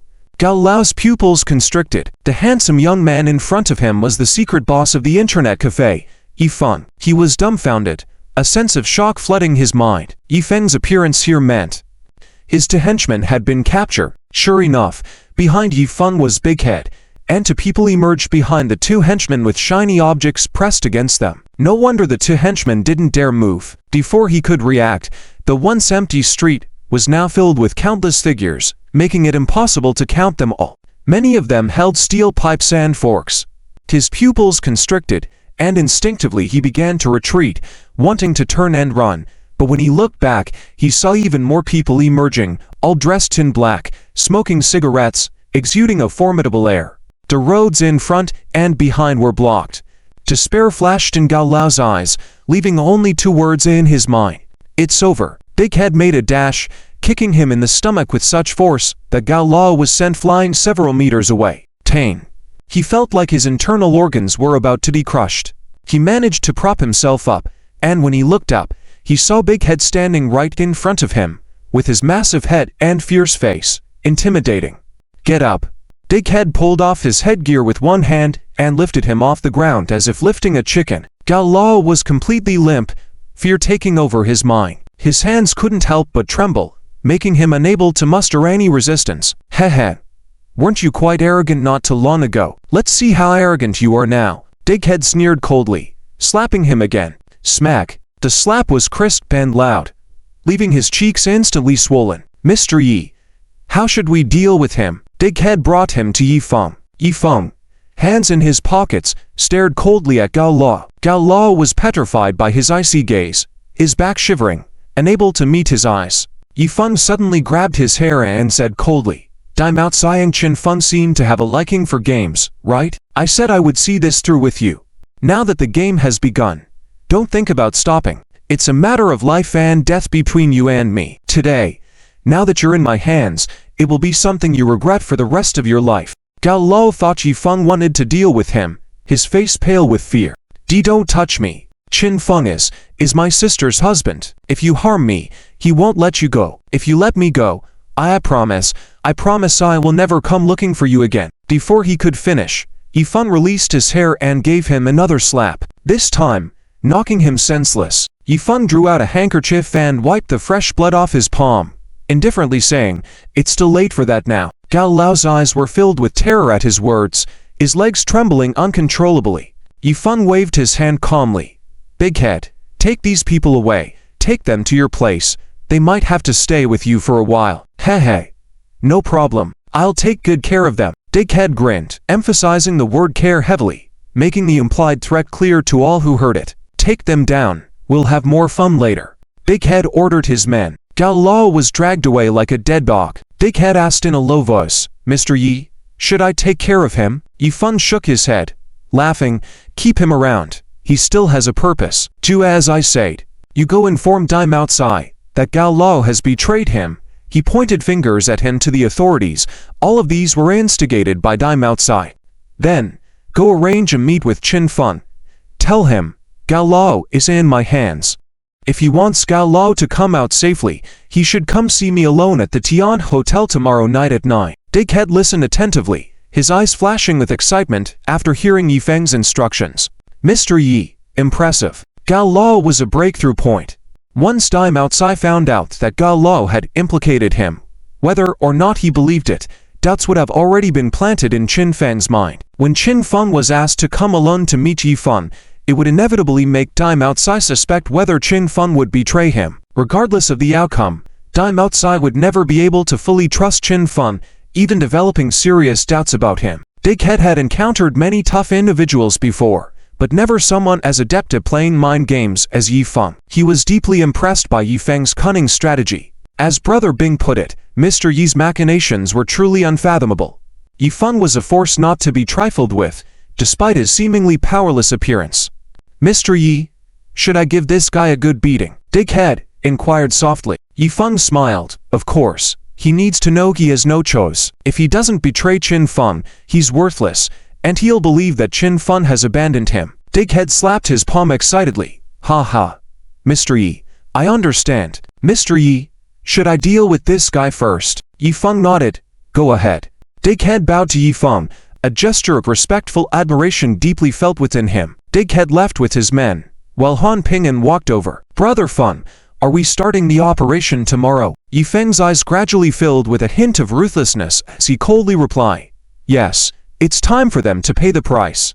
The next day at noon, at Mauxin Company, Dai Mao Kai was leisurely sitting in front of the tea table, enjoying tea. Sitting in front of him was Ba Mingji. Mingji, have a taste. This is Longjing tea from Lion Peak that my friend brought back from Hang City. It tastes good. Dai Mao Kai invited. Although he didn't really understand tea, he just wanted to show off his taste in front of Ba Mingji. Ba Mingji took a cigarette, tapped the table, and disdainfully said, tea, boring. I only drink alcohol. Dai Mao Kai put down his teacup, smiled. Well, whether it's alcohol or tea, you should try both. Ba Mingji squinted his eyes while smoking, saying, Boss Dai, you seem to be in a good mood today. You didn't just invite me here for tea, did you? I don't have that much time. Dai Mao Kai chuckled. Ha ha. Mingji, you're always in a hurry. Of course, I invited you today because there are benefits. With that, Dai Mao Kai opened a drawer under the table, took out a mooncake box, and pushed it towards him. Ba Mingji glanced at it and asked, Boss Dai, it's been almost half a year since Mid-Autumn Festival. Well, just take a look. Dai Mao Kai also lit a cigarette. Ba Mingji took the mooncake box, opened it, and saw stacks of red banknotes inside. There were 10 stacks totaling 100,000. Boss Dai, you are really generous. I like dealing with friends like you. Ba Mingji finally smiled, then closed the box. Dai Mao Kai chuckled. It's only right. It's only right. I entrusted you with the matter of Yifeng. I can't let my brothers work for nothing. Besides, I've known Elder Ren for a long time. If he's willing to come out, I have to show my support. Ba Mingji caressed the mooncake box, a greedy look in his eyes, saying, well then, I won't be polite. Elder Ren also said that Boss Dai is not a stingy person. Feel free to find us if you need anything in the future. Ha ha. Mingji, I'm very happy to hear that, Dai Mao Kai said cheerfully. Now, Yan Zubing needs to establish a good relationship with Lei Zhou's people. Having Lei Zhou support in Guanxi will reduce a lot of trouble and serve as his own guarantee. This is how a businessman should operate, by building relationships on all sides. Knock, knock. A knocking sound came from the door. Come in. Dai Mao Kai called out. The door opened, and a middle-aged man in a suit walked in and approached the tea table. Boss Dai, Please take a look at the recent revenue report from the internet cafe. You were right, our internet cafe business has been doing much better recently. The middle-aged man exclaimed excitedly. Daimyo Kai flipped through the documents, smiling contentedly. He knew this was the result of Qin Feng's work. After West Feng Esports Internet Cafe closed down, those customers could only come to his internet cafe. Okay, I got it. Keep up the good work, Daimyo Kai said, setting down the documents and waving his hand. All right, I'll keep going. The middle-aged man stepped back out. Ba Mingji finished his cigarette, extinguished it, and stood up, saying, Boss Dai, I have something to attend to, so I won't join you for tea. I'll call you when needed. Daimyo Kai guessed he was eager to go back and take credit, so he pretended, Hey, why the rush? Why don't we have a few drinks together at noon? I'll have my secretary book a private room. No need. Another time. Ba Mingji straightforwardly refused, not being polite at all. All right then. I won't keep you. I'll treat you to a drink at my bar another day. I'll see you out. Daimyo Kai stood up. After seeing off Ba Mingji, Daimyo Kai hummed a tune and returned to his office, feeling happy. Suddenly, the landline phone rang. He picked it up. Hello, it's me. What? Gao Lao got caught by the police. What's the situation? Why did this happen? What? Gao Lao implicated me. Who said that? Daimyo Kai's face changed drastically. The phone call was from his subordinate, reporting that Gao Lao had been arrested based on information from Yan Zubing's side. What was more, it was said clearly that Gao Lao had implicated him. This news was undoubtedly a bolt from the blue for him. Although the authenticity of the news couldn't be confirmed, it made him uneasy. Walking back and forth, he pondered. If this news was true, it meant he might have drawn the attention of the authorities, and with Gao Lao being a key witness, coupled with the shady dealings below him, if exposed, it would be a big problem. He could be going to prison at any moment. The more he thought about it, the more unsettled he became. He quickly pulled out his phone, wanting to call Qin Feng to confirm the news. Gao Lao was under Qin Feng, so he must have known. He dialed but the line was busy, and no one answered. Suddenly, hurried footsteps were heard outside the door, which swung open, revealing Qin Feng walking in. As soon as Qin Feng entered, his face turned very grim, and he said, in a deep voice, Boss Dai, Gao Lao is in trouble. Daimyo Kai heard from Qin Feng that Gao Lao had gotten into trouble, and his heart couldn't help but skip a beat. Could it be true that Gao Lao was really caught by the cops? Was that news true? What's going on? What happened to Gao Lao? Daimyo Kai urgently asked. Qin Feng's face darkened as he said, Gao Lao and a few of my brothers didn't come back after going to do something last night. Their phones are unreachable. We've lost contact with them. Do something? What kind of things? Did they go to Zifeng Internet Cafe? Daimyo Kai guessed. Surprised, Qin Feng said, Boss Dai. How did you know? Indeed, they went to Zifeng Internet Cafe. The cafe reopened yesterday, and Gao Lao said they were going to check it out. I was out for a bit yesterday and only found out when I got back that they haven't come back since last night until today, and their phones are unreachable. I'm afraid something's wrong. Daimyo Kai wrinkled his brow, sat at the tea table, lit a cigarette, and pondered. Do you think Gao Lao might have been caught by the cops? I don't know.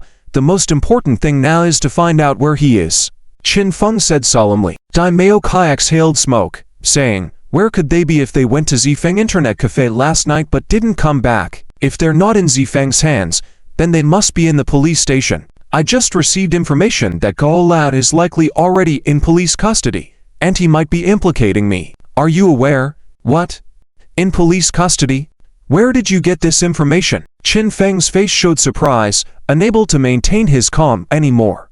My people heard it from Yan Zubing. If Gao Lao is missing, there's practically no way out. The most crucial thing now is whether Gao Lao will expose me. Daimyo Kai's words carried a hint of anger. He detested betrayal the most. If Gao Lao were to expose him, he would undoubtedly be in trouble. That would be a form of betrayal to him. No, he won't. Gao Lao may be a bit reckless, but he won't betray us. I truly believe in him, Qin Feng asserted. Daimyo Kai suddenly asked coldly, Qin, do you really have that much confidence in him? Having been in the underworld for a while, he had encountered all sorts of people, those who talked about brotherhood but betrayed others when the time came. Qin Feng, as Gao Lao's brother-in-law, naturally trusted him, but their relationship wasn't that deep. If Kola implicated him in the internet cafe incident, he would be in trouble. How could he trust Kola to keep his mouth shut? Boss Dai. What do you mean by that? Do you not trust Kola, or do you not trust me? Qin Feng's face darkened slightly. Without answering, Dai Maokai spoke coldly. Qin, Kola is under your command. You need to investigate this matter and find Kola. Warn him not to speak recklessly. Feeling the underlying lack of trust in his words, Qin Feng's demeanor also turned cold. All right, no problem. But the first thing we need to do now is to find out his whereabouts, right? Boss Dai, you have some connections with nearby police stations. Shouldn't you help find Kola first? Dai Maokai glanced at him and nodded. I'll make some calls later. You should keep an eye on your people for the next few days and stay out of trouble. If Kola is in trouble, things might get tense. Qin Feng didn't speak, sat down, and lit a cigarette. The office fell into a heavy silence, with an eerie atmosphere between the two. A sudden phone call broke the silence. It was Qin Feng's phone. Taking the call from an unknown number, Qin Feng immediately answered. Who is this? Hehe. Qin Feng, isn't it? A deep voice came from the other end of the phone. Who the hell are you? Qin Feng raised an eyebrow. Hehe. You don't need to know who I am. I'll just say one thing. You wouldn't want Kola to end up in the police station, would you? Qin Feng's heart thudded, and he stood up abruptly, asking, Is Kola in your hands? Dai Maokai, who was listening, couldn't help but tense up, staring intently at Qin Feng. The person on the other end of the phone continued. That's right. Kola is in our hands. If you want him unharmed, come to the Tian Hotel at 9 p.m. tonight, room 888. We want to see you. Are you from Yifeng? Qin Feng's expression changed drastically. If Kola was in Yifeng's hands, the situation was dire. Tell Yifeng, if anything happens to Kola, I'll make him pay 100-fold. Qin Feng threatened fiercely. Hehe. Qin Feng, do you have the qualifications to negotiate with us? If you don't come tonight, prepare to collect Kola's body, the person on the phone said before hanging up. Damn it, Qin Feng cursed, his face dark and nearly dripping water. Dai Maokai put out his cigarette and urgently asked, Whose call was that? Have they found Kola? It was Yifeng's people. Kola is in Yifeng's hands. They want to meet me tonight at the Tian Hotel. Qin Feng answered truthfully. Hearing this, Dai Maokai's heart sank. Meeting Yifeng at the hotel, that doesn't sound good. I still don't know what they want, but I must go this time. Qin Feng's tone was resolute. If he didn't rescue Kola, his men wouldn't follow him, and his influence would diminish. Most importantly, Kola was his future brother-in-law. Dai Maokai tapped on the table, gave him a stern look. Yifeng had caught Kola, and now they wanted to negotiate, probably using Kola as a bargaining chip. What could the two of them trade in this situation? It was almost certain that Yifeng had their sights set on him. Qin Feng reaching some form of cooperation with Yifeng. Would that mean he might get stabbed in the back? Dai Maokai pulled out a cigarette and handed it to Qin Feng, saying, Qin, that kid Yifeng is as cunning as a fox. Be careful dealing with him. If anything happens, call me anytime. If, and I mean if, we're left with no choice, it's the best if Kola disappears.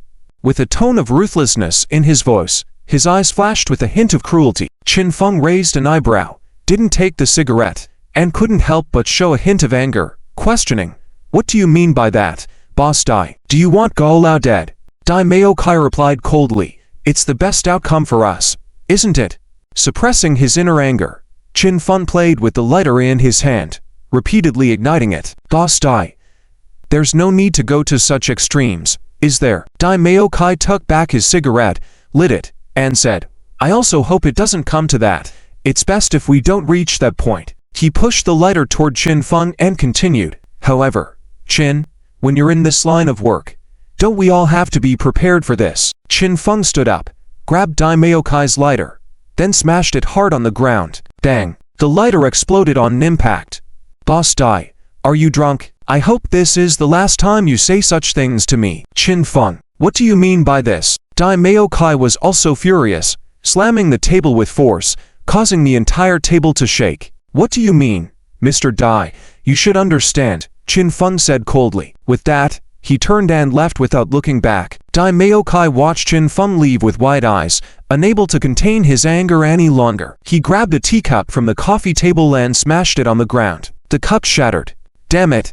A dog's plaything, still daring to show attitude to me. Dai Maokai's face was full of rage as he cursed loudly. In his eyes, Qin Feng was nothing more than a money-driven lackey, like Ba Mingji. Although Qin Feng had been of benefit to him over the years, he never expected him to speak to him in such a manner. After his outburst of anger, Dai Maokai quickly calmed down. The leverage wasn't solely in the hands of the police but also in the hands of Yifeng. And the difference wasn't that big. If Yifeng sent the police after him, there was a high possibility that he would be exposed, especially considering the rumors spreading from Yan Zubing's side. He didn't dare to bet that the police wouldn't turn on him. Now that Yifeng wanted to meet Qin Feng alone again, it was for negotiation purposes only. There was no need to talk otherwise. It appeared that Yifeng wanted to use the police as a bargaining chip to exchange with Qin Feng for something. This was highly probable. Would Qin Feng turn traitor? Dai Maokai's expression changed suddenly at the thought. He couldn't just wait around. He needed to be prepared.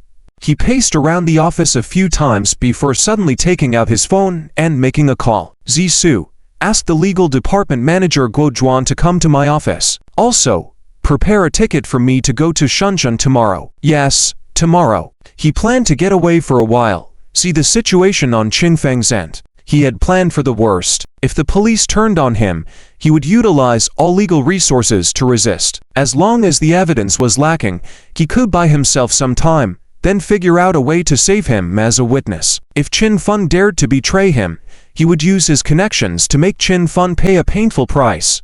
Nighttime, underground basement of the Dynasty Entertainment Club.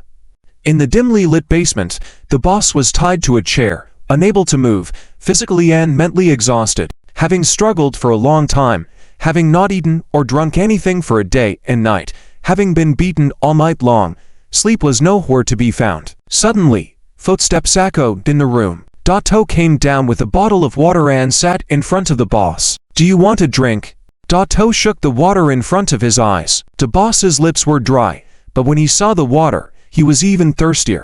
He opened his mouth but held back the words. He really didn't want to betray Qin Feng. Dato sneered and said, your mouth is tough, but I'll tell you some good news. Qin Feng has spread the word that you betrayed him. Now, as long as you show up, he will definitely throw you in the river. He is eager to cut ties with you.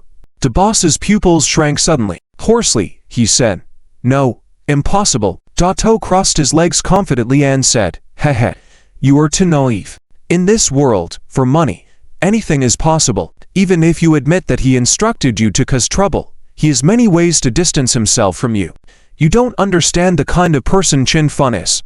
Even if he doesn't want this, do you think Dai Maokai won't make him do it? Will Dai Maokai spare you? Don't be naive. The boss's face instantly turned pale. He knew who Dai Maokai was, and he would stop at nothing for profit. Seeing his reaction, Dato brought the water to his mouth and with a devilish tone said, cooperating with us is your only way out. If you don't cooperate, there will just be one more dead body in the Pearl River tomorrow. The boss's whole body was covered in goosebumps upon hearing this. A chill ran from the soles of his feet to the top of his head. After a moment, he moved his mouth and drank the bottled water in Datu's hand. At 9 p.m., Tian Hotel. Qin Feng arrived at the hotel as agreed, and under the guidance of a hotel staff, he arrived at room 888. Before entering the room, two men in suits searched him, ensuring he wasn't carrying any weapons. Please, Mr. Yi is inside. One of the men opened the door. Qin Feng's face was cold as he walked in. As he entered the room, there were only two people inside, Yifeng and Han Ping'an. Heh, finally here, please sit. Yifeng was smoking, not getting up, nor intending to shake hands with him. Qin Feng sat opposite Yifeng and said coldly, cut the nonsense and state your conditions. What do you want in exchange for letting go of the person? Yifeng stood up, poured a glass of red wine without turning back, and said, before we discuss this matter, I want to confirm one thing. Who instructed Gao Lao to cause trouble at my internet cafe? Was it you? Or was it Dai Maokai? Or rather, did Dai Maokai make you come after me? After saying that, Yifeng turned around, staring coldly at him. Qin Feng snorted and said, Yifeng, aren't you just asking questions you already know the answers to? I'm asking for your answer. Yifeng snapped. Qin Feng's face flushed with anger. He had been in the university town for so long. When had he ever been rebuked by a young man? But reason prevailed, and he calmed down, speaking in a deep voice. It was Daimeokai who made us do it. He instructed us to disrupt your operations. Are you satisfied with this answer? So, you're saying that cutting the wires, burning the cables, throwing feces, insects, and all those things directed at our internet cafe were all instigated by Daimeokai, and you acknowledge that? Yifeng continued to ask. Humph, I acknowledge. What else do you want to say? Stop beating around the bush. Where is Gao Lao? Qin Feng slammed the table, questioning. He felt some unease and anxiety, but at the moment, he just wanted to get Gao Lao out. Yifeng shook his wine glass, saying, now that you've acknowledged, that's fine. Gao Lao, I don't know who you're talking about. Huh, what did you say?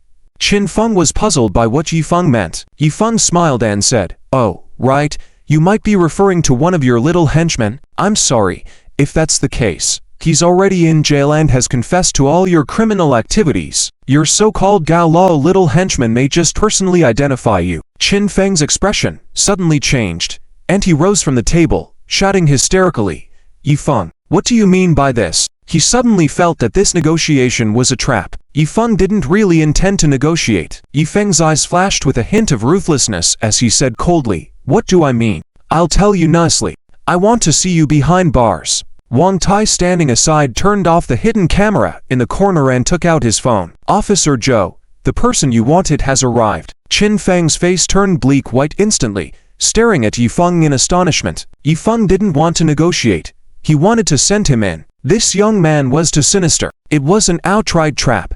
Suddenly, he remembered Daimeokai's words, and many things cleared up in his mind. The news of Gao Lao's arrest was definitely deliberately leaked to Daimeokai by Yifeng, then intentionally arranging for him to come out for negotiation. The hidden motive behind it gradually surfaced, making Daimeokai suspicious of him, unable to trust him anymore. In such a way, Daimeokai would definitely not collude with him, let alone use resources to find a way to get him out of the police station. Damn it, this was brutal. At that moment, he felt fear, deep fear toward this young man in front of him. This young man was truly terrifying. In an instant, Qin Feng realized many things, but it was too late. He slumped back into his seat. Dang! The door suddenly swung open, and Zhou Guofeng strode in with several policemen, handcuffing him. Qin Feng sat there in a daze, despair evident in his eyes. It was over. Everything was over. Zhou Guofeng walked up to him, saying coldly, Qin Feng, you are suspected of property damage, involved in multiple violent incidents, robbery cases, and intentional harm cases. Please come with us. Qin Feng was taken away by 2 police officers. Awaiting for him would be a sentence of 10 or even dozens of years. Zhou Guofeng glanced back, then turned to look at Yifeng, smiling and saying, Yi boss, I really have to thank you. Yifeng replied seriously, assisting the police in eliminating harm for the people is what should be done, and it should be me thanking you instead. Zhou Guofeng couldn't help but smile at his earnest expression. Yi boss, now you can run your business in peace, right? He understood well that the credit Yifeng gave him was merely to eliminate business obstacles through his hands. This was something they both understood without saying. Of course, it's all thanks to you, but there is still one person that I can truly feel at ease. Yifeng lightly laughed. Daimeokai, I know, you can rest assured about this. We will not let any lawbreaker go unpunished. Zhou Guofeng said firmly. Yes, I completely trust you, Officer Zhou. With you here, the city can be made safer. Yifeng said sincerely. Zhou Guofeng waved his hand and said, no need to praise me. It's just my duty. I'll say it again. I hope Yi boss will stick to legitimate business operations and not stray into the wrong path. After saying that, Zhou Guofeng turned and left. Yifeng watched his departing figure, lost in thought. For those who seek to accumulate original capital, can they completely avoid the gray areas? It was just wishful thinking. Yifeng understood the ways of the world deeply because the world was not only bright and righteous, it was complex. As bright as one side appeared, the other side could be just as dark, with a gray space in between where countless opportunists and profit-seekers were drawn to. Maneuvering in the gray area was like dancing on a knife's edge, yet numerous people still rushed in one after another. Zhou Guofeng was a very upright person, but also somewhat idealistic. What he hoped for was just his own expectations, which were not realistic. If he did not understand this point, it would be difficult for him to continue in the system. Brother Feng, Is Daimyo Kai going to take action? Han Ping'an asked quietly. Yes, Daimyo Kai should be dealt with early tomorrow morning. Yifeng smiled. The next morning, Daimyo Kai arrived at the company early to arrange for the following work as he needed to stay away for a while. As soon as he entered the office, the beautiful assistant hurried over. General Dai, something is not right. There's a group of people outside looking for you. Looking for me? Who? Daimyo Kai asked in confusion. They said they are from Zifeng Group, and they seem to have brought people from the Industrial and Commercial Bureau as well. The beautiful assistant said anxiously. Daimyo Kai's heart sank. He had not expected Yifeng to take action so quickly. However, he was not afraid as the company's legal team was there, and he remained calm. Well, let me go see. Daimyo Kai stood up. Subsequently, the two of them arrived at the company's front desk, where more than 10 people were already gathered, including some wearing Industrial and Commercial Bureau uniforms and others with tax work badges. What's going on? Daimyo Kai frowned, questioning them. A middle-aged man with glasses, elegant demeanor, walked forward and warmly introduced himself. Hehe, you must be General Dai Chengmaoxin. Nice to meet you. I am Luo Xian, the manager of the legal department of Zifeng Group. Daimyo Kai looked at the middle-aged man in front of him and saw a somewhat harmless figure. Oh, I see. Luo Xian pushed his glasses and smiled. Glad to meet you. What are you doing here? Is Zifeng Group sending the legal department to intimidate me? Hehe. Daimyo Kai scoffed. After a while, all 5 members of the Maonshin legal department had gathered, led by the legal head Guo Zhuan. Guo Zhuan raised his head confidently and questioned Luo Xian. I am Guo Zhuan, the legal head of Maonshin. You can negotiate anything with me. So what's going on with all this movement? Daimyo Kai crossed his hands, self-assured and composed. Zifeng Group sends a legal representative over and wants to stir up trouble. He thought he could scare the legal team he nurtured. The Maonshin legal team was comprehensive and powerful, dealing with a variety of cases from corporate to civil and criminal, showing a wealth of experience.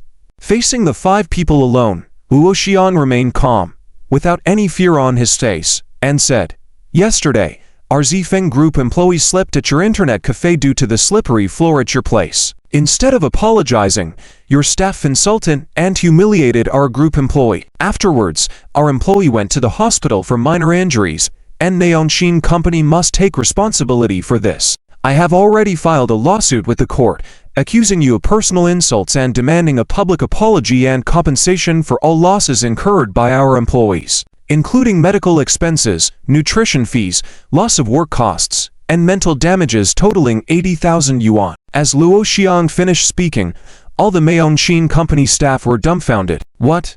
Is this true? Daimyo Kai's eyes widened. He had no idea about this incident. Moreover, it was just a slip who records such a small incident, let alone make such a big deal of it. Zifeng Group was definitely intentionally picking a fight. Luo Xian pulled out a lawyer's letter and placed it on the front desk, smiling.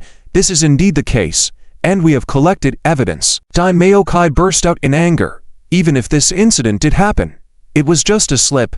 How can you demand 80,000 yuan in compensation? Is his asterisk made of gold? Luo Xian pushed his glasses, calmly stating, the employee involved is a special operational staff of our group, a senior programmer.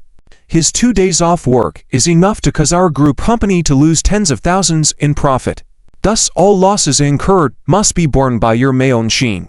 You. Daimyo Kai was furious. Who could be so shameless? Legal head Guo Zhuang quickly pulled him back, afraid of further escalation. General Dai, let me handle this, Guo Zhuang whispered. Daimyo Kai suppressed his anger and let the professionals deal with the situation. Guo Zhuang adjusted his clothes and rebuked Luo Xian. Luo Xian, if your report is false and affects our normal business activities, we will hold you accountable. I will sue you for maliciously interfering with enterprise operations. Luo Xian shrugged and chuckled. Well, you can sue us, but going through the process will take several months, so we are ready to accompany you. He repeated the same words they said earlier. What a nuisance. Guo Zhuang was almost spitting blood at his words, wanting to curse his female relatives. However, recalling that the other party was also a lawyer, he forced himself to hold back his anger. At that moment, the beautiful assistant took out her phone and whispered to Daimyo Kai, General, your flight time is approaching. Daimyo Kai's face darkened, If they continued to delay like this, he might not be able to leave today. He coldly said to Luo Xian, I don't have time to continue playing with you. He then turned to go back to the office to get his luggage. Luo Xian put his hands in his pockets, calmly stating, Want to leave? I'm afraid you won't be able to leave today. Heh. What do you mean by that? Are you daring to restrict my personal freedom? Dai Maokai stared at him coldly. Luo Xian smiled sarcastically and said, I may not be able to, but some people can. A middle-aged man in a police uniform stepped out from behind Luo Xian and said, Dai Maokai, I am Jing Ke, the deputy captain of the Tian Economic Investigation Brigade. Before the tax issues are properly investigated, you need to stay here to cooperate with the tax authorities and our investigation. This is our case investigation report. Economic investigation? Dai Maokai's heart sank. If they opened a case investigation, he wouldn't be able to leave. Okay, I'll cooperate, Dai Maokai said in a low voice, but his heart had already turned cold. These people, including Luo Xian, seemed to be deliberately stalling for time. What were they waiting for? Could it be something happened on Qin Fang's side? Dai Maokai's mind raced with anxiety. Time passed slowly, and everyone gathered at the company's entrance. Every minute and second now was extremely agonizing for him. Time ticked away, and he felt like an ant on a hot pan pacing back and forth. After about half an hour, he couldn't hold back anymore. Officer, I have very important work to do. I'm afraid I can't cooperate with you any longer. If there's anything, please coordinate with our legal team. Dai Maokai looked at Jing Ke and gritted his teeth. Dai Maokai, you can't leave yet. You better cooperate with our work, Jing Ke said coldly. Dai Maokai glanced back at Guo Zhuang. Guo Zhuang understood and stepped forward, saying, Officer, you're merely opening a case investigation. Mr. Dai is not a suspect. You don't have an arrest warrant. If you continue to restrict Mr. Dai's personal freedom, we will file an administrative lawsuit and complain to your superiors. You're violating procedures. Dai Maokai heard this and a smile crept onto his face. The legal team did come in handy. Heh. Yes, you're violating procedures. You can't restrict my personal freedom. I will complain. Complain about your economic investigation brigade. Dai Maokai shouted loudly. Then he looked at Luo Xian and sneered. Heh. What can you do to me now? Luo Xian raised his wrist, looked at the time, and smiled. It should be about time. Huh. Dai Maokai was puzzled. He didn't understand what Luo Xian meant by that. What time was it about? But regardless, he thought it best to leave quickly to avoid any trouble today. Humph. I don't have time to play with you. I have to go out, and I'd like to see who dares to stop me. Dai Maokai said coldly. I dare. Suddenly, a voice resounded from outside the company entrance, followed by a flurry of footsteps. Dai Maokai, you're not going anywhere today. Zhou Guofeng strode in, followed by a group of policemen. Zhou Guofeng walked up to Dai Maokai and showed him the arrest warrant in his hand, saying sternly, Dai Maokai, you are suspected of multiple intentional injury cases, multiple cases of sabotaging business operations, multiple cases of damaging others' property. You are officially under investigation. When these words were spoken, Dai Maokai's face turned pale in shock. No, it's not possible. This is slander. What evidence do you have? Dai Maokai brushed away the arrest warrant in front of him and shouted hysterically. Zhou Guofeng said coldly, Evidence? You should ask Qin Feng about that. Qin Feng. Dai Maokai heard those two words and his face turned white on the spot. Damn. Did Qin Feng really betray him? He couldn't believe it and raised his head in disbelief, stepping back unsteadily. What Qin Feng? I don't know him. I don't know him. He must be slandering me. Spreading rumors. Dai Maokai almost shouted in madness, finding it hard to accept, hard to believe that Qin Feng had turned against him. Though he had been cautious, wanting to lay low today, he didn't expect Qin Feng, who had treated him like a brother yesterday, to betray him today. A lightning bolt struck in his mind. It was Yi Feng. It must be that kid Yi Feng. What did Yi Feng and Qin Feng discuss yesterday? Moreover, the legal team from the Shi Feng group had blocked the company entrance early in the morning, obviously waiting for the police. All this must have been orchestrated by Yi Feng. Damn it. Heh. Whether it's slander or not, you'll find out once you come with us for questioning. Handcuff him. Zhou Guofeng said sharply. Two policemen stepped forward to restrain him, and Dai Maokai, with reddened eyes, struggled desperately. Still want to resist? A policeman shouted sternly. Immediately, 3 more policemen approached and tripped him, pinning him down on the ground and forcing handcuffs on him. Now, no matter how hard he struggled, he couldn't break free. At that moment, Luo Xiang pulled out a second legal letter, squatted down, and presented it to Dai Maokai. Dai Maokai, this is the Shifeng Group's official legal document. Mauxin Company will compensate all the losses incurred by Shifeng Cybercafe, totaling 1,820,000. Rest assured, this money you will pay. Oh, and don't think we don't know about your illegal high-interest loan business and debt collection services. TSK, with these added in, you'll be spending the rest of your life behind bars. Dai Maokai's eyes widened in anger, staring at Luo Xiang with fury. He now seemed like a trapped beast on the brink of madness. Take him away. Little Liu, the rest of you stay and collect evidence. Zhou Guofeng beckoned. Yes, boss.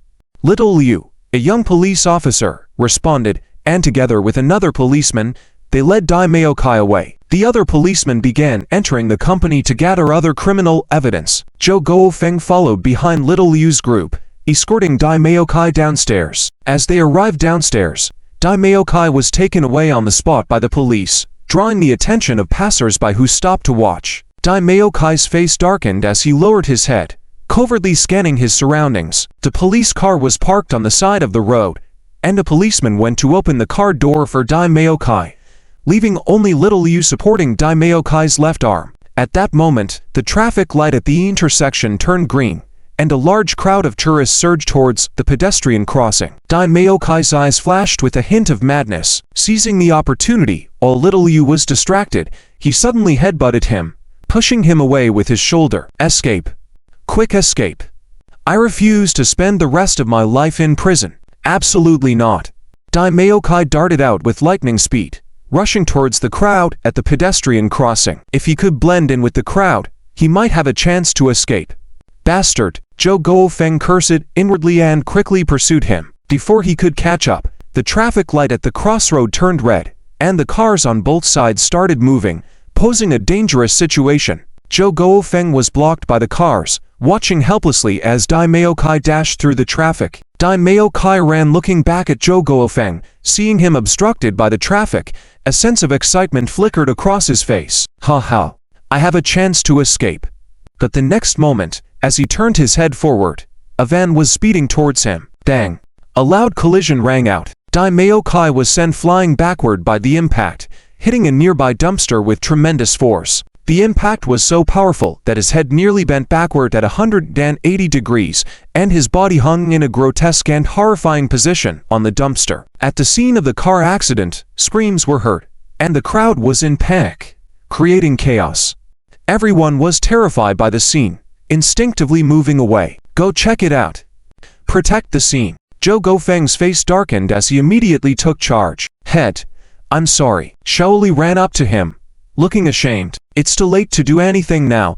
Let's first see if anyone is still alive, Zhou Guofeng said sternly. The two made their way through the crowd to the body of Dai Maokai. Zhou Guofeng looked at his neck bent backward, then pressed his left carotid artery with his hand. The person was dead. Call other colleagues to handle the scene. Zhou Guofeng sighed, took out a pack of cigarettes from his pocket, lit one. He died just like that, but we lost a major lead. At noon, Yifeng sat in the office, quietly looking at the phone on the desk. He was waiting for a call. Dudu. The phone rang. It was Luo Xiang calling. He immediately answered. Hello. Lao Luo. What's the situation? Yizong. Dai Maokai is dead. How? Dead. Yifeng was surprised. Luo Xiang briefly explained the situation over the phone. Learning that Dai Maokai was hit by a car while fleeing, Yifeng found it somewhat ironic. It seemed Dai Maokai, a fierce person, chose to run away rather than go to jail, a choice that didn't surprise Yifeng. However, it was a pity because Dai Maokai's death will only complicate matters for Lei Zhou. Yifeng tapped the table, pondered for a moment, and said to Luo Xiang, Lao Luo, leave the matter of pursuing compensation from Mauxin Company to you. It's best to take over the cyber cafes under Mauxin Company. With Dai Maokai dead, Mauxin Company is likely to collapse and liquidate. Compensation can be in the form of cyber cafe assets. Luo Xian instantly understood Yifen's intention. Money wasn't the main concern here, it was more about seizing the opportunity. Chairman, I understand. You can expect good news from me. Yuezu Hotel had a sign hanging on its door that read temporarily closed. Inside the closed doors, with dim lighting, dozens of people gathered in the hotel lobby, many smoking, creating a smoky atmosphere. At this moment, a middle-aged bald man in a wheelchair came out from inside, pushed by Ba Mingji. Head ran. The people inside the room all stood up to pay their respects to the middle-aged bald man. He appeared to be close to 50, with dark skin, a large nose, triangular eyes, and a gloomy expression. This man was Ren Yanghua, the leader of Leizhou. Head, it's said that Daimyo Kai is dead. Is it true?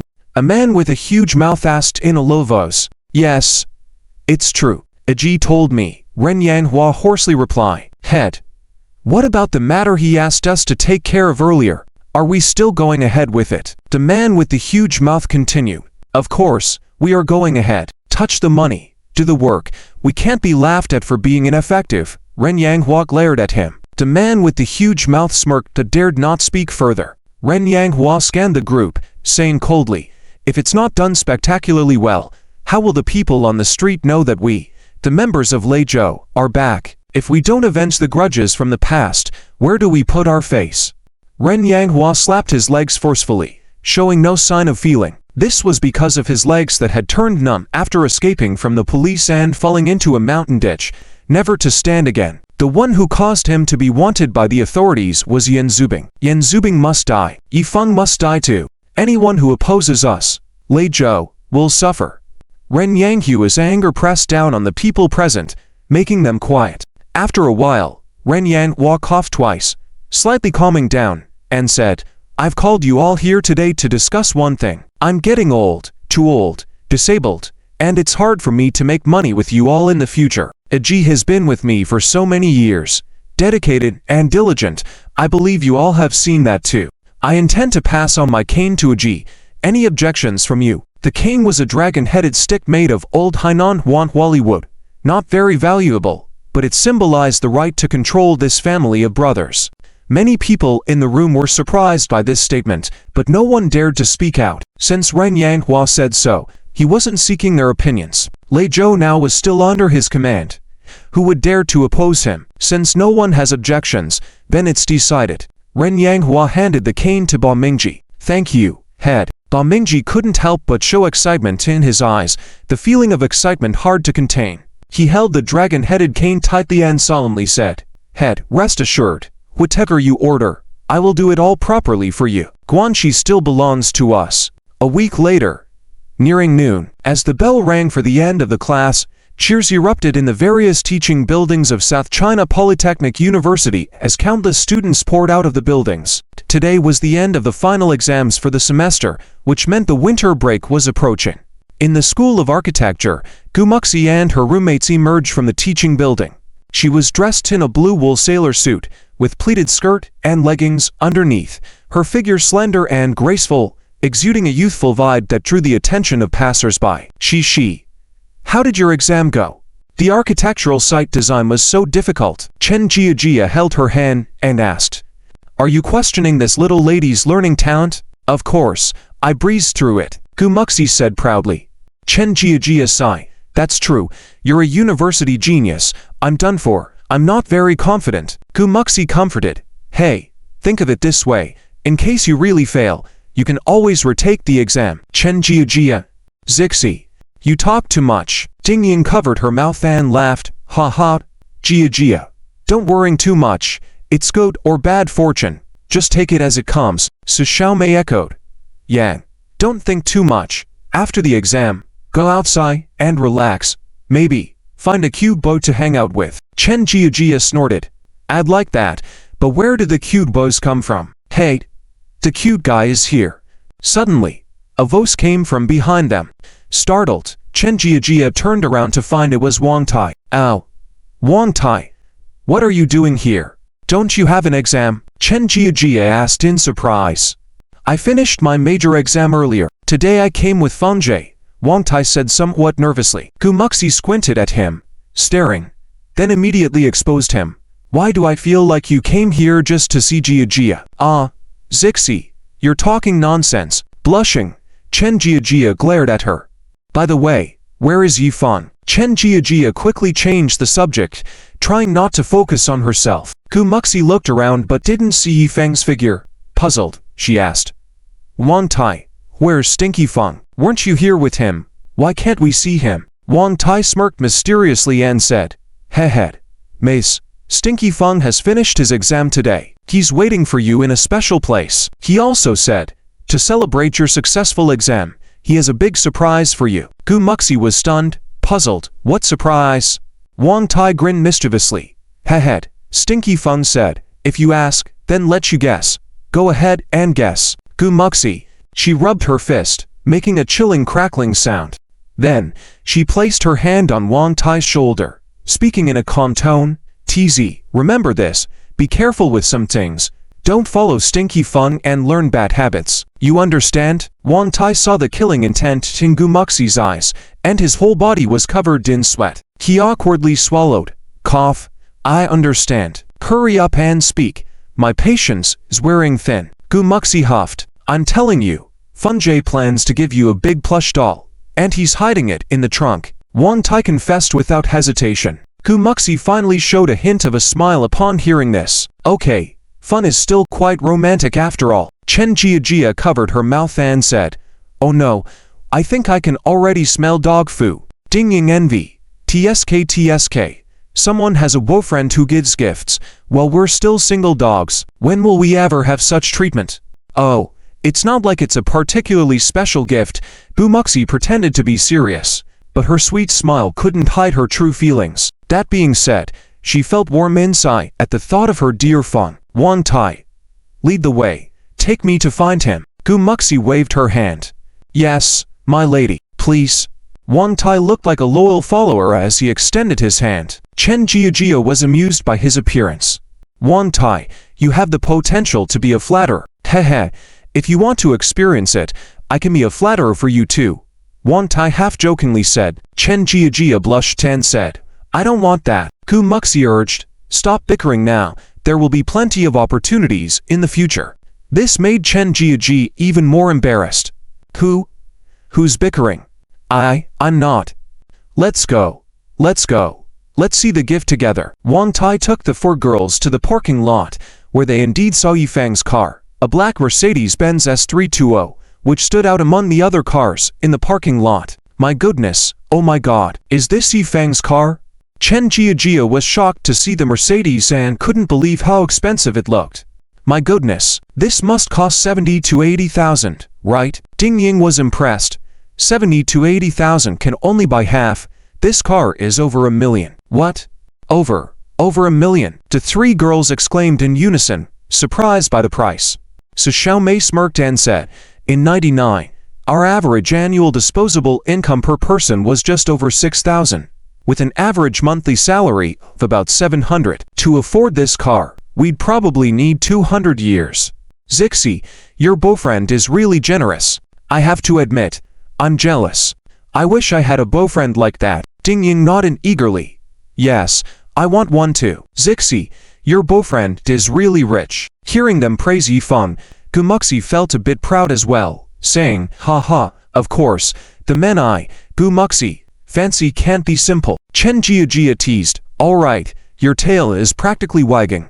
Let's see the gift. Gu Muxi turned to Wang Tai and asked, Wang Tai, where's Fang? If he's not here, how can we see the gift? I don't know. Maybe he went to the bathroom, but I have the car keys. Wang Tai took out the Mercedes car keys from his pocket. Quick, open the trunk, Gu Muxi eagerly said, running to the back of the car. The other 3 girls followed, curious to see the plush doll. Wang Tai had a strange smile on his face as he said, ready. I'm going to open the trunk now. No more words, just do it. Gu Muxi scolded him. Wang Tai pressed the trunk release button, and the motorized trunk opened automatically. Suddenly, whoosh, a round, dark figure popped out of the trunk. It was a ghost toe head with disheveled hair. Ah, ghost. The sudden appearance of the ghost toe head startled the 3 girls, who subconsciously hid behind Gu Muxi, shuddering. Surprise! Yifang suddenly jumped out of the nearby car. revealing himself. Ha ha. Gumuxi, you got scared, right? Ha ha. Yifeng was delighted to see Gumuxi startled, but the next moment, his smile faded. Ha. Gumuxi grabbed the ghost head, which was connected to a spring, and she flicked it with her finger, making the head bounce around. Fun. Thinking this would scare me? Seems like you're a bit too naive, Gumuxi said with a grin. With a twist of her hand, she broke the ghost's head off. Hiss. Yifeng and Wang Tai both gasped in shock. Yifeng clutched his neck as if he had been decapitated. Brother Fun, I did it for you. You have to save me later. Gumuxi looked at Yifeng with a smile. Fun, you dared to play spy games with me? You had Wang Tai pretend to switch sides to catch me off guard, and then give me this big surprise, right? Gumuxi said. I saw through it long ago. Yifeng dryly chuckled. Well, this can also be considered a surprise. Gumuxi looked at the toe head in her hand, then at Wang Tai and asked, Wang Tai, as Feng's brother, please translate, what's a surprise? Can you translate for me? What's a surprise? Sweating, Wang Tai replied with a forced smile. A surprise is, it's both surprising and happy. Chen Jiajia, still in shock, said, it was just scary, Zixi. Quickly clean up this mess. Yes, I support you, I'll cheer you on, Dingying said fiercely, wanting to get back at them for the scare. Gumuxi threw away the toe head, walked up to Yifeng, and with a cute smile and a sweet voice said, Feng, explain yourself. How do you expect me to deal with you?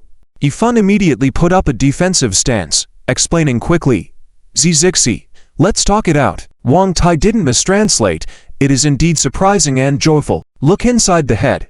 That's the real gift I prepared for you. Gumuxi picked up the head, opened its mouth, and found a note inside. As she read it, her face froze. Fun. Is this true? Excitedly, she looked at Yifeng. Of course it is. Isn't this one of your wishes? I promise to fulfill every wish of yours, right? Yifeng said affectionately. Wow. Fun, you're amazing. Gumuxi enthusiastically hugged him, jumping around like a child. The scene left the other three girls confused. Chen Jiajia seemed puzzled. Zixi, why did your mood change so quickly? What surprise could make you so happy? She. What kind of surprise is it? Chen Jiajia curiously asked. Gumuxi came down from Yifeng's body and showed them the note in her hand. There were 2 lines written on it. Future home design voucher issuer. Yi. Invincible handsome. Fund holders of this voucher can redeem an 800 square meter land plot from the issuer, fulfilling all design requirements. It's a house, Gumuxi exclaimed joyfully. She had always wanted to design a house that belonged entirely to her and Yifeng, but she never expected Yifeng to actually acquire an 800 square meter land plot. My goodness, 800 square meters. Are you kidding me? Chen Jiajia was astonished. Most people currently live in units of only 60 to 70 square meters, so how big is 800 square meters? It's equivalent to the area of 10 units. This is a standalone mansion. Fun. Buying this plot of land must have been expensive, right? Gumuxi asked with concern, mainly worried that spending too much money might affect the company's operations. Yifeng patted her head reassuringly and said, it didn't cost much, just over 2 million. I saw someone selling it recently and decided to buy it. It was quite cheap. Indeed, it was cheap. The house was located on Uxu Second San Island. The original building was an old self-built structure that was recently listed for sale. Yifeng happened to see it and bought it. Such old, rundown houses were not in high demand, and Second San Island was currently quite remote, far from the city center. The selling price was extremely low, around 3,000 yuan per square meter. But no one could have predicted that 20 years later, house prices on Second San Island would skyrocket to an average of 150,000 yuan per square meter, a 50-fold increase. So the piece of land Yifeng purchased, after 20 years, would be worth over 120 million yuan. In addition to this plot, Yifeng also kept an eye on other prime locations in the city, such as the second ring of Jing City, Pudong in Shanghai, and Fushun in Shenzhen. Areas that are expected to have an average price exceeding 100,000 yuan per square meter in 20 years. If there were suitable standalone houses for sale, Yifeng would consider buying based on his situation. He had recently purchased 2 old properties in Shenzhen and Shanghai, spending a total of over 4 million. As West Fund Group expanded and its annual net profit exceeded 1 billion, he would allocate a portion of the money to acquire more fixed assets as an investment for the future. The booming real estate market in China was an undeniable trend, and though he would not engage in real estate directly, it didn't prevent him from planning for the future. Oh, just over 2 million. Isn't that a lot? Chen Jiajia covered her mouth in shock. A lot? Buying now is considered cheap. If you have the money, you should consider buying a property in advance too, Yifeng said. Chen Jiajia rolled her eyes and helplessly said, You think we all have money like you? Do you know how expensive housing is now? Over 3,000 yuan per square meter. With my dad's salary, I'd have to save for at least 2 months just to afford 1 square meter. Yifeng chuckled and said, If you don't buy now, it may take a year's salary to afford 1 square meter in a few years. Chen Jiajia sighed. Let's not think about it now, let alone in the future. Enough about that. She. Can you take us to see the size of an 800 square meter house? I'm curious. Gu Muxi cheerfully said. No problem, I need to survey the area, especially since I want to design the house. Tomorrow is the weekend. Let's go see it together. Yay. Great.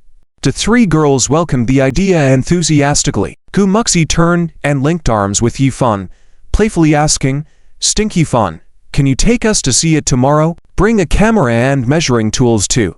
I want to take pictures and measurements. It will help with my design later. Sure. I have nothing planned tomorrow. I'll take you to see it, Yifeng indulgently replied. Sounds great. I love you. Yi. Gu Muxi excitedly spun around in place, her smile infectious. Looking at Gu Muxi, Yifeng's eyes filled with affection, a content smile playing on his lips. Designing a future home together was Gu Muxi's wish, and studying architectural design was her way of making that dream a reality. Yifeng spared no expense to make her happy because, in his eyes, it was all worth it. He didn't want any regrets in this lifetime. Maybe, he just wanted to make up for past regrets. Suddenly, Gu Muxi's stomach growled. Ow. Feng, I'm hungry. Let's go eat. Gu Muxi clung to Yifeng like a pendant. Sure thing. Let's go eat. Yifeng laughed. Are you coming? Yifeng looked at Gu Muxi's roommates. Chen Jiajia decisively refused. I'm not eating dog food with you. Humph. Ding Ying and Xiaomei nodded in agreement, saying, Yeah, we're refusing to be the third wheel. In reality, they just didn't want to intrude on Gu Muxi and Yifeng's alone time. Hehe. Okay. Let's go eat. Gu Muxi happily exclaimed. Yifeng patted Wang Tai on the shoulder and said, TZ, can you drive us? No problem. How can I miss out on good food? Wang Tai licked his lips, showing his eagerness. With Wang Tai as the driver, Yifeng and Gu Muxi sat in the back seat as the car drove off from the parking lot, drawing the attention of onlookers. Inside the car, Gu Muxi held Yifeng's hand and suddenly asked, Yi, why did you suddenly think of buying a house for me to redesign? Come on. Do you have ulterior motives? Yifeng smirked. Ulterior motives? No way. You're overthinking it. I just envision having a home in the future where we can spend each day and enjoy 3 meals together. Yifeng chuckled softly. Each day and 3 meals. What's that supposed to mean? Gu Muxi was taken aback, finding his words a bit off. Exactly. Not just each day and 3 meals. I also want a spacious room so we can have a cozy time together all day long. Yifeng whispered humorously. All day long. Gu Muxi suddenly realized something, her face blushing bright red. Feng, you're so annoying. Gu Muxi blushed and playfully hit Yifeng's chest with her fists. Ha ha. Don't believe me. Yifeng caught her little fists, teasingly asking, Are you questioning my abilities? Gu Muxi had also grown more experienced in matters of intimacy and no longer shied away from discussing it. Blushing, she held her ground and said, Yes, I'm questioning your abilities. But you'll have to prove it at night. Tonight? Should we go to your place or mine? Yifeng teased. Ever since the last time Gu Muxi got up in the morning and bumped into Meng Ziyun would occasionally ask him when he would bring Gu Muxi home again, eager to see his wife as if he couldn't wait. Go. To your big head. Gu Muxi blushed and teased him. The two of them chatted sweetly in low voices behind in the car. While driving, Wang Tai was bored and couldn't help but say, Hey, you two, that's enough. Pay attention. Both of you are dog lovers. You should know how to protect us single dogs, right? You're too busy chatting with each other. I'm so bored. Yifeng held Gumuxi's hand and joked. TZ, who said you have to stay single? If you have time, hurry up and find a partner. I'm not stopping you. A partner? My partner is missing. Can't find her. Don't know if she's still in her mother-in-law's belly. Wang Tai joked. Gumuxi ruthlessly exposed him. Come on. Aren't you and Jia getting along pretty well recently? Hey. I remember someone took Jia out for dinner last week. Now you're denying it. Wang Tai blushed, stammering. We're just friends having a meal together. Nothing more. Gumuxi covered her mouth, laughing. Fine. This is what you said. I'll tell Jia when I see her. No. No. That's not necessary. Wang Tai hurriedly stopped her. Feeling nervous now. I'm telling you. TZ, if you like someone, go for it. Why keep dragging it out? Are you learning to pull noodles? Gumuxi lectured earnestly. Wang Tai forced a laugh. Gu Dehua. When did you become a relationship expert? I'm not listening to you. Hey.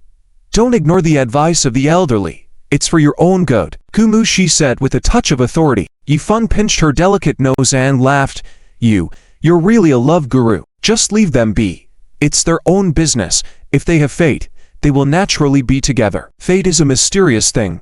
Once you meet the right person, that person will be yours for life. It's destiny. Gumuxi stuck out her tongue. I'm just helping them. Besides, the matchmaker sometimes makes mistakes too. Sometimes the person you meet may not necessarily be the right one. Yifeng was shaken by her words. Indeed, who could know if they had met the right person? Wasn't he a living lesson himself? Yifeng uncommonly nodded in agreement. Zishi. You're right. Behind the wheel, Wang Tai suddenly asked. Fenjie, can I come along tomorrow? Of course. Why? Are you going because Chen Jia is also going and you want to go too? Yifeng saw through his thoughts. I just want to go as a driver and relax for a couple of days. Wang Tai chuckled. All right, arrange your work.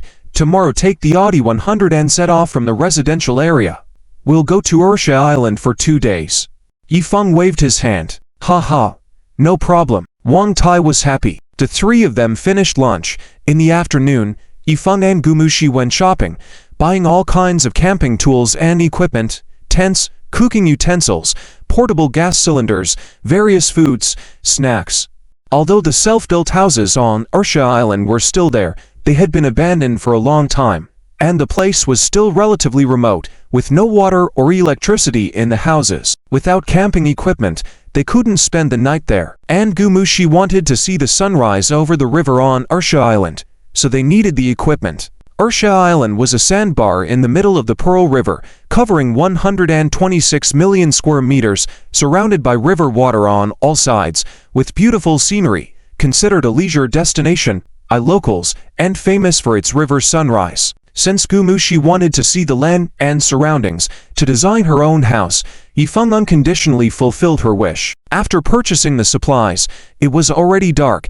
Yifeng drove back to the steel plant residential area. After going upstairs, Yifeng held her hand and smiled, asking, Tonight, want to come to my place to sleep? Gumuxi blushed and glared at him. Dream on. Why Dad asked me to come home for dinner tonight. Yifeng chuckled helplessly. All right. Let's leave it for another day. Gumuxi grumbled shyly. Dream on. Go back now. I have to go home for dinner. She let go of his hand, turned around, and sweetly said, Bye-bye, dear Yishao. With that, she opened the door and went home. Yifeng shook his head and sighed. Looks like I'll be guarding my bachelor pad again tonight. I'm so pitiful. On the other side, Gumuxi returned home, put down the key and shouted, Dad, Mom, I'm back. She heard the sound of dishes being cooked in the kitchen, accompanied by a pleasant aroma. Li Wen came out holding a dish, smiling happily. Zifeng, you're both back. Wash up and get ready for dinner. Gumuxi was stunned, shocked.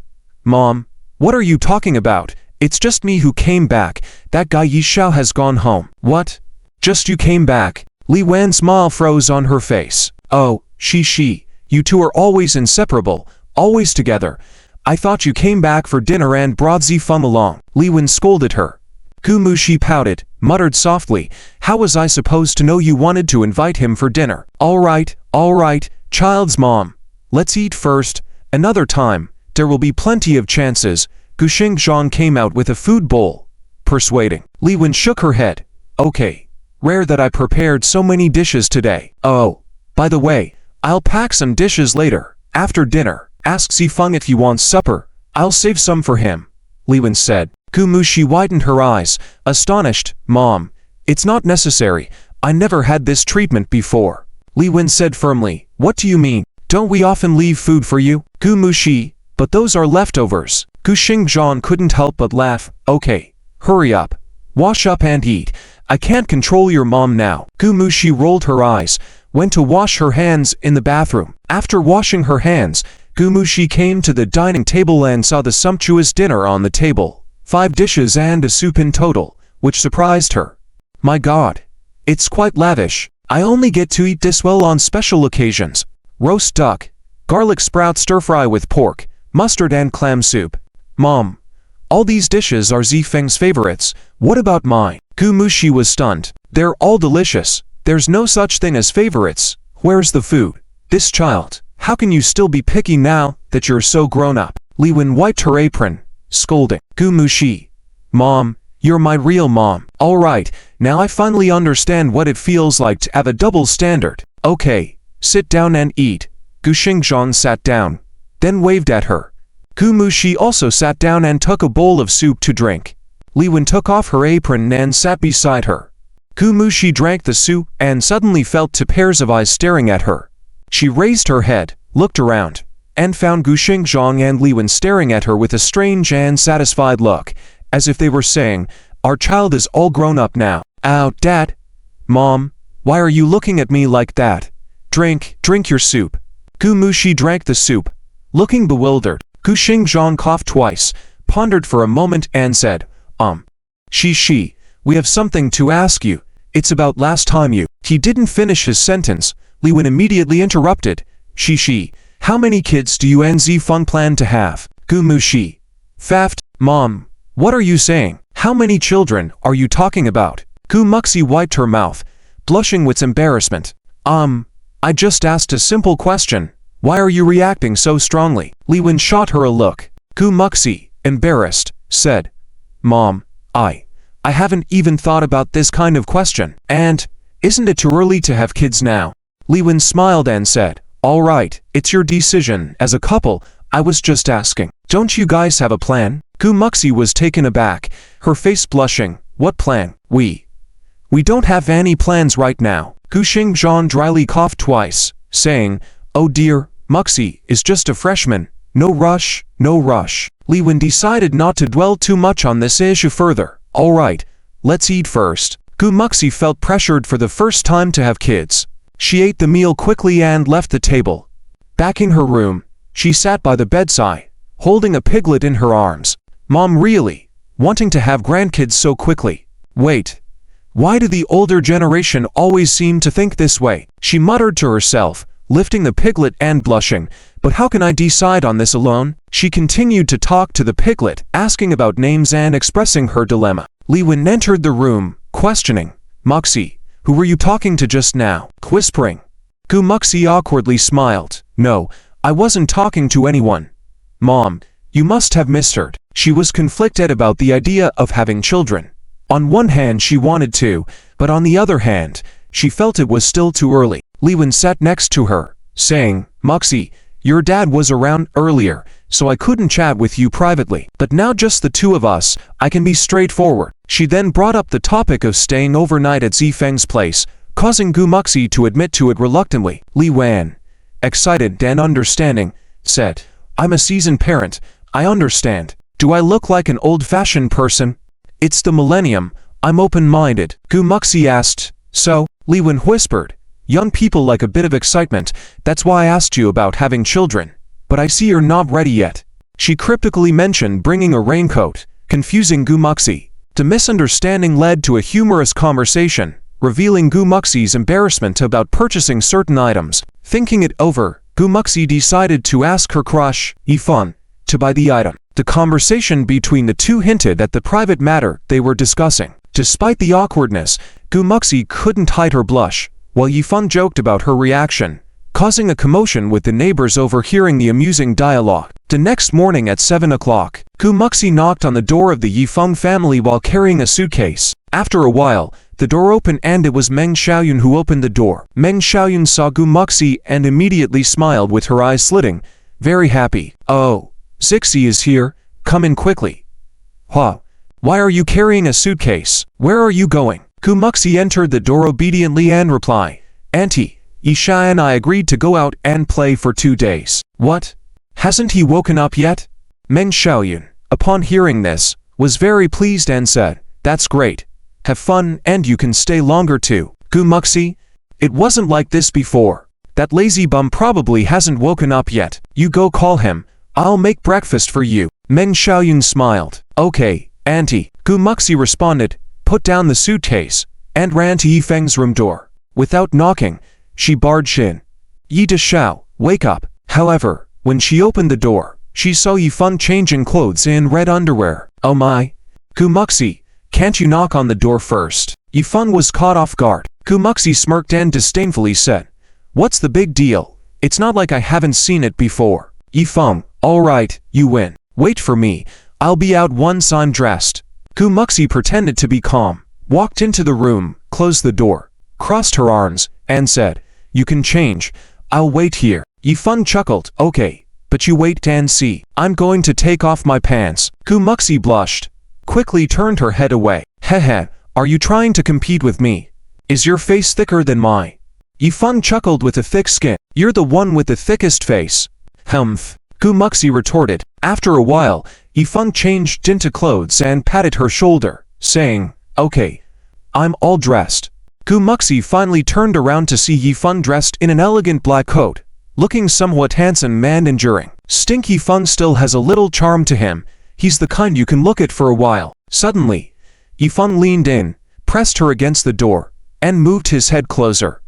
Feng, what are you trying to do?" Gu Muxi's body stiffened as she leaned against the door, not daring to move. "Since you peeped at me just now, I have to give you a little punishment." Yifeng smiled, and before he could continue, Meng Xiaoyun shouted from outside the door, "Zixi, Zifeng, come out for breakfast." Yifeng let her go, teasingly pinched her nose, and said, "Little one, think you can still be arrogant in front of me?" Gu Muxi blushed, glaring at him. Do you want to challenge me again, Feng?" Joyed lock. "Ouch, that hurts, let go." Gu Muxi is invincible. After breakfast, Yifeng checked the time, and it was almost 8 o'clock. "Mom, we're going out now. We might not be back until the day after tomorrow." Yifeng called out to his mother while grabbing his luggage. Meng Xiaoyun came out with a feather duster, smiling and said, "Oh, no rush. 2 days are not enough. You can stay longer if you wish." Yifeng smirked, feeling like his mom was in a hurry to send them out. Okay, we'll leave then." Yifeng helped Gu Muxi with the luggage and they headed out. Downstairs, they got into the car. Gu Muxi, after getting into the driver's seat, blushed and asked, "Did you buy the thing we talked about last night?" Yifeng chuckled and said, "I went out to buy it last night. It's in my pocket. Want to see it?" "No. I don't want to see it." "Who wants to see that thing?" Gu Muxi blushed and turned her head away. "Hehe, you'll need it sooner or later." Yifeng smirked. Gu Muxi shyly patted his shoulder and glared. "Start driving, will you?" Yifeng started the car and drove out of the neighborhood towards Guanxi University to meet Wang Tai. At the entrance of Guanxi University, Yifeng saw Wang Tai and Chen Jiaji eating buns. Wang Tai was driving Yifeng's previous Audi 100. Yifeng pulled up next to them and greeted, "Hey, TZ, Jiajia, have you been waiting long?" "Hey. Not really, we just arrived too. Do you want a bun?" "Fun, they're big meat buns." Wang Tai mumbled with a mouthful of bun. "No need, you guys eat. We've had breakfast already. So let's head out to our target destination, Ursha Island." Yifeng smiled. Upon hearing they were about to leave, Chen Jiajia cheered and hopped into the passenger seat of the Audi. Wang Tai glanced back at Chen Jiajia, suddenly feeling a little cold, whispered to Yifeng, "Feng, I want to surprise Jiajia with a gift. I've already bought it, so you need to cooperate with me. When the time comes." Yifeng's eyes lit up, teasing, "Sure, TZ. Have you learned the tricks already? Seems like you're interested in Chen Jiajia. Don't worry, as a buddy, I'll support you. What are you two whispering about so secretly?" Gu Muxi suddenly approached, trying to eavesdrop. Nothing. Just talking about fun stuff. Let's get going now. Wang Tai quickly masked. Wang Tai returned to the Audi and started the car. Chen Jiajia looked puzzled and asked, "What were you talking about for so long?" "Nothing. Just some minor things," Wang Tai dismissed. Chen Jiajia scrutinized Wang Tai suspiciously, feeling that something was off with him today, like he was behaving unnaturally, as if he were hiding something from them. "Really? Are you guys planning some prank again?" Chen Jiajia wondered. Wang Tai's face turned serious, saying firmly, "How could you think that? Do I look like that kind of person?" Chen Jiajia pondered for a moment, nodded, and said, "Not look like, you are." Wang Tai. "Oh, ahem, that's biased. Never mind. Let's go." Wang Tai saw Yifeng's car moving, so he followed suit. On the way, Chen Jiajia looked out the window at the receding scenery, her face full of curiosity and excitement. Wang Tai glanced sneakily at Chen Jiajia. Seeing her lovely profile, his heart suddenly skipped a beat. From this angle, Jiajia looked even more beautiful. TZ. Why are you looking at me?" Chen Jiajia noticed Wang Tai's subtle movements through the window reflection, suddenly asking, "Oh, nothing. It's just, I think you're quite beautiful." Wang Tai stuttered and finally confessed his inner thoughts. "Ha." Chen Jiajia turned around, covering her mouth as she laughed. "TZ, your taste is spot on." Chen Jiajia exclaimed happily. "But I'm worried lately. I feel like I've gained some weight." Wang Tai sneaked another glance and earnestly said, "Yes, you do look like you've gained a little weight. Time to go on a diet." Chen Jiajia. "TZ, you're good with words. No wonder you can't find a girlfriend." "Out, Jiajia. I didn't mean it that way. Really, I don't think you're fat at all. Just a little bit plump. Just a tiny bit. Really." Wang Tai thought that Chen Jiajia misunderstood him for criticizing her weight, and quickly explained. "Chen Jiajia, Wang Tai, forget it. You don't need to explain anymore. You're so honest. Does your mom know?" Wang Tai answered very seriously. "Yes, my mom has always taught me to be honest and modest since I was young." Chen Jiajia slapped her forehead, couldn't help but laugh, and nodded. "Yes, that's right, you are indeed honest." Wang Tai thought she was praising him and smiled goofily. The car fell into silence again. It was Chen Jiajia who broke the awkward atmosphere, initiating a conversation by asking, "I heard from Zixi that you had a girlfriend before." "Out.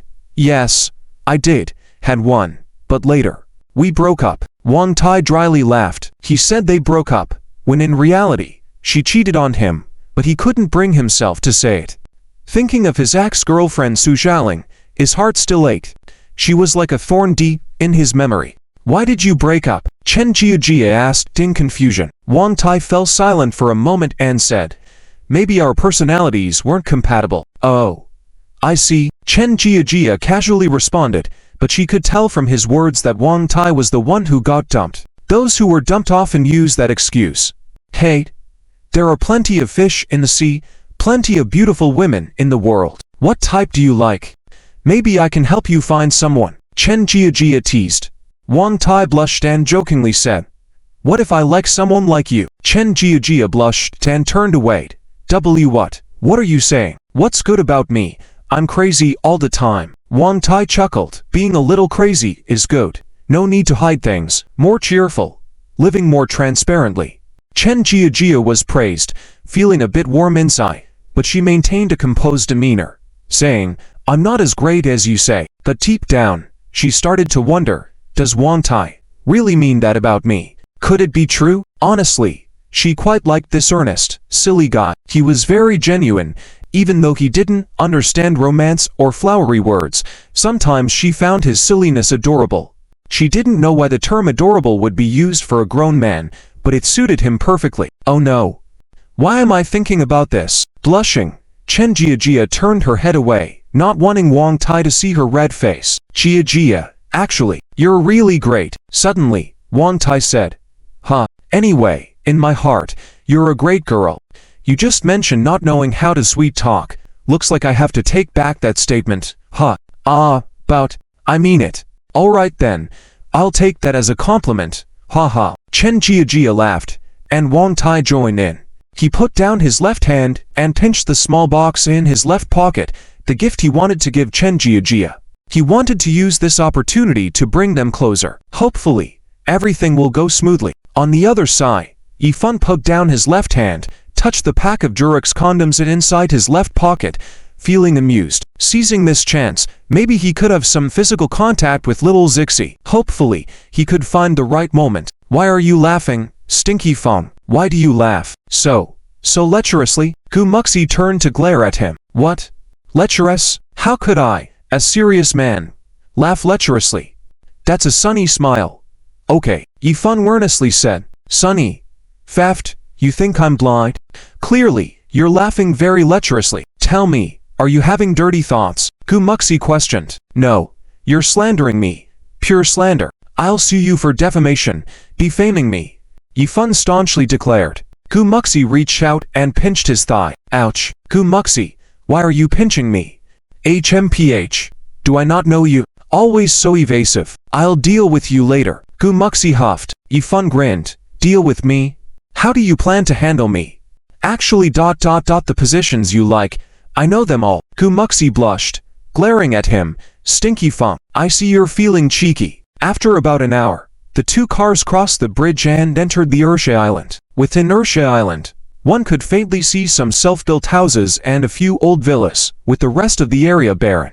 No one would have predicted that this inconspicuous little island, after 20 years of development, would become the most expensive area in the city, a hub for the wealthy. In the future, luxury residential areas, villa communities, hospitals, schools, large recreational parks, golf courses, etc., would be constructed here, making it the most prominent gem in the city where even the wealthy would struggle to buy a house. Yifan drove around half of Ursha Island and arrived at the northwest corner, where one could see the rushing Pearl River to the west and the city skyline to the east, which would also be a new district filled with high-rise buildings. This location was at the heart of Ursha Island, perfectly combining river views and skyline. The car slowly entered a rundown estate. The estate's facades were lined with red brick walls, simply coated with cement, and the interior was very basic. Within the estate were 3 old red brick houses, with each occupying about 200 square meters, totaling around 800 square meters at the courtyard. These houses looked like they were built in a past era and had long been abandoned.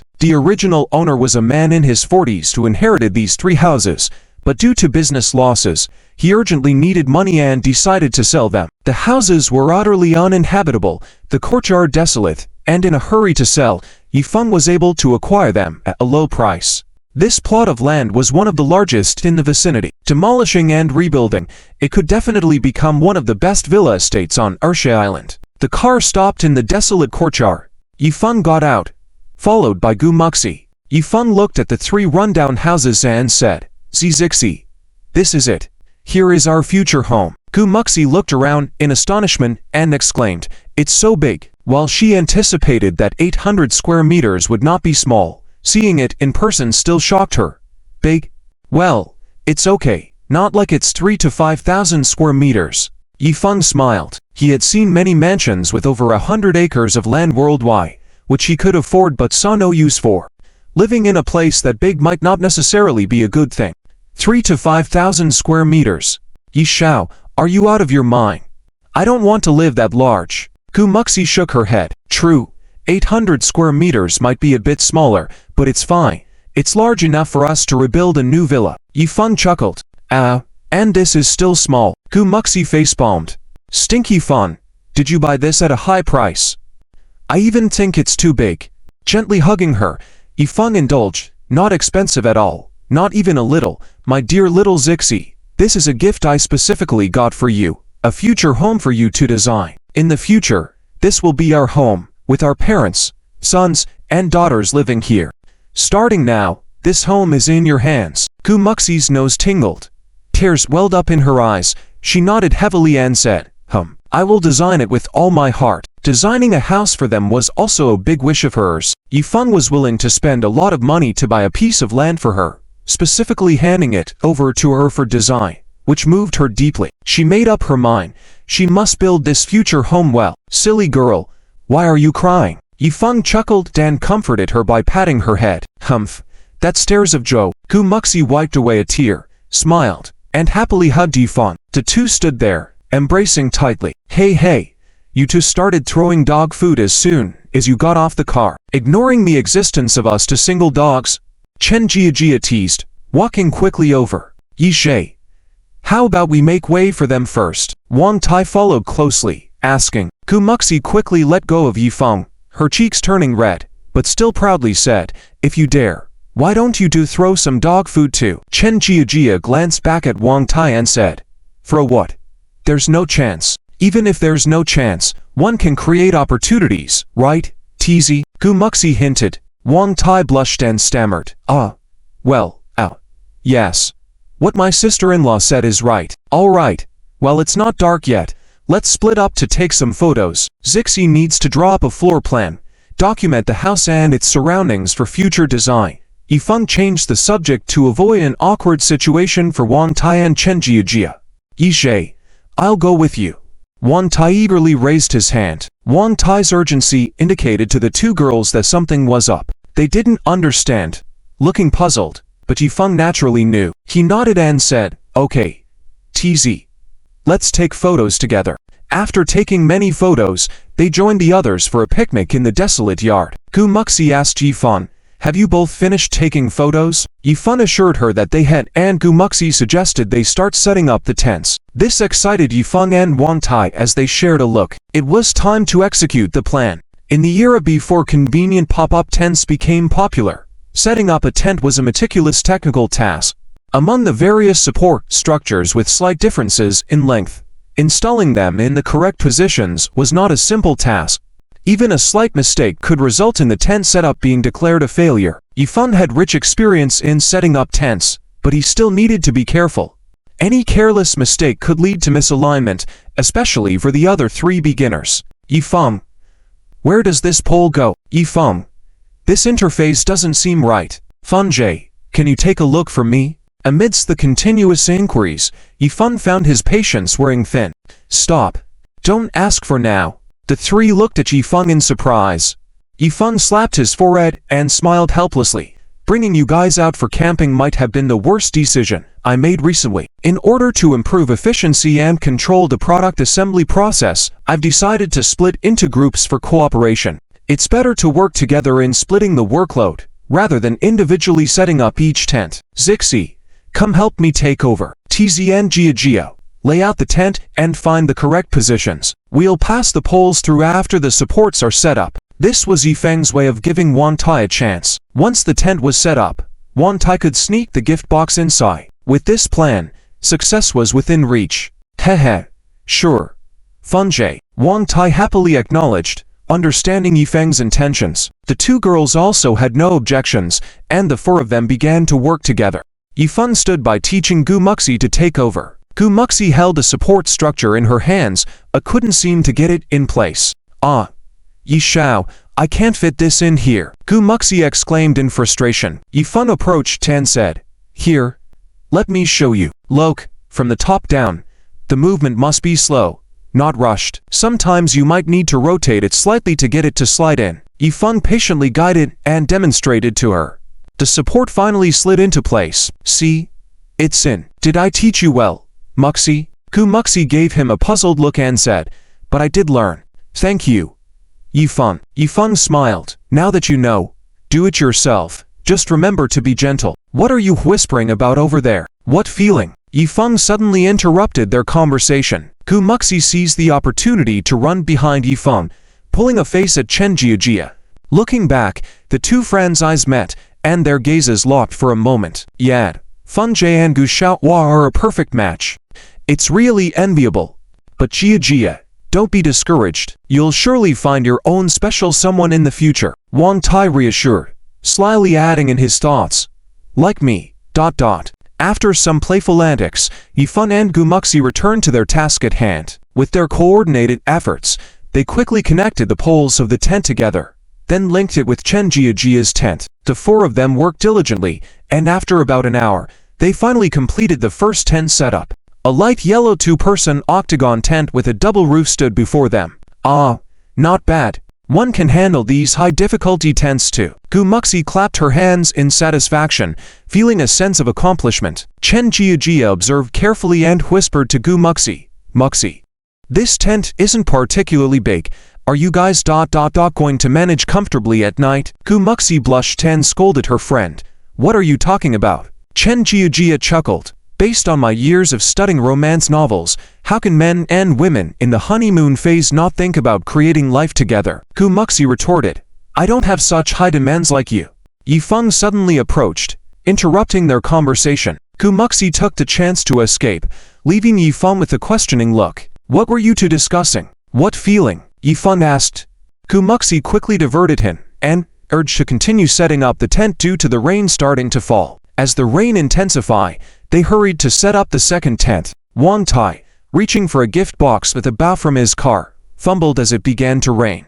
Quickly, set up the second tent while the rain is still light, Yifeng also urged. As they laid out the tent and the ground became slippery, Gu Muxi nearly stumbled. Concerned, Yifeng asked her to assist with setting up the poles while he and Wang Tai carried the bulky pieces. Unfortunately, Wang Tai slipped in the mud and accidentally collided with Yifeng, leading them both to fall. Damn, this mud is too slippery. Yifeng, are you okay? Worriedly, Wang Tai helped Yifeng up. They quickly continued their task as Yifeng noted the darkening sky, anticipating a heavy downpour. Completing the second tent after the experience with the first, they managed it swiftly. Wang Tai sneaked the gift box into the tent, hoping to surprise Chen Jiujia. With a thumbs up from Yifeng, Wang Tai felt a sense of relief. The plan was successful. The rain is getting heavier. TZ, let's go hide in the car first. Easy Maple waved at Wang Tai, gesturing for him to come out. Maple bro. Alright, Wang Tai crawled out of the tent. The two of them sat in the car, with Easy Maple quickly asking, is everything set up? All set, everything is going according to plan. Wang Tai breathed a sigh of relief. That's good. This wave is stable. Easy Maple excitedly gave a high five. As long as Chen Jiujia sees your gift and doesn't reject you, TZ, get ready to celebrate. Wang Tai scratched his head, equally full of anticipation. Yeah, I hope she likes this gift. Haha, don't worry. She likes lipstick, right? As long as you cater to her preferences, there shouldn't be a problem. Easy Maple reassured him. Hey. Alright, got it. Maple bro, should we wait until it gets darker and then play some music? Wang Tai asked.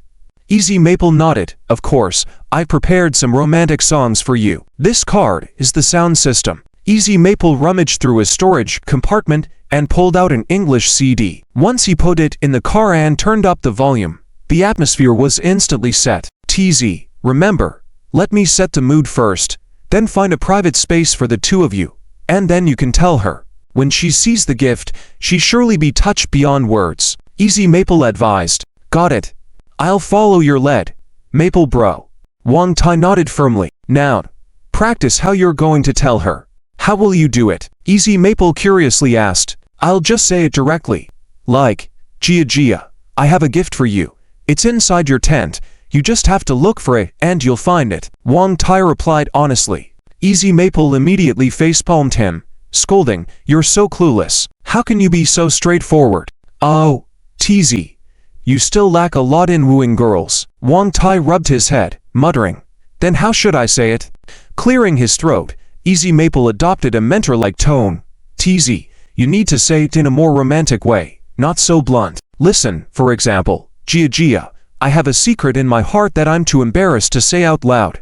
And this secret is hidden in your tent. If you happen to come across the secret, and you like it, I think it's something you need, or I can help you with it. This secret is a small token of my affection. I hope you understand. Easy Maple demonstrated with a heartfelt tone, providing an example for Wang Tai. Women definitely like lipstick, so if she really likes it, it's a subtle way of accepting your affection. This way, your relationship can progress further. After listening, Wang Tai had an epiphany and praised Easy Maple. Brilliant. This is amazing. Truly exemplary. Maple bro, you're indeed an expert in this. Easy Maple coughed twice, downplaying. Oh stop it, I'm not an expert, don't say that. Don't let your sister-in-law know, I'm the hopeless romantic, innocent white dragon of Guanxi. Okay.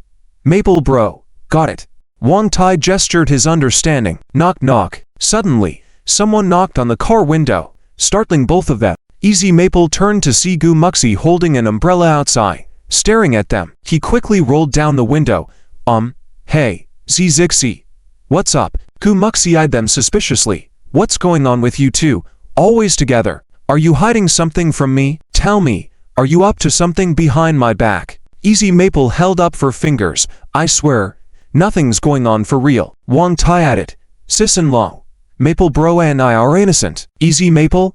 Gu Muxi? Easy Maple then face-palmed, disappointed with Wang Tai's choice of words. Teasy, you're so good at talking. Just zip it now. Ouch. Wang Tai held his head, in pain, looking visibly wounded. Gu Muxi gave them a stern look. How long are you planning to sit in the car? Help with the luggage and set up the tent. Also, don't forget the portable stove and utensils for cooking. Easy Maple surrendered. Okay, no problem. I'll obey orders. With that, he signaled Wang Tai to take action. The two of them got out of the car, unloaded the luggage, and set up the tent. Once everything was arranged, Easy Maple called out from the tent's entrance. Teasy, the rain is getting heavier. Go hide in Jiajia's tent for now, and when it lightens up, we'll help you pitch your tent. Wang Tai understood Easy Maple's signal and nodded.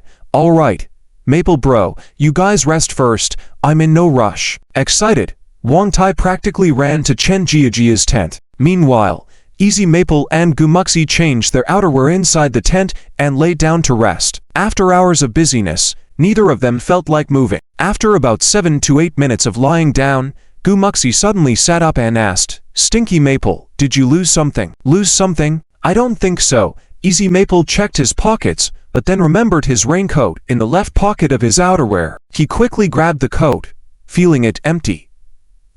Where did my raincoat go? Oh no, seems like I've lost something.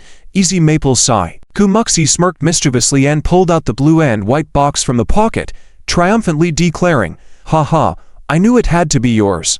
Come clean. Were you planning to surprise me with something? Ooh, always pulling these tricks. Annoying. But I like it. Heh. Gu Muxi sweetly smiled, hugging Easy Maple. Easy Maple? My goodness, does Zixi actually like this kind of thing? Zixi, what? What are you talking about? Easy Maple was a bit puzzled. Logically speaking, not wearing it should be more comfortable, right? Regardless of gender, shouldn't everyone think the same? Who would willingly wear that thing if not for safety reasons? Blushing, Gu Muxi pinched his nose and playfully scolded, Humph, still pretending. You do know I've run out of lipstick, and you bought this for me, right? Planning to surprise me secretly? Well, this lady's on to you already. Gu Muxi proudly revealed the blue and white packaged box in her hands. As Easy Maple took a closer look, with the blue and white packaging and the lipstick pattern on the side, he was utterly baffled. What? Lipstick. Damn. This is the lipstick Teasy was planning to gift Chen Jiajia. How did it end up here? Where is the raincoat I bought? If Teasy's lipstick is here, then what did he put in the gift box earlier? In another tent, Wang Tai and Chen Jiajia sat at the tent door, listening to the soothing music playing from the car and admiring the rainy river view outside, shrouded in mist. It's such a shame that it's raining during our camping trip, Chen Jiajia said, resting her chin on her hands. Yeah. Winter in Guangxi is usually rainy. Nothing we can do about it, Wang Tai said. But his heart was racing, his palms starting to sweat. He was thinking about how to phrase his words, how to smoothly articulate what Yifeng had taught him. The more he thought about it, the more nervous he became. This was more nerve-wracking than closing a deal worth tens of thousands. Jia, I have a secret. I want to give it to you. Ow. No. I mean, help you use it. Wang Tai struggled to get the words out, his rehearsed speech getting jumbled as he spoke. What? What are you saying? Chen Jiajia asked, completely puzzled, not understanding what Wang Tai meant. Gathering his courage, Wang Tai's face turned red as he said, Ahem, I mean, I have a secret in my heart, and it's hidden in your tent. If you find this secret, you might like it. Chen Jiajia was stunned, asking, Are you giving me a gift? Yes. Wang Tai nodded, sheepishly. Chuckling, Chen Jiajia covered her mouth and laughed. I thought it was something else. Are you trying to give me a gift? Yes. Something you might like. Something I can help you with. Wang Tai nodded eagerly. Something I like. Something you can help me with. What is it? Chen Jiajia asked curiously. You have to find it yourself. I need to get something from the car. Wang Tai rushed out in a panic, running to the car in the rain. Chen Jiajia was left puzzled, wondering what was wrong with him. She couldn't help but think about Wang Tai's words and his nervous demeanor. Could he be trying to confess his feelings by giving me a gift unexpectedly? Oh no. I'm not emotionally prepared for this yet, but Wang Tai is a good person. Should I just accept him? Does this mean I might be single soon? Chen Jiajia felt her face flush at the thought, unable to contain her smile. She was straightforward by nature, ready to face things head-on if needed. I should go find his little secret. What is it? Chen Jiajia turned and went into the tent, searching around. Meanwhile, in the car, Wang Tai was listening to music, holding his heart, feeling like it was about to leap out of his chest. Even when negotiating with the executives, he had never felt this nervous. It was indeed a novel experience. Suddenly, Yifeng opened the door and got into the passenger seat. Feng Jie. Wang Tai was about to share his inner joy with Yifeng but was interrupted. Stop. Listen to me first. Did you tell Chen Jiajia? Yifeng asked urgently. Ow. Yeah. Feng Jie. I said just like you taught me. Heh. Wang Tai replied excitedly. Yifeng slapped his forehead. You're screwed. Man. Wang Tai was confused, asking, Feng Jie, what do you mean? Why am I in trouble? Yifeng pulled out a blue and white box from his hand. The lipstick Wang Tai had bought. Look at this. Your stuff is here. Wang Tai was dumbfounded. Oh no. Why is it here? I remember putting it in the gift box. Yifeng glared at him, asking anxiously. That's what I wanted to ask you. If this is here, what did you put in the gift box? Have you seen it? Wang Tai shook his head blankly. I didn't look closely, but I remember it was this thing. How did it end up with you? Yifeng sighed. Tian's sister found it. What you put in it was definitely not this. Did you put my thing in there? My thing is missing. Ow. Feng Jie, what thing? Wang Tai asked, puzzled. Yifeng said slowly, a raincoat for men. Wang Tai felt like lightning had struck him as realization dawned, leaving him speechless and blank. The words raincoat reverberated in his mind, the feeling of impending doom washing over him. Oh no. It's over. I just told Jiajia.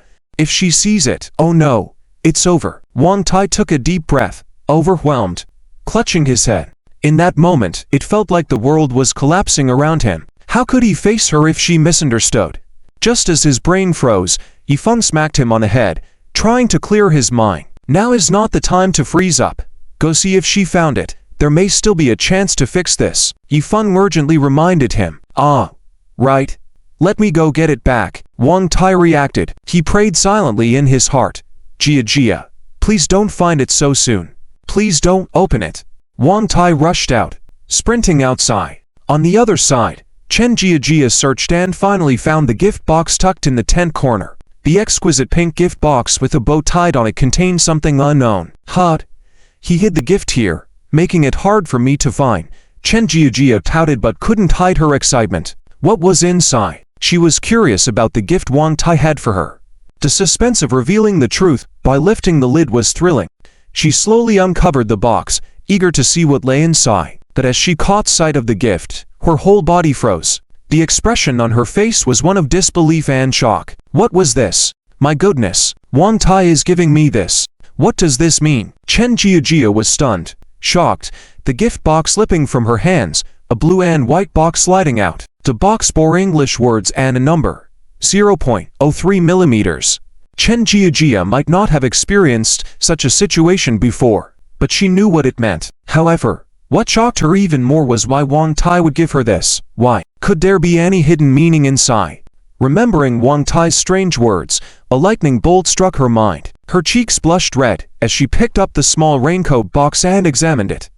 Jiajia, stop looking.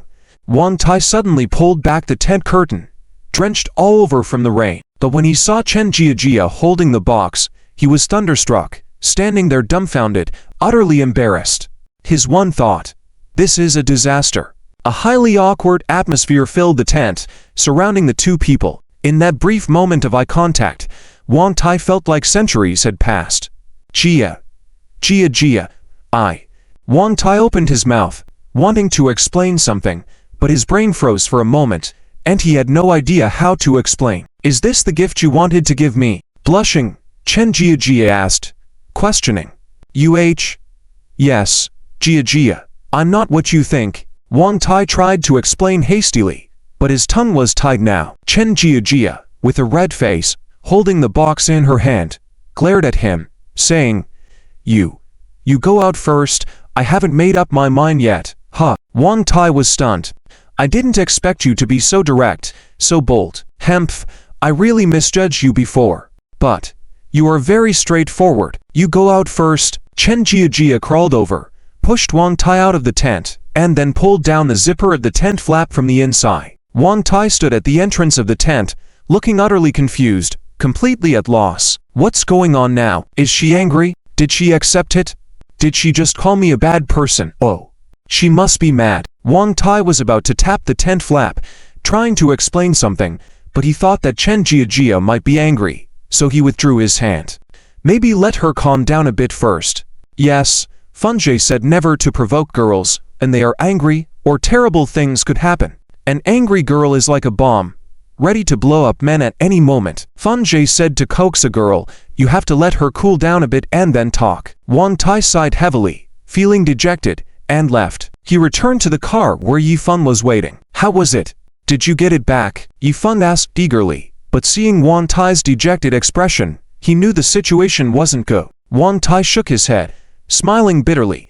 It's all my fault. It's all over. Jia, she saw it. And she definitely misunderstood me. Yifeng was puzzled. Why didn't you explain it? You could tell her that thing is mine, and the lipstick was for her.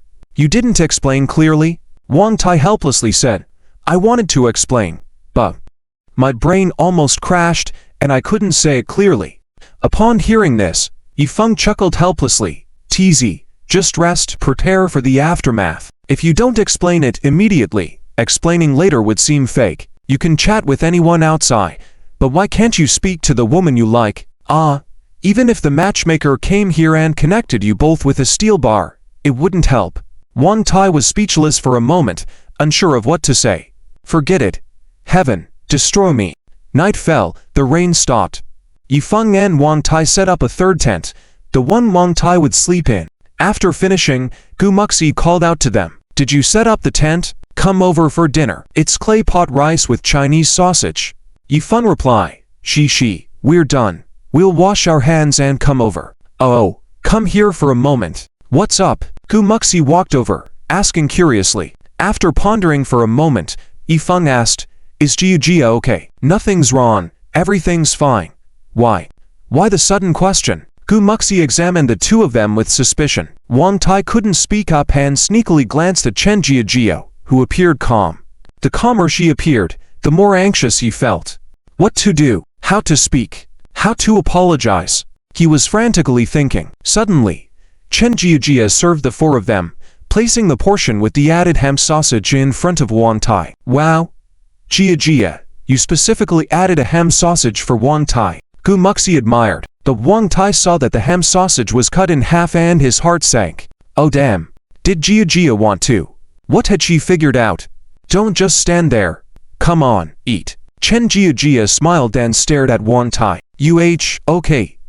Jia, you. Wang Tai wanted to ask if she was angry, but the words choked in his throat. Yifeng tried to lighten the awkward atmosphere between Chen Jia and Wang Tai, saying, Jia cares a lot about you. Tut, TZ, aren't you going to start attacking this box of food? Oh, right. While we have meat and vegetables, let's have a drink together. Yifeng planned to ease the tension between Chen Jia and Wang Tai. Gu Muxi raised her hand and shouted, I agree. She didn't drink much, but she enjoyed having a little drink with Yifeng, sitting together and chatting, so comfortable. She brought out a dozen beers from the tent and gave one to each person. The four of them sat around the campfire, eating dinner and having a drink. Although Yifeng tried to liven up the atmosphere, Chen Jia was focused only on eating and drinking, occasionally responding with a few words, but not saying much. Wang Tai looked gloomy, drank more. What else could ease his worries except beer? The four of them sat like this for over an hour, and even Yifeng couldn't hold on anymore. All right, sitting like this is getting boring. You guys handle your own affairs. Hexy, let's go into the tent, give them some space. Yifeng shook his head and pulled Gu Muxi away. With the two of them gone, it was just Chen Jia and Wang Tai left, making the atmosphere even more awkward. Wang Tai scratched his head, emboldened by the alcohol, mustered up the courage to say, Jia, I just wanted to say, that was a misunderstanding. Do you believe me? Really? Chen Jia blushed, glared at him. Stop talking nonsense with me. I don't believe you. Come find me later. Ha.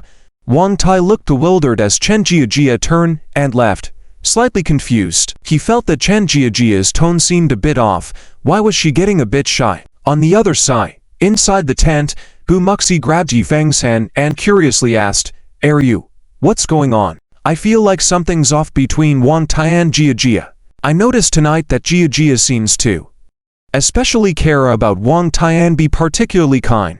She even added an extra sausage for him. And she put on a bit of makeup. But why do they both seem strange tonight, like they're very nervous? Yifeng sighed. The thing is, since everything has unexpectedly turned out this way, there's no need to hide anything, and proceeded to explain the whole situation's ins and outs to Gu Muxi. After hearing it, Gu Muxi covered her mouth in shock. I see. So that lipstick was the gift TZ gave Jia, and yet he gave Jia a box of a raincoat. My goodness, no wonder.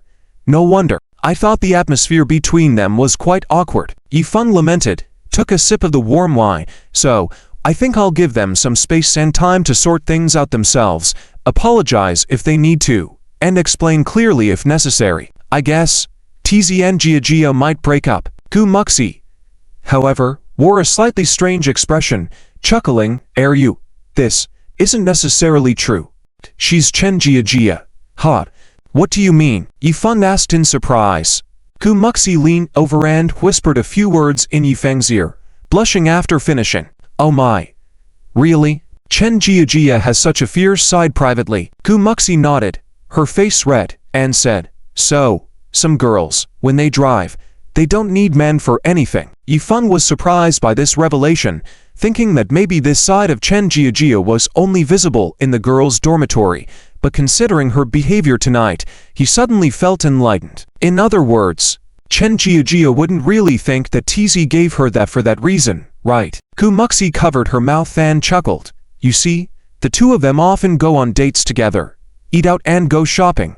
If Jia didn't like him, how could she agree? Hehe. Actually, I noticed early on that Jia also has feelings for Wang Tai. My intuition is very accurate. Suddenly, Yifeng smirked.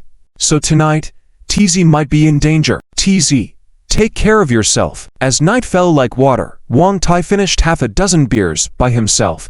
Though not quite drunk, the alcohol had started to affect him. He wanted to apologize to Chen Jia with the help of the alcohol and explain everything thoroughly. He couldn't be timid anymore.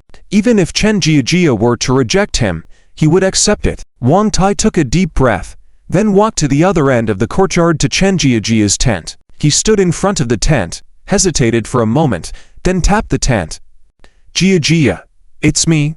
I have some things I want to say to you. I want to apologize. Wang Tai said solemnly. Coming. Chen Jia's slightly excited voice came from inside the tent. Wang Tai was stunned.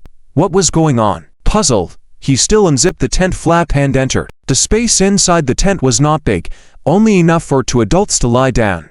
Wang Tai was tall, so as soon as he entered, it felt a bit crowded. The Wang Tai saw Chen Jia smiling, not angry at all, but rather an excitement that was barely concealed. It seemed like the gaze of a hunter locking onto its prey about to be caught. Ow. Jia, are you okay?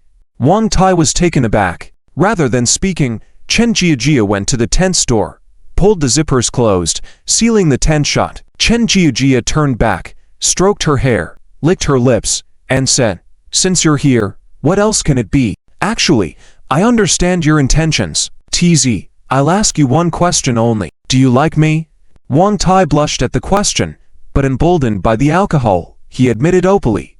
Yes, Jia, I like you. Since everything had come this far, he thought it better to break through this window, regardless of the outcome. He didn't care anymore. Chen Jia suddenly moved closer, wrapping her arms around his neck, blushing. She smiled and said, silly, I like you too. Does? Wang Tai's mind went blank at her words. He never expected Chen Jiajia to be so direct and establish such an intimate distance. Wan Tai was so agitated he couldn't utter a word. Chen Jiajia pressed a slender finger to his lips. Shh, there's no need to say anything more. Tonight, you belong to me only. Before he could respond, Chen Jiajia initiated a kiss and pushed Wan Tai down. As the flashlight inside the tent went out, an invisible spark ignited between them, like tinder and a raging fire starting to burn. The next morning, as the dark clouds gradually dispersed, golden rays of sunlight pierced through the clouds and fell onto the flowing Pearl River. Cargo ships sailed on the sparkling water, creating a picturesque scene. Yifeng emerged from the tent with dark circles under his eyes, checked his watch, and realized it was already 10 in the morning. He was feeling quite hungry. Good morning, Funjie. Wan Tai walked over with a spring in his step, holding a chicken. Not good at all. Yifeng rolled his eyes at him. Huh, what's wrong? Did you not sleep well last night? Taizi asked in surprise. Yifeng raised his hand and playfully hit him on the head, jokingly scolding him. You scoundrel. Don't pretend you don't know. If you guys weren't making so much noise last night, maybe I could have gotten some sleep. Yifeng rubbed his face to wake himself up a bit. Both he and Gumuxi had heard noises last night, not too loud but sometimes loud enough to disturb their sleep. He had barely managed to stay awake until dawn, only to be disrupted again by the noise. So, his sleeping time actually started from the morning, and he slept until 10 o'clock. Alright, where's the stuff? Yifeng held out his hand. Ow. What stuff? Wan Tai asked puzzledly. I'm talking about that. The leftovers. Quickly give it back to me. If you guys use it again, I won't be able to sleep tonight. Hurry up. Yifeng urged with a smile. Wan Tai scratched his head awkwardly and mumbled. Sorry Fungjie, I accidentally used it all up. Yifeng, damn it. There were 10 in a box, and you used them all up. Impressive. Yifeng was greatly astonished and admiringly gave him a thumbs up. Wan Tai felt embarrassed by the praise and laughed sheepishly. Oh, it was nothing special. Yifeng smirked, surprised. And you can still wake up so early. Your body is quite resilient. Wan Tai held up the chicken in his hand and said with a smile, I wanted to make some chicken soup for Jia to drink and replenish herself. Funjie, you go wash up. There's definitely something for you. Yifeng was reassured. That's more like it. Alright, you go and finish up. Give me a shout when it's ready. Yifeng staggered to the car to get his toiletries and started brushing his teeth and washing his face. After a while, Gumuxi walked over with the same dark circles on his face. Ah, morning. Young Master Yi, Gumuxi said nonchalantly. It's still morning. It'll be lunchtime soon. Yifeng joked. I didn't sleep well last night either. And it's all your fault, making me unable to sleep. Damn it. Gumuxi blushed and glared at him. Good morning. Hui. Chen Jiajia and Wan Tai came over, their faces flushed. Oh dear. Jiajia. I'm going to strangle you. Gumuxi teased, about to go pinch her. Chen Jiajia quickly ran away, and the two best friends played around for a while. Gumuxi finally caught her and asked softly, Alright, Jiajia, did you really hug Taizi last night? Of course. Need I even say it? Need I wait? Chen Jiajia put her hands on her hips, in a victorious posture. I now officially declare, I am leaving the single dob group. I am also a person with a partner now. Ha ha. But she had barely finished laughing when she suddenly drew in a cold breath. Although it was quite exciting. But it's a bit painful. Gumuxi blushed and said, Why would you say that out loud? You're so wild, Jiajia. And shameless. Chen Jiajia covered her mouth and laughed. Who told you to have a thin skin? I'm not like that. If I didn't control myself a bit, Taizi definitely wouldn't have left the tent. Wan Tai, who was chopping chicken, suddenly sneezed inexplicably. What's going on? Who's talking about me? Why do I feel a chill on my back, like the temperature dropped? He couldn't figure it out, shook his head, and continued cooking. Come on, Tai. Let me help you. Yifeng came over. Hey, Funjie. No, it's okay. I've got this. Wan Tai chuckled. Yifeng smiled. Alright, then, I'll go get some side dishes. Just as he was talking, his phone rang. Yifeng took out his phone, glanced at it, and looked slightly surprised. It was a call from Lian Bang. Yifeng didn't delay in answering the call, and after a few greetings, Lian Bang got straight to the point. Is there a problem with the West Maple Logistics Park project? Typically, this project should have been smooth sailing under the direct supervision of Ji Bowen. So why was there a hitch? Leon Bang. Yes, the procedures and formalities are mostly in place at the district and city level. Mayor Ji checks on it from time to time. Things are moving quickly. Just that. There seems to be a problem with the land approval process. Yifeng frowned and asked, "Any instructions from Mayor Ji?" Leon Bang paused for a moment on the other end of the call. The mayor is aware, but he's also a bit troubled. There are some issues that are hard to deal with. Currently the mayor hopes that you can move things forward and not hold up the project. Yifeng was taken aback. However, he pondered for a moment and felt that there was more to the situation than met the eye. If Ji Bowen wasn't stepping in, it wasn't because of his rank or jurisdiction. There must be another reason. What exactly was the cause, and what kind of person would make even Ji Bowen hesitate to intervene? This was what made Yifeng a bit shocked and uneasy. Leon Bang said in a deep voice, "Yes, you are the main party of the Vestvint Group project, and for certain matters, it's really better for you to handle them. In order for the project to proceed smoothly, I hope that you could spare some time to discuss the specifics. It's quite important." Leon Bang extended an invitation, and considering the gravity of the matter, Yifeng promptly agreed. "No problem, Lee District Chief. How about we meet tomorrow night? I'll decide on the location and get back to you." "Sure, I'm free tomorrow night," Leon Bang responded with a smile. After exchanging pleasantries, the call ended. Yifeng held on to his phone. His brows furrowed as he contemplated the situation. Wang Tai, seeing his serious expression, felt a bit nervous and asked quietly, "Feng Jie, what's wrong? Was that Lee District Chief on the phone?" Yifeng nodded and replied solemnly, "There seems to be some trouble with the West Maple Logistics Park project." "Feng, what's the trouble? Didn't the procedures get approved?" Wang Tai asked nervously. "Well, Mayor Ji's side is not an issue, but there's a problem on Baiyun District's side. The land area has already been planned, and now they want to carve out a piece for us. There might be some opposition there, causing delays in approval." Yifeng pondered. "Oh, really? Our land approval is stalled. How is that possible? This project is under Mayor Ji's supervision. Who would dare?" Wang Tai was shocked and puzzled. Yifeng shook his head and sighed. "I don't know the specifics. Mayor Ji is not in a convenient position. District Chief Lee's suggestion is for us to handle the situation. We'll have to wait until tomorrow evening to meet with District Chief Lee to understand better." Wang Tai nodded, asking, "Feng, what should we prepare for the meeting tomorrow? Cigarettes, alcohol, and tea?" Yifeng patted his shoulder, laughing. Dealing with those bosses made you familiar, but dealing with someone like District Chief Lee might be different. Avoid bringing those things. District Chief Lee has helped us a lot. Shouldn't we give something as a gesture?" Wang Tai asked in confusion. Yifeng shook his head. "Dealing with them requires caution. Do you really think it's like before, where a clean prefect for 3 years meant a hefty reward? At every high position, there are countless pairs of eyes watching, especially since this is our first private meeting with District Chief Lee. Avoid such gifts to prevent any negative impressions. Tomorrow, I'll decide on a location. You go buy a set of pen sets, not too expensive. Around 800 yuan is good. That's what they commonly use, and it's subtle," Yifeng advised. "If you're giving it to him, just say it's a gift for shopping at a mall. Don't mention the price." Wang Tai suddenly understood, realizing that Yifeng meant caution in that way, not to give luxurious gifts before understanding the recipient's preference. Got it. I understand," Wang Tai replied with a smile. As they chatted and made chicken soup, the two girls returned shortly after. "TZ, is the chicken soup ready? I'm hungry." Chen Jiajia ran over and held Wang Tai's arm. Wang Tai indulged her and said, "Darling, just wait a bit more. It'll be ready in half an hour." "Okay, my TZ is amazing."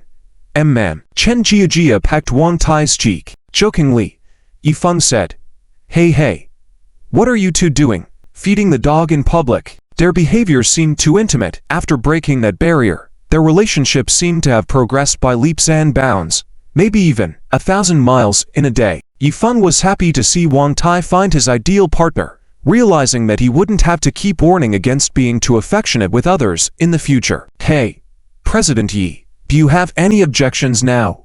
Have you forgotten how you used to be?" Chen Jiajia protected Wang Tai as if he were a calf, questioning. What I meant is, if we're going to feed the dog, we should do it together. Yifeng laughed and playfully kissed Gumuxi's cheek before he could react.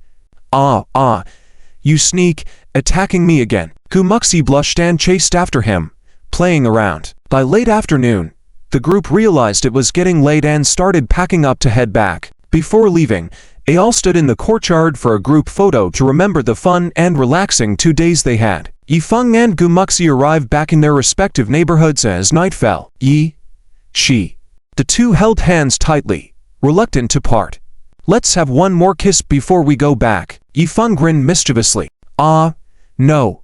What if someone sees us? Gumuxi blushed and hesitated, both pouting. Don't worry. No one will. Yifeng leaned in. They were about to embrace and say goodbye when Yifeng's door opened, and four figures appeared in the doorway. It was their parents. Yifeng and Gumuxi were stunned on the spot, feeling extremely awkward under the scrutiny of the elders. Gumuxi felt like she could dig a villa with her toenails. It was so embarrassing. Oh no. It's so awkward.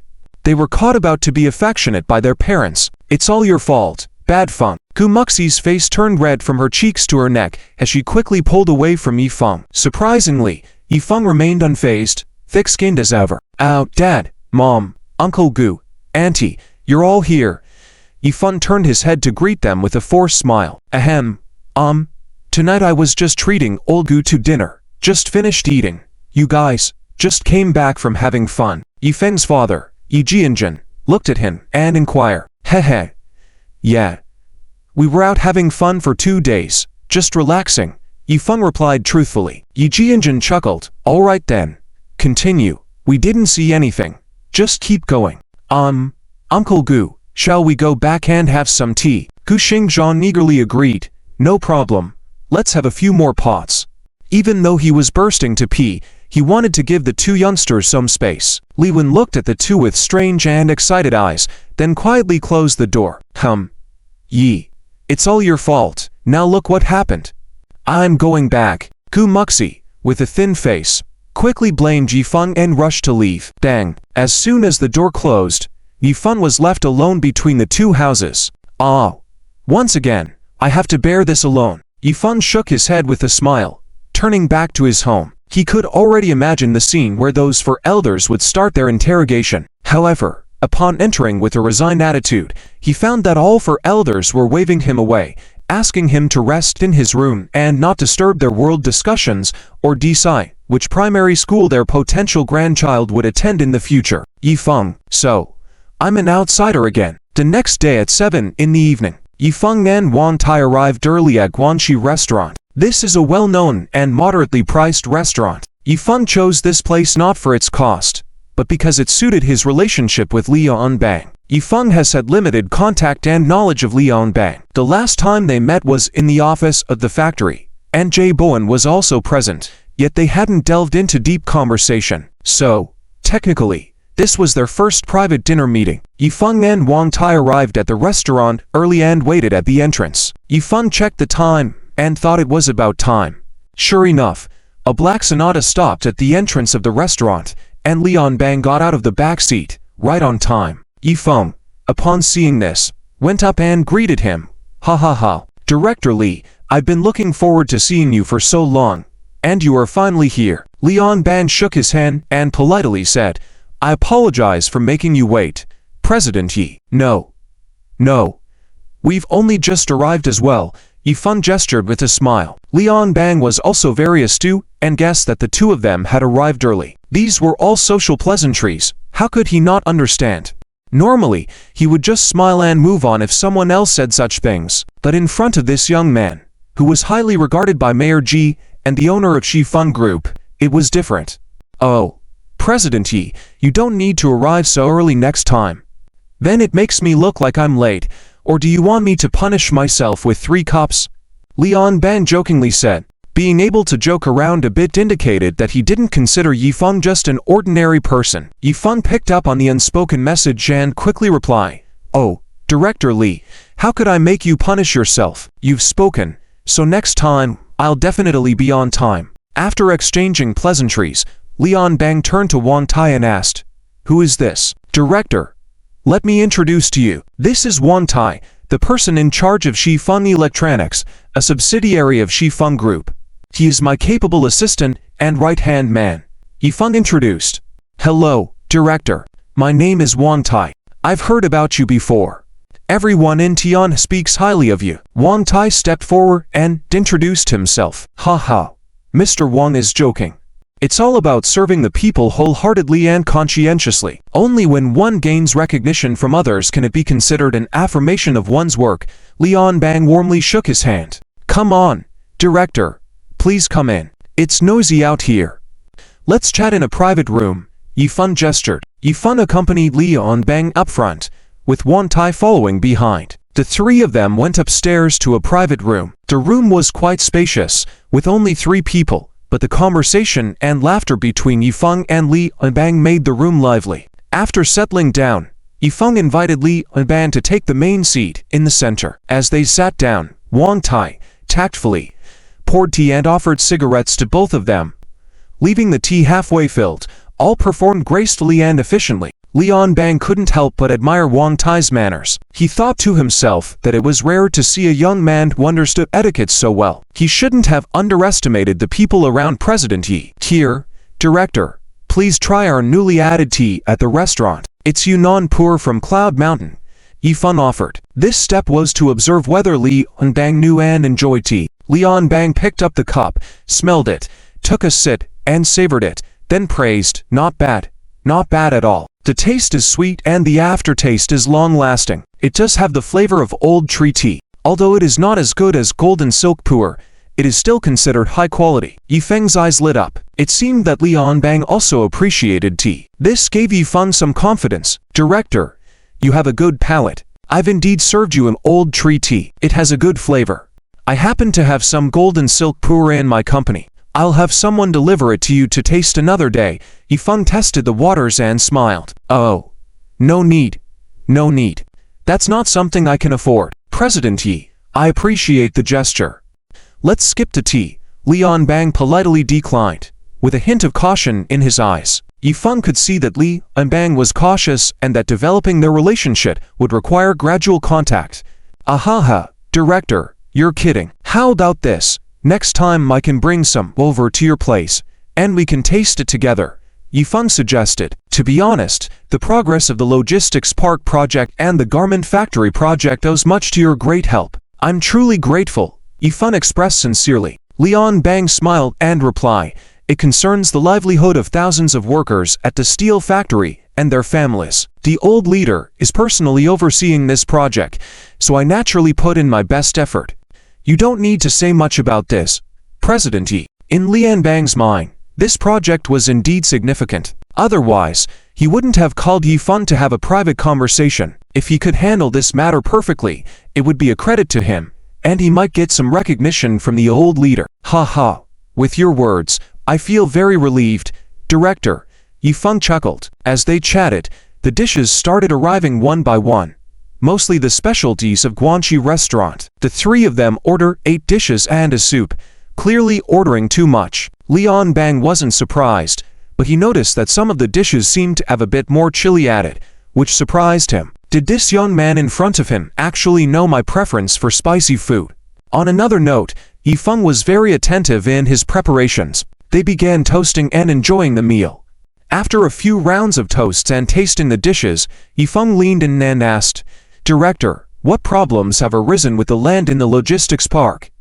Are there people in Guanxi that Mayor Ji finds troublesome? Lian Bang nodded and lowered his voice. President Yi, the land adjacent to that area is only 3 kilometers away from the new Baiyun airport. To take advantage of this transportation hub, an international logistics park was planned in the vicinity. This international logistics park is actually a project planned by the province. This project was assigned by the province to Zheng Daoshen, the district head of Baiyun. To change the plan, it requires Zheng Daochen's approval and then a report to the province. Due to Zheng Daochen's relationship with higher-ups, the old leader can't easily intervene in Zheng Daochen's work. You know, this implies overstepping boundaries. Although there are ways to negotiate, Zheng Daoshen can come up with countless reasons to delay. Previously, the old leader had talked to him, but Jun Daosheng shifted the blame higher up. What else could be done? So, the old leader is troubled by this matter and thinks that you need to fight for it. After all, having the logistics park established by Shifeng Group in that area would still benefit Baiyun District. Lian Bang's words were very cryptic, and only someone like Yifeng could decipher the hidden meanings in his words. Yifeng had dabbled in various circles for many years and was quick to understand Lian Bang's implications. It seemed that, due to Zheng Daocheng's and Mayor Ji's complicated relationship, it was challenging for Ji to force him to approve the land. Moreover, it wouldn't be appropriate for Ji to do so, as it might be seen as overstepping his authority. Another point, Yifeng deduced from Lian Bang's tone that Zheng Daosheng didn't get along well with Mayor Jian, had no qualms about delaying things, as evidenced by his previous actions. Lian Bang also seemed to have some issues with Zheng Daosheng. Lian Bang's last comment about how Shifeng Group's logistics park would benefit Baiyun District seemed like the reason Mayor Ji wanted Yifeng to be personally involved in pushing the project forward. In most cases, interests could be exchanged. If Shifeng Group and Zheng Daosheng could have a good conversation and exchange benefits, the project might move forward smoothly. However, Yifeng knew it wouldn't be easy. He furrowed his brows, contemplating if it was feasible to negotiate with someone known for evading senior leaders. Lian Bang glanced at Yifeng, tapped on the table, and whispered, "President Yi, let me remind you privately, Zheng Daocheng's obstruction of your project may be intentional." "Do you mean it? Director Ku, how should I put this?" Yifeng asked in surprise. After a moment of contemplation, Lian Bang tapped on the table and said, "Although I haven't interacted much with Zheng Daosheng, we are all in the same circle. I have heard a bit about his character. Others say he is a cunning old fox who has built many connections with higher-ups, holding a very stable position. I heard, just hearsay, that he may not stay in this position for more than 3 years before moving up. Someone like him wouldn't just disrespect my former leader for no reason, as he wouldn't benefit from it. Originally, this project isn't particularly large. The focus is on solving the re-employment issue of the steel factory workers. If it were someone else, they might give my former leader some face and let it go. However, Zheng Daosheng doesn't seem to be behaving like that, so there might be a reason behind it. I visited him specifically last time.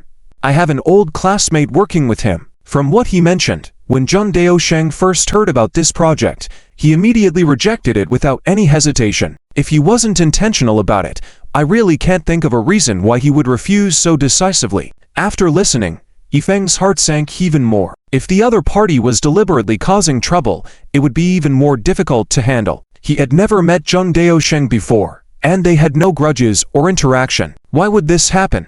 Lian Bang asked specifically, "Do you know Zheng Daosheng from before?" This question was to inquire if Yifeng and Zheng Daosheng had any history. Yifeng shook his head and said seriously, "No, if I did, I would have just gone to him directly. I haven't even seen what he looks like." "Oh, I see. In that case, you should take the initiative to resolve the problem with Zheng Daosheng. It's critical for the progress of the project. Of course, it's also related to your achievements, which is very important. If not, I wouldn't be so concerned and wouldn't have talked this much with you." Yifeng poured him another drink and said, "Yes, Director Ku, you're right. It's my responsibility to ensure the project moves forward.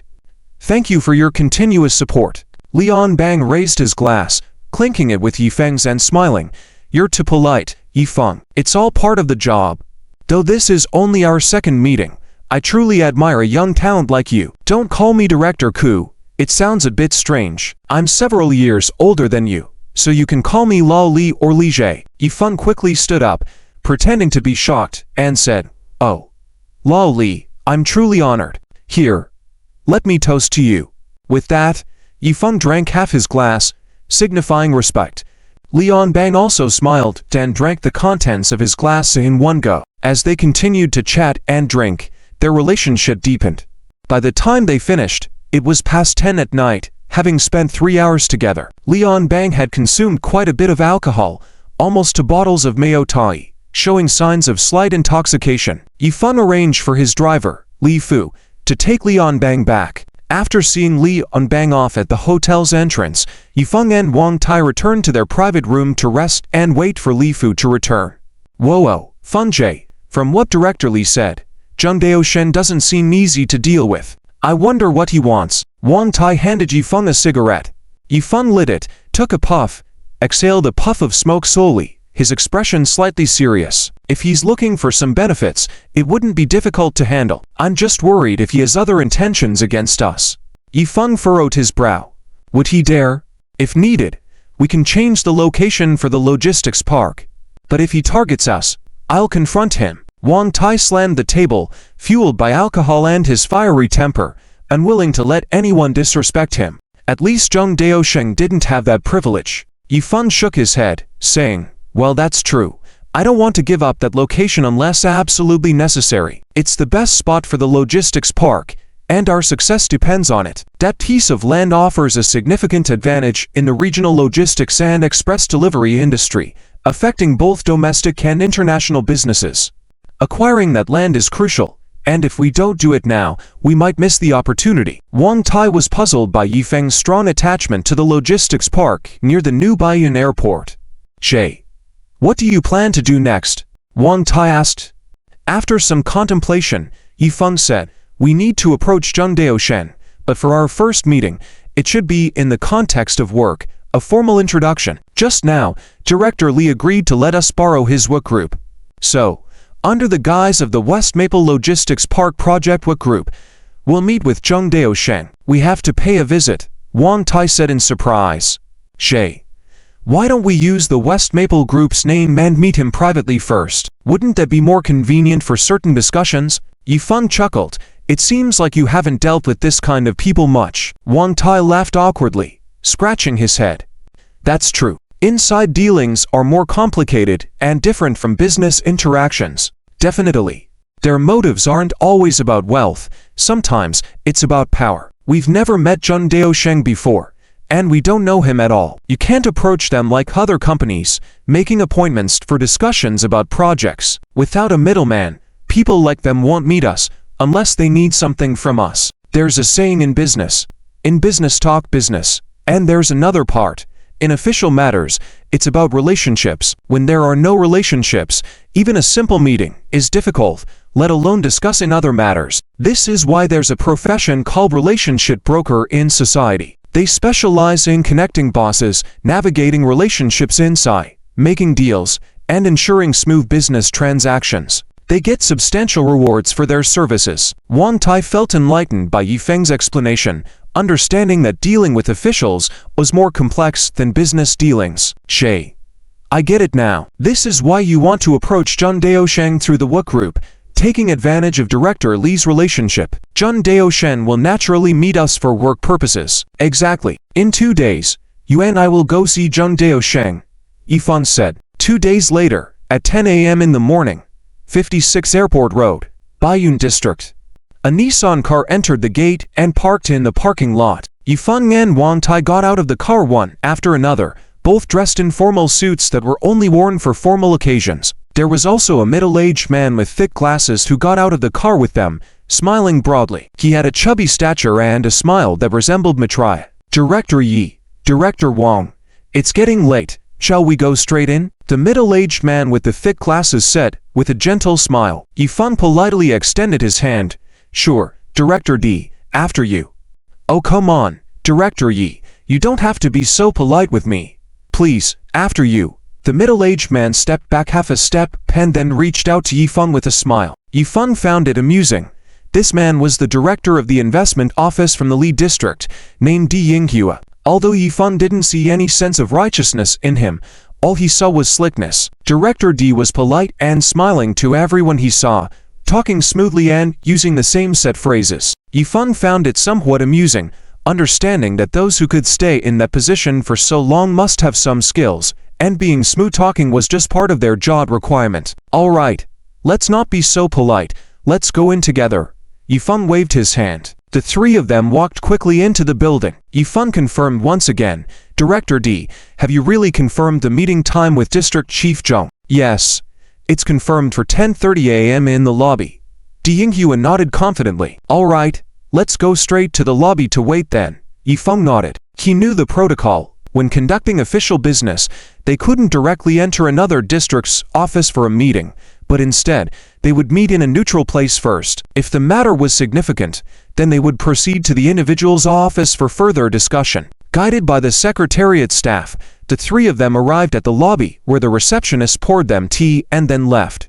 Yifeng watched the time on his watch ticking away. Not long after, it was already 10:30 a.m., but Zheng Daosheng was nowhere to be seen. Yifeng frowned. Normally, people were expected to arrive early as a matter of politeness. Wang Tai also noticed and asked, "Why isn't he here yet?" "Director D, should we inform them? Maybe Chief Zheng is busy and forgot. Let me make a call to the secretariat to check." Di Yinghua took out his phone and dialed. After asking a question, he responded with a few smiles, but his smile seemed somewhat forced. After hanging up the phone, Di Yinghua explained, "Director Yi, they say Chief Zheng is still busy in the office and can't be disturbed. They also don't know when he'll be available." Yifeng's eyes flashed with a hint of coldness. Just by hearing that excuse, he knew it was a pure excuse. What did Zheng Daosheng mean by this? Was he trying to show authority or put on airs? Despite feeling annoyed, Yifeng was experienced enough to keep his composure. "All right, understood. Let's continue waiting," Yifeng said calmly. The three of them sat in the lobby, the time passing second by second. Before they knew it, it was already past 11 a.m., and Zheng Daosheng still hadn't arrived. It was past the agreed-upon time, and Di Yinghua felt embarrassed. Representing Liam Bang, Zheng Daosheng's behavior seemed disrespectful. He made another phone call, but received the same response as before. Well, Director Yi, Chief Zheng might really be busy with something important. Should we wait a little longer?" Di Yinghua cautiously asked, not wanting to upset Yifeng or make him think he wasn't handling things properly. "No problem, let's continue waiting," Yifeng shrugged, indicating that he didn't mind. However, Wang Tai's expression was not as pleasant. He was starting to show some signs of anger. Wang Tai leaned in close to Yifeng, lowered his voice, and complained, "Brother Feng, what's the meaning of this Zheng Daosheng? Is he just leaving us hanging here?" Yifeng remained calm. Apart from showing authority, what else could it mean? "Don't get angry, he'll show up eventually," Yifeng assured Wang Tai, who was clearly frustrated. He sighed and patted the table, holding back his anger as he waited with Yifeng. By now, it was already noon. Time for office workers to have their lunch. Di Yinghua was getting restless and was about to make another phone call to remind them. Suddenly, at that moment, the door opened, and the young secretary from before walked in, followed by a middle-aged man wearing a black jacket, sporting a big hairstyle and a hefty build. This middle-aged man exuded an air of authority, or rather, a leadership aura. Yifeng stood up and recognized Zheng Daosheng from the picture he saw in the car. Zheng Daosheng had finally arrived. "Ahaha. Chief Zheng, hello." Di Yinghua's previous unease vanished, replaced with a warm smile as he approached Zheng Daosheng with an outstretched hand. Zheng Daosheng returned his greeting warmly. After exchanging a few pleasantries, Di Yinghua introduced Yifeng and Wang Tai to Zheng Daosheng. "This young talent is the CEO of Shifeng Group, Yifeng. This gentleman is Wang Tai, also from the group. Both are remarkably talented young men. Chief Zheng, please take note that although they are young, they have recently gained quite a reputation with Shifeng Group." Zheng Daosheng scrutinized Yifeng and Wang Tai with a composed expression, neither cold nor warm. "Oh, Shifeng Group, I'm aware of it.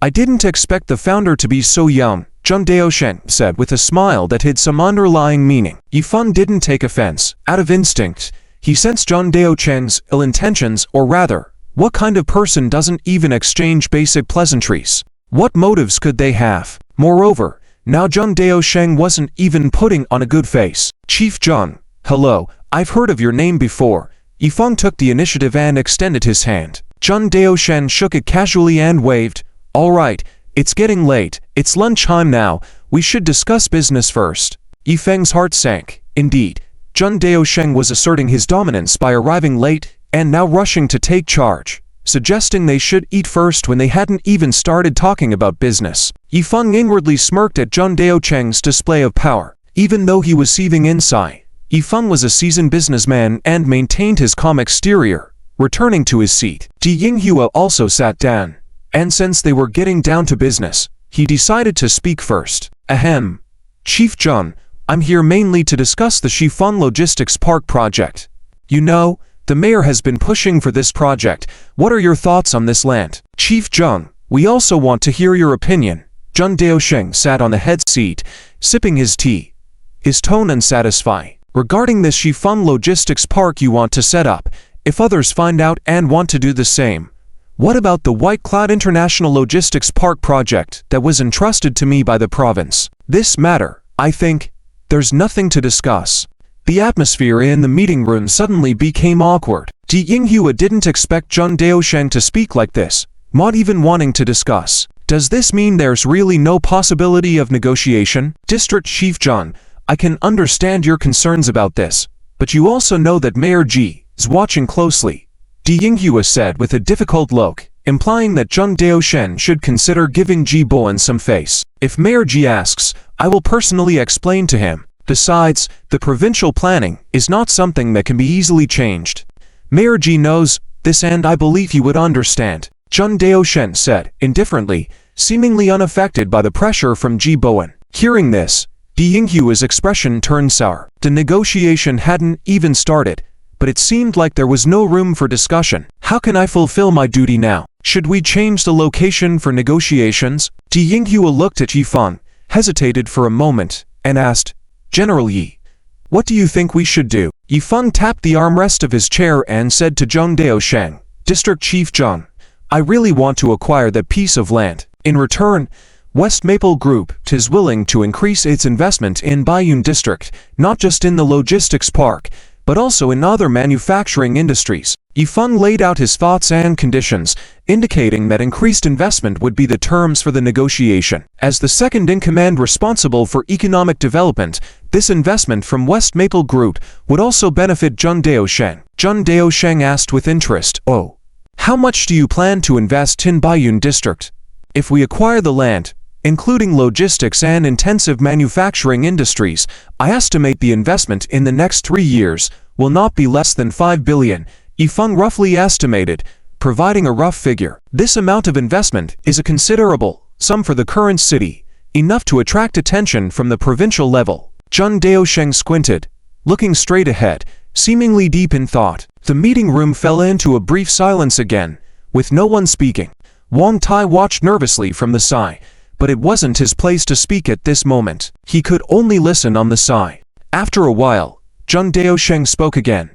I can feel General Yi's sincerity. To be honest, this sincerity has touched me. However, I need to consider this matter further. I will discuss it with General Yi later. Zheng Daosheng's words indicated a softened stance. Di Yinghua was delighted. Indeed, negotiation through exchanging interests might have a chance. But it seemed that Zheng Daosheng also wanted to speak with Yifeng alone, and there might be other transactions involved. Di Yinghua was well versed in the rules of official circles. Even if he guessed, he could only pretend not to know and ignore it. Business projects are about doing business, and the main goal of doing business is to seek profit. Sometimes, money is needed to pave the way. Without money, one could easily encounter obstacles like Zheng Daosheng. Zheng Daosheng holds the power of land approval, and he can decide on many things. Ha. Great. Since you and General Yi are getting along, I believe there will definitely be a perfect solution for this matter. Di Yinghua enthusiastically laughed, rounding off the conversation. Well, work matters aren't urgent. We have plenty of time to discuss further. Let's have lunch, and today's lunch will be in the office canteen. My treat. I'll have my secretary take you there, Zheng Daosheng said with a smile and then excused himself. After Zheng Daosheng left, there were only 3 people left in the room, including Yifeng. With his initiative, Di Yinghua stood up and offered cigarettes to Yifeng and Wang Tai. General Yi, if you can invest 5 billion in 3 years, that's no small amount. I really admire you, Di Yinghua praised, marveling at Yifeng's financial strength. Yifeng chuckled and said, It's not much. My logistics park in Baiyun District will also involve supporting industries. It seems like District Chief Zheng is showing some interest. We need to seize this opportunity. Di Yinghua was excited, but Yifeng's mood didn't seem to lift, just forcing a smile. After chatting for a while, the 3 went to have lunch. Following a casual meal in the office canteen, Yifeng and Wang Tai came out for a smoke break. Brother Feng, isn't District Chief Zheng difficult to deal with? No matter what, with his status, he should show some respect. Why does he deliberately make it hard for us? Wang Tai wondered. Yifeng, smoking, chuckled and said, he's just putting on an act. By raising the stakes initially, he can get more benefits later. Perhaps that's his strategy. I see, that's why he intentionally arrived late and gave us a hard time when we first met. Could it be he's looking for? Wang Tai pointed his finger, implying money. Yifeng shook his head and said, so far, I don't know if he wants money, but if he asks, I won't give it to him. TZ, remember, we are businessmen. Although such things are common in domestic business dealings, covert collaborations are numerous. However, we must avoid them. Even though building relationships and giving small gifts are acceptable and can be seen as personal favor, giving money, for me, is a big taboo, Yifeng asserted firmly. This is a fundamental red line, and no one from West Maple Group should cross it.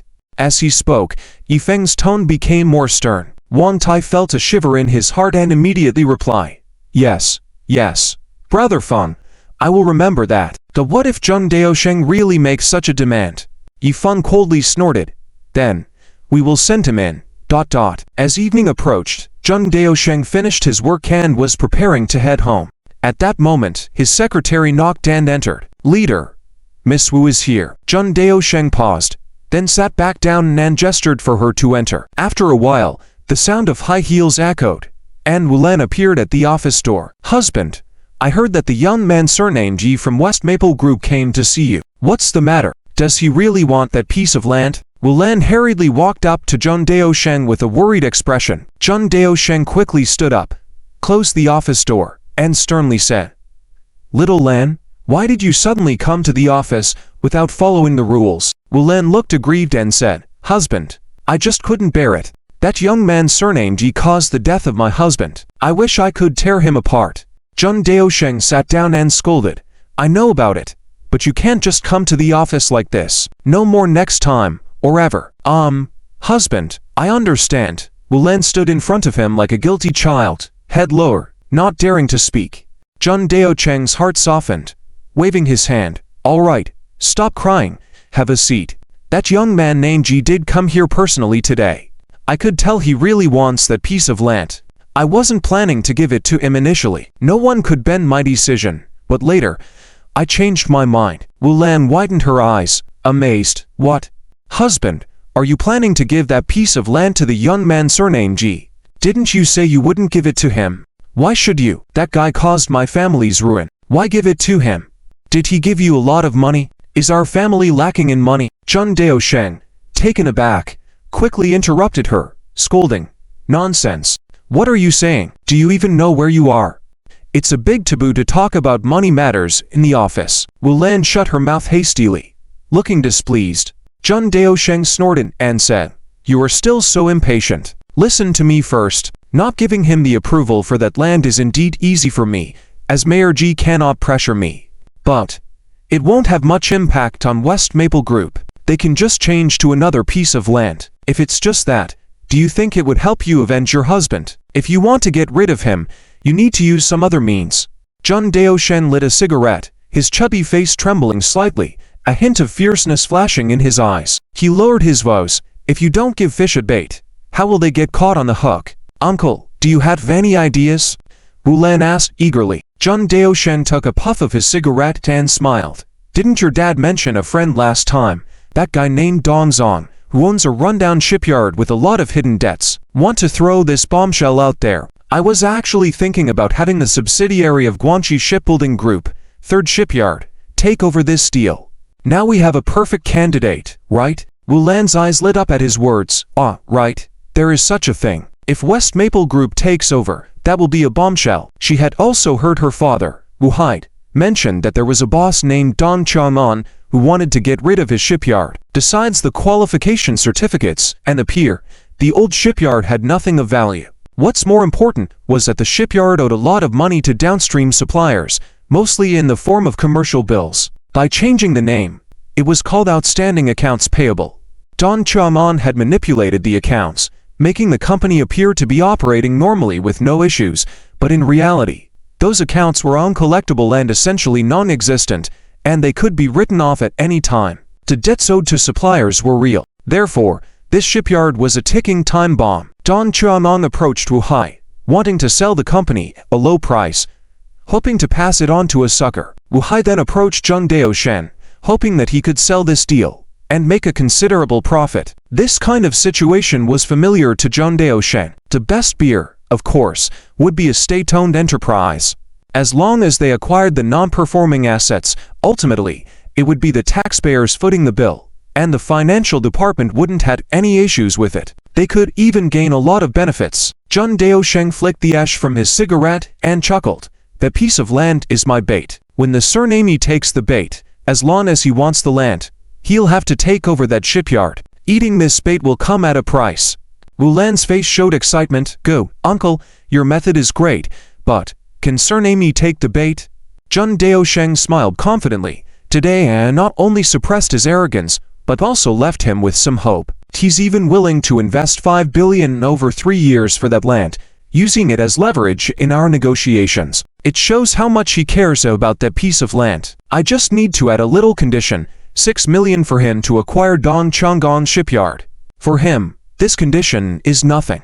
As long as he wants the land, he will sign this acquisition deal. He'll have no choice. If he refuses to sign, I won't approve the land for him. Wu Lan ran to Zheng Daoshen, embracing his arm, earnestly saying, Uncle, I truly rely on you for this matter. When has the Wu family ever suffered a loss in Guanxi? That surnamey nearly killed my husband.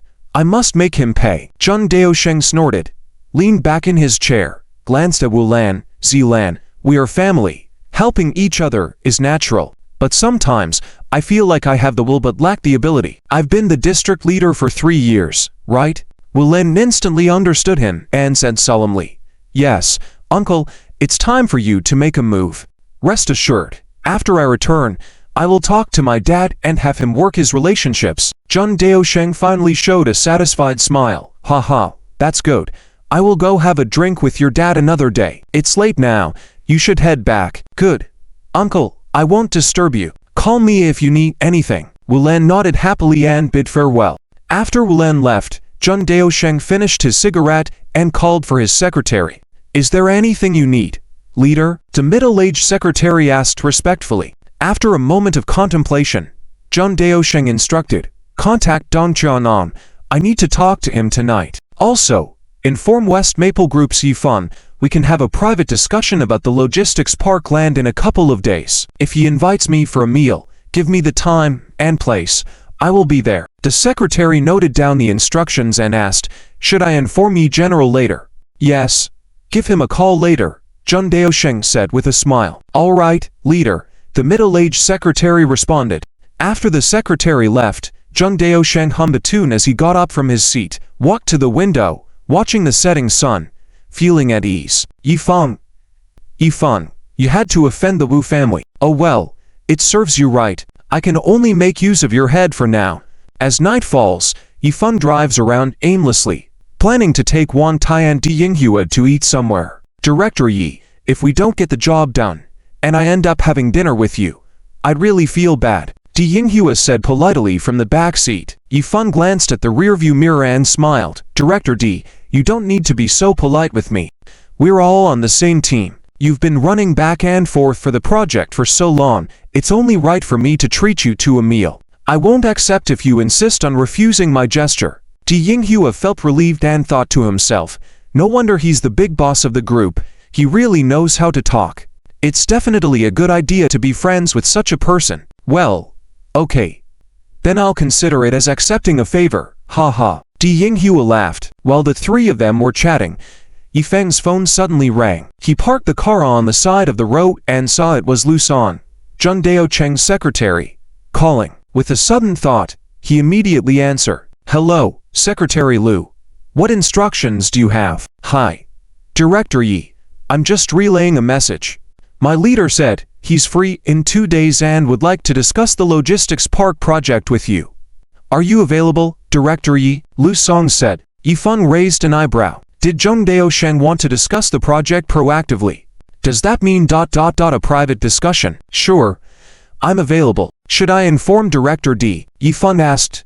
Whether or not to inform Di Yinghua was actually a way of asking the other party if the meeting would be public or private. Oh no. No need to trouble Director D. The leader suggested an initial private discussion to exchange ideas and opinions. Lu Song replied. Yifeng immediately understood the implication, nodded, and said, "All right, then in 2 days, at night, I would like to invite Director Zheng to White Cloud Hotel for a chat. I will confirm the specific time and then notify you. How does that sound?" "No problem. If the leader says he's available, he will definitely be there," Lu Song replied. "By the way, just mentioned, the leader said he might bring a friend as well, also a businessman, the general manager of Yangfen Shipyard.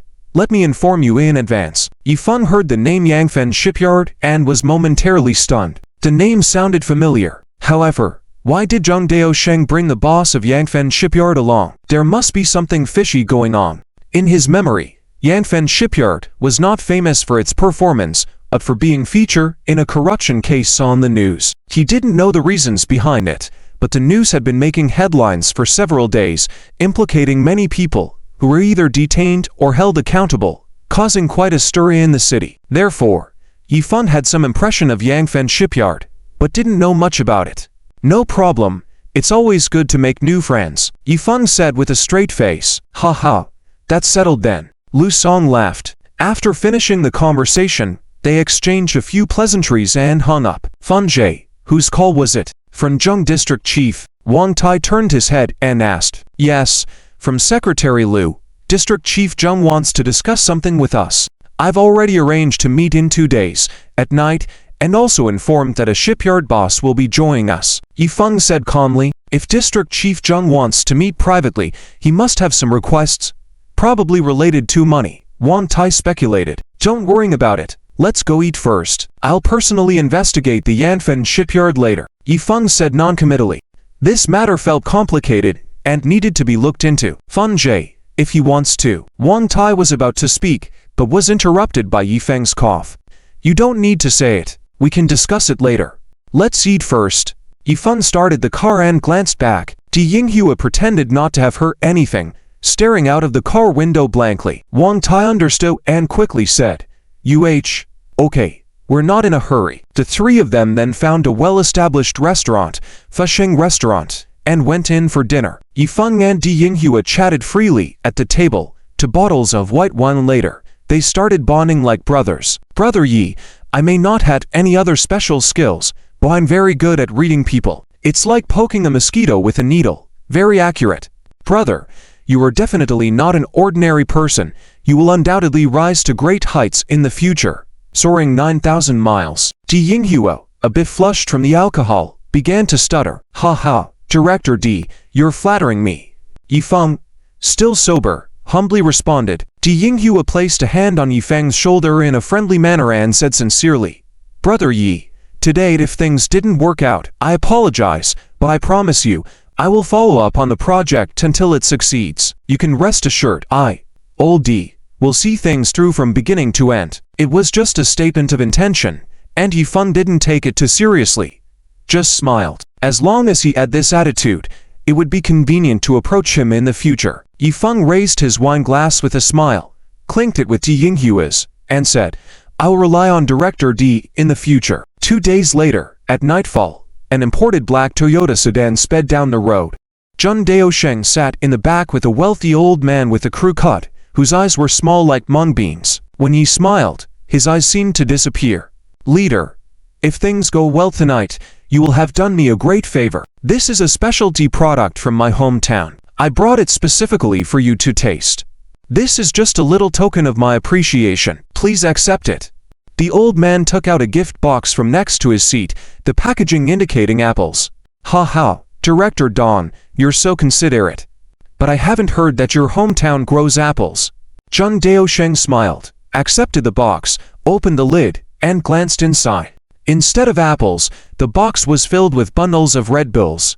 There were at least 200,000 in the box. Zheng Daosheng saw the contents and his eyes immediately lit up. Was there anything in the world more beautiful, more lovely, more captivating than this? No, absolutely not.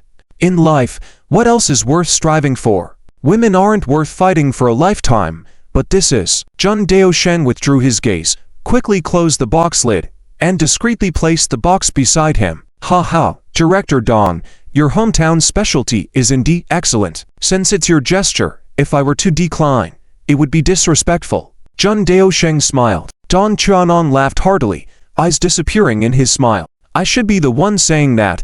Leader has been busy with my affairs for so long, it's only appropriate that I express my gratitude. As long as I can sell this plate, there are still many specialties in my hometown. Ha ha. Jun Daosheng patted the box, exuding self-confidence and said, selling it won't be an issue. Director Dong can rest assured. Oh, Director Jun is a reliable person. I am definitely reassured, and 100 times reassured. Ha ha. Don Qianan politely smiled. Shortly after, the car slowly pulled into Baiyun Hotel, a well-known landmark in Baiyun district with many guests outside. Boss, leader, we've arrived at Baiyun Hotel. The middle-aged driver parked the car and turned to the two men. Lu Song, the secretary sitting in the passenger seat, also turned around and said, Leader, Feng Jie and Wan Jie from Zifeng Group are waiting at the lobby entrance. Jun Daosheng nodded, then smiled at Don Qianan. Let's go. Meet those two young men. Hehe. Sure. Don Qianan nodded repeatedly and then got out of the car with Jun Daosheng. As soon as they got out of the car, they saw Yifeng and Wang Tai walking quickly towards them. Ha ha. District Chief Jun. Hello. Yifeng greeted warmly, shaking hands with Jun Daosheng. Jun Daosheng squinted his eyes at Yifeng and smilingly said, Hehe. Director Yi, I believe tonight we'll have a very pleasant conversation. Yifeng earnestly nodded and shook his hand, saying, Of course, it's my honor to have dinner with District Chief Jun for the first time. I'm sure it will be a good time. Jun Daosheng released his hand, then introduced, This is the boss of Yangfen Shipyard, Dong Qianan. General Manager Dong. Yifeng's lips curved into a strange smile as he extended his hand. Ha ha. Welcome, General Dong. Don Qianan chuckled. Hello, Director Yi. I am truly honored to meet a young talent like Director Yi. Yifeng smiled and said, It's my honor to meet Manager Dong. Allow me to introduce my good brother, Wang Tai. Don Qianan warmly approached to shake hands, saying, Hello, Manager Wang. You're truly a talented person, a born leader. Wang Tai grinned and replied, Manager Dong, you're too kind. After exchanging pleasantries at the entrance, Yifeng, as the host, invited everyone to enter the hotel together. They arrived at the grandest VIP room at Baiyun Hotel, which was extremely spacious, even larger than a typical family living room. The room was elegantly decorated with a row of bookshelves at the back, antiques on the left, and calligraphy and paintings on the right, exuding an ancient charm. Such a VIP room is usually reserved for the highest level VIP members of the hotel, and Yifeng had asked Yan Zubing to help secure this luxurious space. Booking this room cost 28,800 RMB and payment was required upfront. Since there were only 5 people attending the meal, Yifeng had the manager switch the large table to a typical 10-person table to create a more intimate setting. Sometimes, a larger table does not necessarily make for a better dining experience, as it can create distance between guests. Please, Director Jun, have a seat. Yifeng gestured for Jun Daosheng to sit at the main seat. Jun Daosheng did not hesitate, and took his seat graciously. Yifeng sat on his right, while Dong Qianan sat on his left, followed by Wang Tai and the secretary Lu Song, each person naturally finding their place at the table. At that moment, a waitress in a cheongsam entered the room, respectfully asking Yifeng, Should we start serving the dishes now? Yes.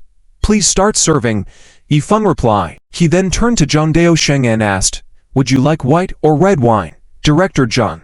Before dining and drinking, it's customary to ask the guest of honor what they would like to drink. If there's no preference indicated, a variety of wines would be served, following an unspoken rule at the table. Jun Daosheng chuckled. I'm feeling good today. Let's go with white wine. Ha ha. Yifeng nodded and said to the waitress, Miss, bring 5 bottles of Fashion Mayo Tali and 5 bottles of Wulianji 1918. Jun Daosheng was surprised by this request. 5 people and 10 bottles of liquor. Did Yifeng truly dare to call the shots at this meal? Wasn't he afraid of getting drunk himself? Jun Daosheng thought to himself, observing Yifeng's confidence with a slight smirk. Each person in the room received a full glass, toasting and drinking. Jun Daosheng raised his glass. Come, Yifeng, let's have a toast. Sure. Director Jun, I toast to you. Yifeng raised his glass, and after clinking, they both finished their drinks. These small glasses are too little for a good time. Let's switch to larger ones, Zheng Daosheng suggested. Yifeng casually agreed. All right, Director Zheng, as you wish. He promptly asked the waitress to bring larger glasses, ensuring each glass held to Lian, making 5 glasses equal to 1 jin. With the new glasses in place, everyone began eating, drinking, and conversing merrily. After a while, Zheng Daosheng proposed, "Oh, Yifeng, let's not just drink between the two of us. How about you and Manager Don have a toast as well?" Of course, Yifeng got up to clink glasses with Dong Qiamong. Ha ha. Cheers. Dong Qiamong laughed heartily. Wang Tai was surprised. These were Tulian shots of high-proof alcohol, and they were diving in so early. He was about to stand up and advise caution when Yifeng, without hesitation, raised his glass, toasted Dong Qiamong, and drank it in one go. Yifeng remained composed after downing the shot, showing no sign of distress. Ha ha. Yifeng is strong with alcohol. Zilu. Why don't you offer Yifeng a toast too? Zheng Daosheng suggested to Lu San. Yifeng narrowed his eyes, sensing the pressure from Zheng Daosheng. So that was why they switched to larger glasses. He had a game in mind. Well, I'm game. Yifeng continued pouring the drinks. Yifeng, I'll toast to you. Lu San stood up holding his glass. Cheers, Yifeng said calmly as they clinked glasses and he finished the drink.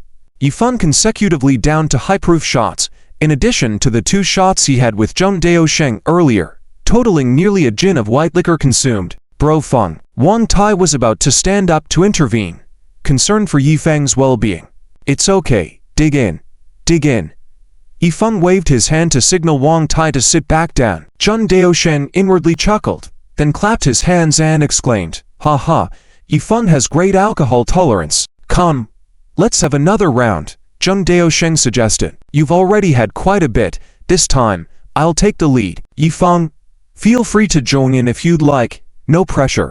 While Zheng Daosheng's words seemed casual, who really dared to drink freely with him? Yifeng refilled the glasses and clinked with Zheng Daosheng again, finishing the drink in one go. Impressive alcohol tolerance, Zheng Daosheng complimented outwardly, but inwardly, he was gleeful. He thought to himself, "Yifeng, you're too young." Less than half an hour in, Yifeng had already polished off a bottle of Fashion Mayo Tai. Wang Tai, suppressing his anger, couldn't express his frustration as they were in a formal setting. Wasn't this a meal to discuss business? Wasn't it just a show of dominance? Did Zheng Daosheng had any genuine intentions behind his actions? In contrast to Wang Tai's frustration, Yifeng appeared unusually calm, engaging in conversations and laughter, seemingly unfazed by Zheng Daosheng's urging to drink. Instead, Yifeng went around the table offering toasts to Zheng Daosheng and the others, one after the other. "Director Zheng, let's have another toast." "Manager Dong, don't leave your glass empty. Let's clink glasses." "Secretary Lu, join me for a toast."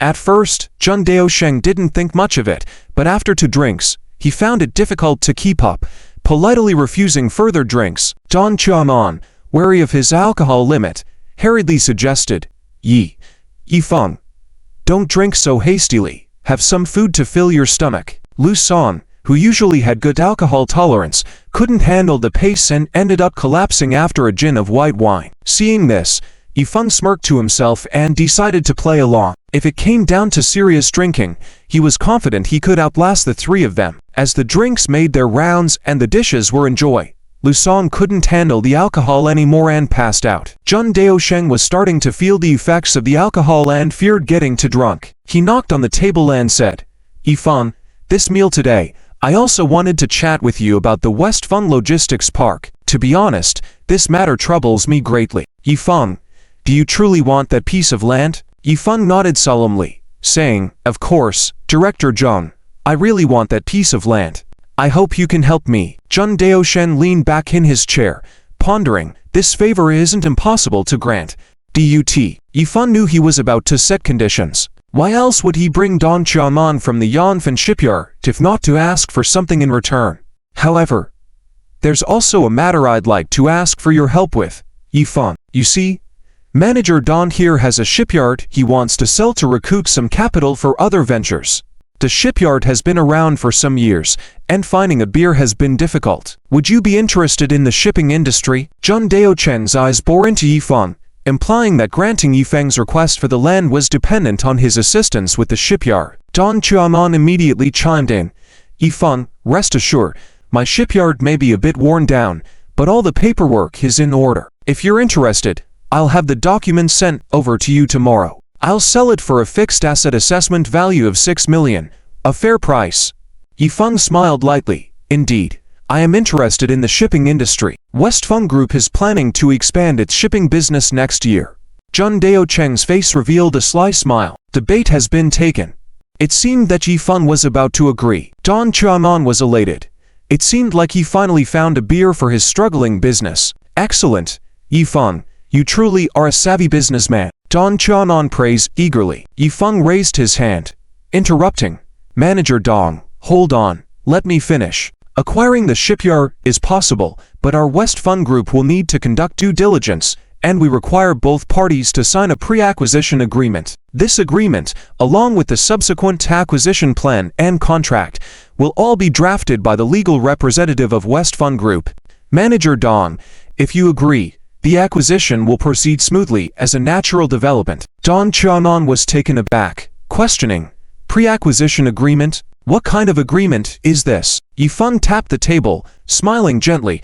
It's simply a pre-acquisition agreement to outline the due diligence we will conduct before proceeding with the acquisition. Such a significant investment will also require seeking loans from banks in advance, and being the acquirer, the process is complex, time-consuming, and costly. In the event, albeit unlikely, that the acquisition falls through or complications arise, these losses will need to be allocated accordingly, requiring both parties to bear a portion of the loss. Naturally, this requires a formal agreement outlining the responsibilities of both parties. Dong Qiaomon pondered for a moment, puzzled. Is that all there is to it? Yifeng shrugged, flashing a harmless smile. Of course, it's just that simple. Dong Qiaomgon's face showed a hint of hesitation. He didn't want to miss such an opportunity, but he also had concerns about the pre-agreement mentioned by Yifeng. Having been in the shipping business for many years, he had seen all kinds of people and situations. However, the young man in front of him remained a mystery. He hesitated for a moment and then turned to look at Zheng Daosheng. Zheng Daosheng remained silent, appearing like a Buddha in a temple, his attitude indicating that Dong should make the decision. After some thought, Dong Qiaomon finally agreed, saying, "All right, General Yi. In business, we only have two words. Integrity. Since General Yi has made the offer, I have no reason not to sell. Although the price is low and it hurts, I trust General Yi to make Yanfen shipyard prosperous." Yifeng poured him a drink, smiling. Naturally, after buying, we want to make money. Come, General Dong, no, Brother Dong, let's make a toast for our cooperation. Dong Qiaomon, feeling the effects of the alcohol, raised his glass and said, "Cheers, Brother Yi." Upon drinking, he felt relieved, finally getting rid of Yangfen shipyard. With over 300 million in hidden debts, he looked forward to seeing how Yifeng would handle it. After the toast, Dong approached Zheng Daosheng and whispered, "Leader, thanks to you tonight." Zheng Daosheng chuckled, "Ha ha, it's all for business." Yifeng was delighted that this bomb had landed in Yifeng's hands, eagerly anticipating Yifeng's eventual bankruptcy. The two wise old foxes shared a smile and clinked their glasses. Yifeng, observing this, smirked and quietly enjoyed some peanuts. Towards the end of the banquet, the waitstaff cleared the wine glasses and served tea. Yifeng personally poured tea for Zheng Daosheng, saying warmly, "Come, Chief Zheng, have some tea." Chief Zheng, about the matter with the logistics park. Zheng Daosheng waved his hand generously, saying, "No problem. I'll have the necessary procedures prepared tomorrow. I still need to report to the provincial authorities, but it won't take long. This will be the first gift once your business is successful." Ha ha ha. This implied that the formalities could be processed, but it could only happen after Yifeng and Dong Qiaomgon's deal was successful. Mentally cursing, Yifeng maintained a smiling demeanor. "Thank you, Chief Zheng. Rest assured, both Dong and I are straightforward people and will act quickly." Zheng nodded in agreement. "That's good. With Dong's matter settled, I can finally put my worries to rest. All right, now that everything is settled, let's focus on our future cooperation. It's getting late, we should leave." The main guest had spoken, and although Yifeng pretended to try and keep them, He saw that Jung was insistent on leaving and did not insist further. He personally saw off Jung and the others from the hotel entrance. They bid farewell warmly, expressing joy in the acquaintance and the evening's enjoyment, exchanging pleasantries before departing. Watching the car leaving the hotel entrance, Wan Tai commented, "Brother Fun, is Chief Jung really so kind to personally set these conditions for Dong Changgon's sake? They do not seem to be that close." Yi Fun chuckled, "Money speaks louder than words. Even if the relationship is mediocre, as long as there is money involved, anything can be arranged." "Fun, are you saying Don Chiaomon gave Zheng Daosheng a big gift bag?" Wan Tai speculated. Yi Fun scoffed, "With a person like Zheng Daosheng, would he be so proactive without a big gift bag? I wonder if Yanfen Shipyard is worth it. 6 million is not a small amount." Wan Tai looked worried, doubting the profitability of the deal. Yi Fun glanced around and suggested they continue the conversation somewhere else. Back in the private room, once seated, Yi Fun felt a heavy head from the alcohol and cold wine, further intensifying the effects. Wan Tai expressed concern, "Brother Fun, are you okay? You've had quite a lot to drink tonight." Wan Tai handed him a cigarette, showing care and concern. Yi Fun took the cigarette, shook his head to clear it a bit, and responded, "I already had 2 bottles of yogurt before I came. They are no match for me." Wan Tai suggested they switch to honey water to help with the hangover. Yi Fun pulled out a bottle of honey, and Wan Tai helped prepare the drink. Wan Tai asked tentatively, "Brother Fun, do you really want to buy Yanfen Shipyard?" Yi Fun sneered, "Buy? Who would buy that broken shipyard?" Confused, Wan Tai asked, "Then earlier." Yi Fun interrupted, "I only want their shell." He explained that there are various ways to acquire a company shell, not just through acquisition. "What? No money?" Wan Tai was shocked. Yi Fun stated firmly, "They won't get a single penny." Explaining that Don Chiaomon was eager to sell the shipyard because of its massive debt concealed from the suppliers, Yi Fun revealed the scale of hidden debt could be over 100 million. Wan Tai was bewildered. "What? Over 100 million in debt? Fun? Why didn't you tell me earlier? I would never have agreed." Yi Fun assured him he had a plan and needed to be cautious not to reveal too much. Realizing the severity of the situation, Wan Tai expressed his surprise. Yi Fun made it clear that he would not be outwitted and vowed to take down those who plot against him. Late at night, in the Baiyun District residential compound, a Toyota car stopped at the entrance of the compound, and Dong Chiaomon got out of the car first, eagerly opening the car door for Zheng Daosheng. "Mayor Zheng, I really appreciate your help tonight. Thank you for your hard work," Dong Chiaomon said with a smile. Zheng Daosheng adjusted his clothes, waved his hand, and said, "No need to thank me so much. You've already said enough in the car. I'm getting tired of it. In the future, if you need anything, you can call me directly." "All right. I got it." Don Chiaomon nodded repeatedly. "Oh, leader, don't forget the local specialty I gave you." Don Chiaomon handed him an apple box from the car. Zheng Daosheng took it with a smile and said, "Haha, it's fine. I understand your intentions." Don Chiaomon leaned in closer and whispered, "Leader, after the deal is done, I'll send you 3 boxes of local specialties. 1 box is 200,000, 3 boxes is 600,000. Zheng Daosheng's eyes showed surprise for a moment, but he remained calm and said, "All right, I understand. Having Don General as a friend is definitely not wrong. When the contract is successful, call me first, I'll celebrate with you." Don Chiaomon understood the implication in his words. If the contract is successful, he must give the money immediately. He couldn't help but curse the old fox in his heart. "Sure, leader, rest assured, I will definitely inform you the moment there is good news," Don Chiaomon replied with a smile. Zheng Daosheng patted his shoulder and said, "All right, it's getting late, go back and rest early." "All right, leader. Take care." Don Chiaomon bowed respectfully. Zheng Daosheng carried the gift box and walked towards home. After walking some distance, he took out his phone and made a call. "Hello, Shalon. It's me, Yan. Things are almost done. Just wait for good news from the Yi family's side. This thunderbolt will definitely strike him dead. Haha. When the time comes, do whatever you want to him. Okay. I'll come to your house for dinner another day." Zheng Daosheng hung up the phone with a cold laugh. "Last name Yi.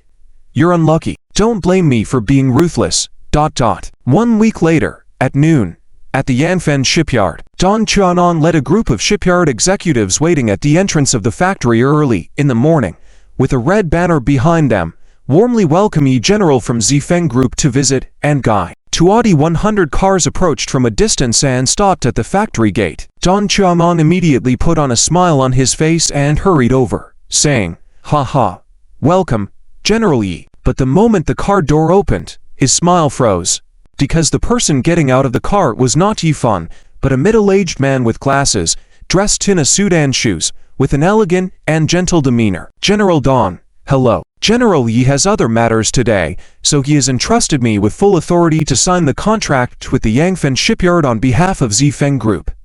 The middle-aged man pushed his glasses and smiled gently. "By the way, let me introduce myself. Hello, I am Luo Xian, the manager of the legal department of Zifeng Group." With these words, Luo Xian reached out his hand proactively, shaking hands with Don Qiamon. Don Qiamon sized up Luo Xian and thought that he looked kind and approachable. Maybe he'd be easier to communicate with. Although he was somewhat surprised that Yi Fan didn't come, he knew that as long as Zifeng Group was here to sign the contract, that was all that mattered. "Heh, Mr. Luo.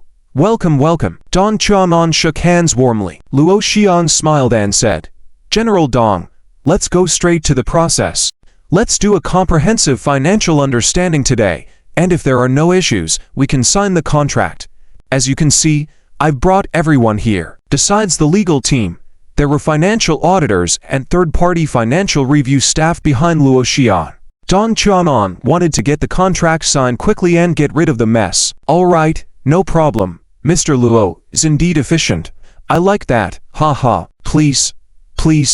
Don Qiamon led Luo Xian and his team directly to the meeting room of the shipyard.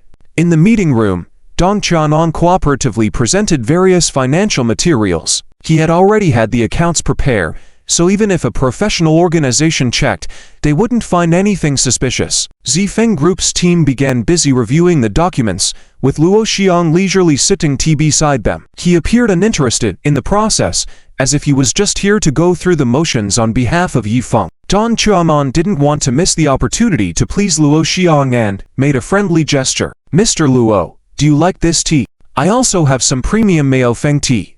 Would you like to try it?" Don Qiamon took out a box of tea leaves and opened it in front of Luo Xian. Luo Xian glanced inside and saw not just tea leaves, but also a stack of red banknotes. "General Don, I can't afford your tea leaves."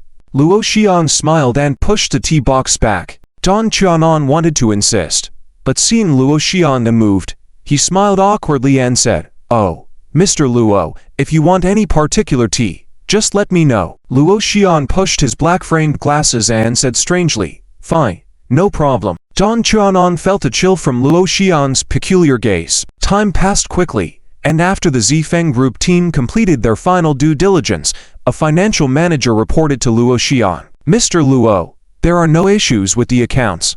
Don Qiamon couldn't help but reveal a smile of joy. "Done. It's done." Luo Xian nodded and said, "Good. I understand. Let's proceed with signing the contract now." "General Don, General Yi instructed that before signing the acquisition agreement, we need to sign a pre-agreement. Do you have any objections? I have the contract here." Don Qiamon immediately said, "No problem.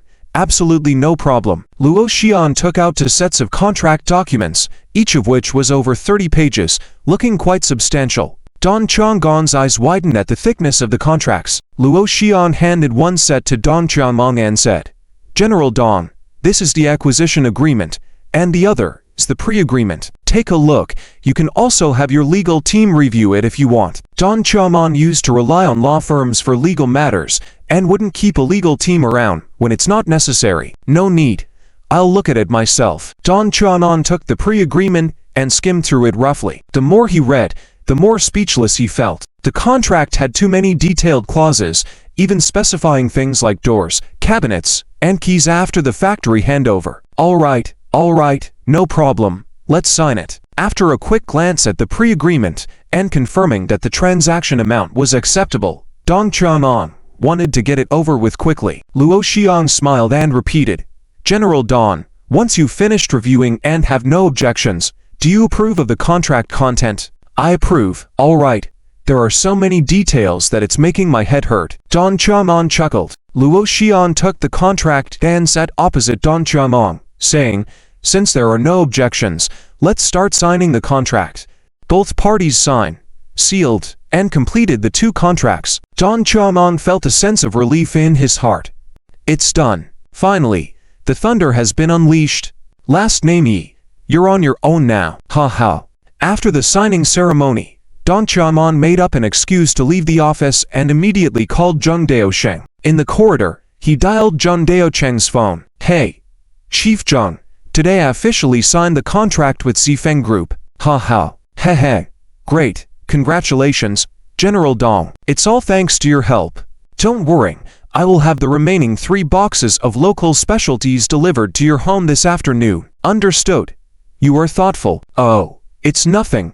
It's the least I could do. After signing the contract, will the handover process begin? Yes. Today, we officially started the handover process. It will probably take about 3 to 5 days. Heh. Then I wish General Don all the best in your future endeavors. Thanks for your kind words. After informing Zheng Daosheng, Don Chamon felt relieved. He looked out the window at the dilapidated factory in front of him, feeling a sense of joy. In the future, I will have nothing to do with the Yanfen shipyard. With Zifeng Group taking over, life will be much easier. On the other side, in Zheng Daosheng's office, Zheng Daosheng just hung up the phone and looked at Yifeng sitting across from him, smiling. President Yi is indeed trustworthy. Ha ha. He knew that Yifeng would personally come to find him on the day of signing the contract, waiting for him to fulfill the promise of allocating land. How could I neglect what Chief Zheng requested? Yifeng smiled and stood up, handing him a cigarette. Zheng Daosheng took the cigarette but didn't light it. Instead, he signed and stamped his name on the documents with his right hand, then handed the documents to Yifeng. President Yi, from now on, you also have a share in the Baiyun International Logistics Park. These are the approval documents. There is another set for other departments. I will have Secretary Liu follow up with the subsequent work. Yifeng took the stamped land approval documents and a barely noticeable smile appeared on his face. Thank you so much for your help, Chief Zheng. There's nothing to do now. I won't disturb you further with your work. I'll head back now. Feel free. I have some matters to attend to. I won't see you off. Zheng Daosheng gestured with his hand. Yifeng nodded, bowed slightly, and left Zheng Daosheng's office. Zheng Daosheng watched Yifeng leave and smirked. Kid, enjoy your few days of happiness because you'll be in tears later. Taking over the Yanfen shipyard, you'll be in for a tough time. Outside, Yifeng, holding the documents, quickly left the unit and headed straight to the parking lot. Wang Tai had been waiting by the car. Brother Fun, how did it go? Is it settled? Wang Tai saw Yifeng come out and hurriedly asked. Yifeng shook the bag of documents in his hand, smiling. We succeeded. Now it's time for us to take action. TZ, get in the car. Let's go back to the company. I want to personally trigger this bomb. I'd love to see who this bomb will blow up. Wang Tai replying. Let's go. The 2 of them got into the car and drove away from the unit, heading back to Zifeng Group. Back at the company, Yifeng called for Han Ping'an. In the office, Yifeng handed a plan to Han Ping'an. Ping'an, follow the instructions in the document. Use the internet cafe's IP address to spread the news that the Yanfen shipyard is about to be acquired by Zifeng Group. There are some lists attached. Use a fake account to send emails and text messages. The goal is to inform the suppliers holding shipyard invoices so they are aware of this news. Han Ping'an received the documents, quickly glanced through them, his eyes gleaming. Ha ha. Brother Fun, this plan is brilliant. Wang Tai, puffing on a cigarette, chimed in. Of course, Brother Feng's tactics are unmatched by us. Ruthless enough. Once those suppliers know the news, they will be afraid of their invoices becoming invalid and will definitely rush to Don Chamon for payment. Once there are enough people, there will be a run on the payments. TSK.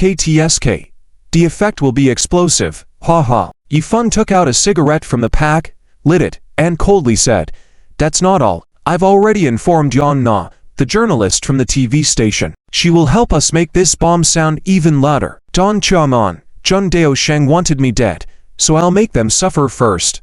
2 days later, Don Chamon arrived at the Yanfen shipyard as usual, ready to complete the acquisition process. Once the process was completed and the funds were in place, he would be completely relieved. In the office, he hummed a tune, set up the tea set, and prepared to make himself a cup of tea. Suddenly,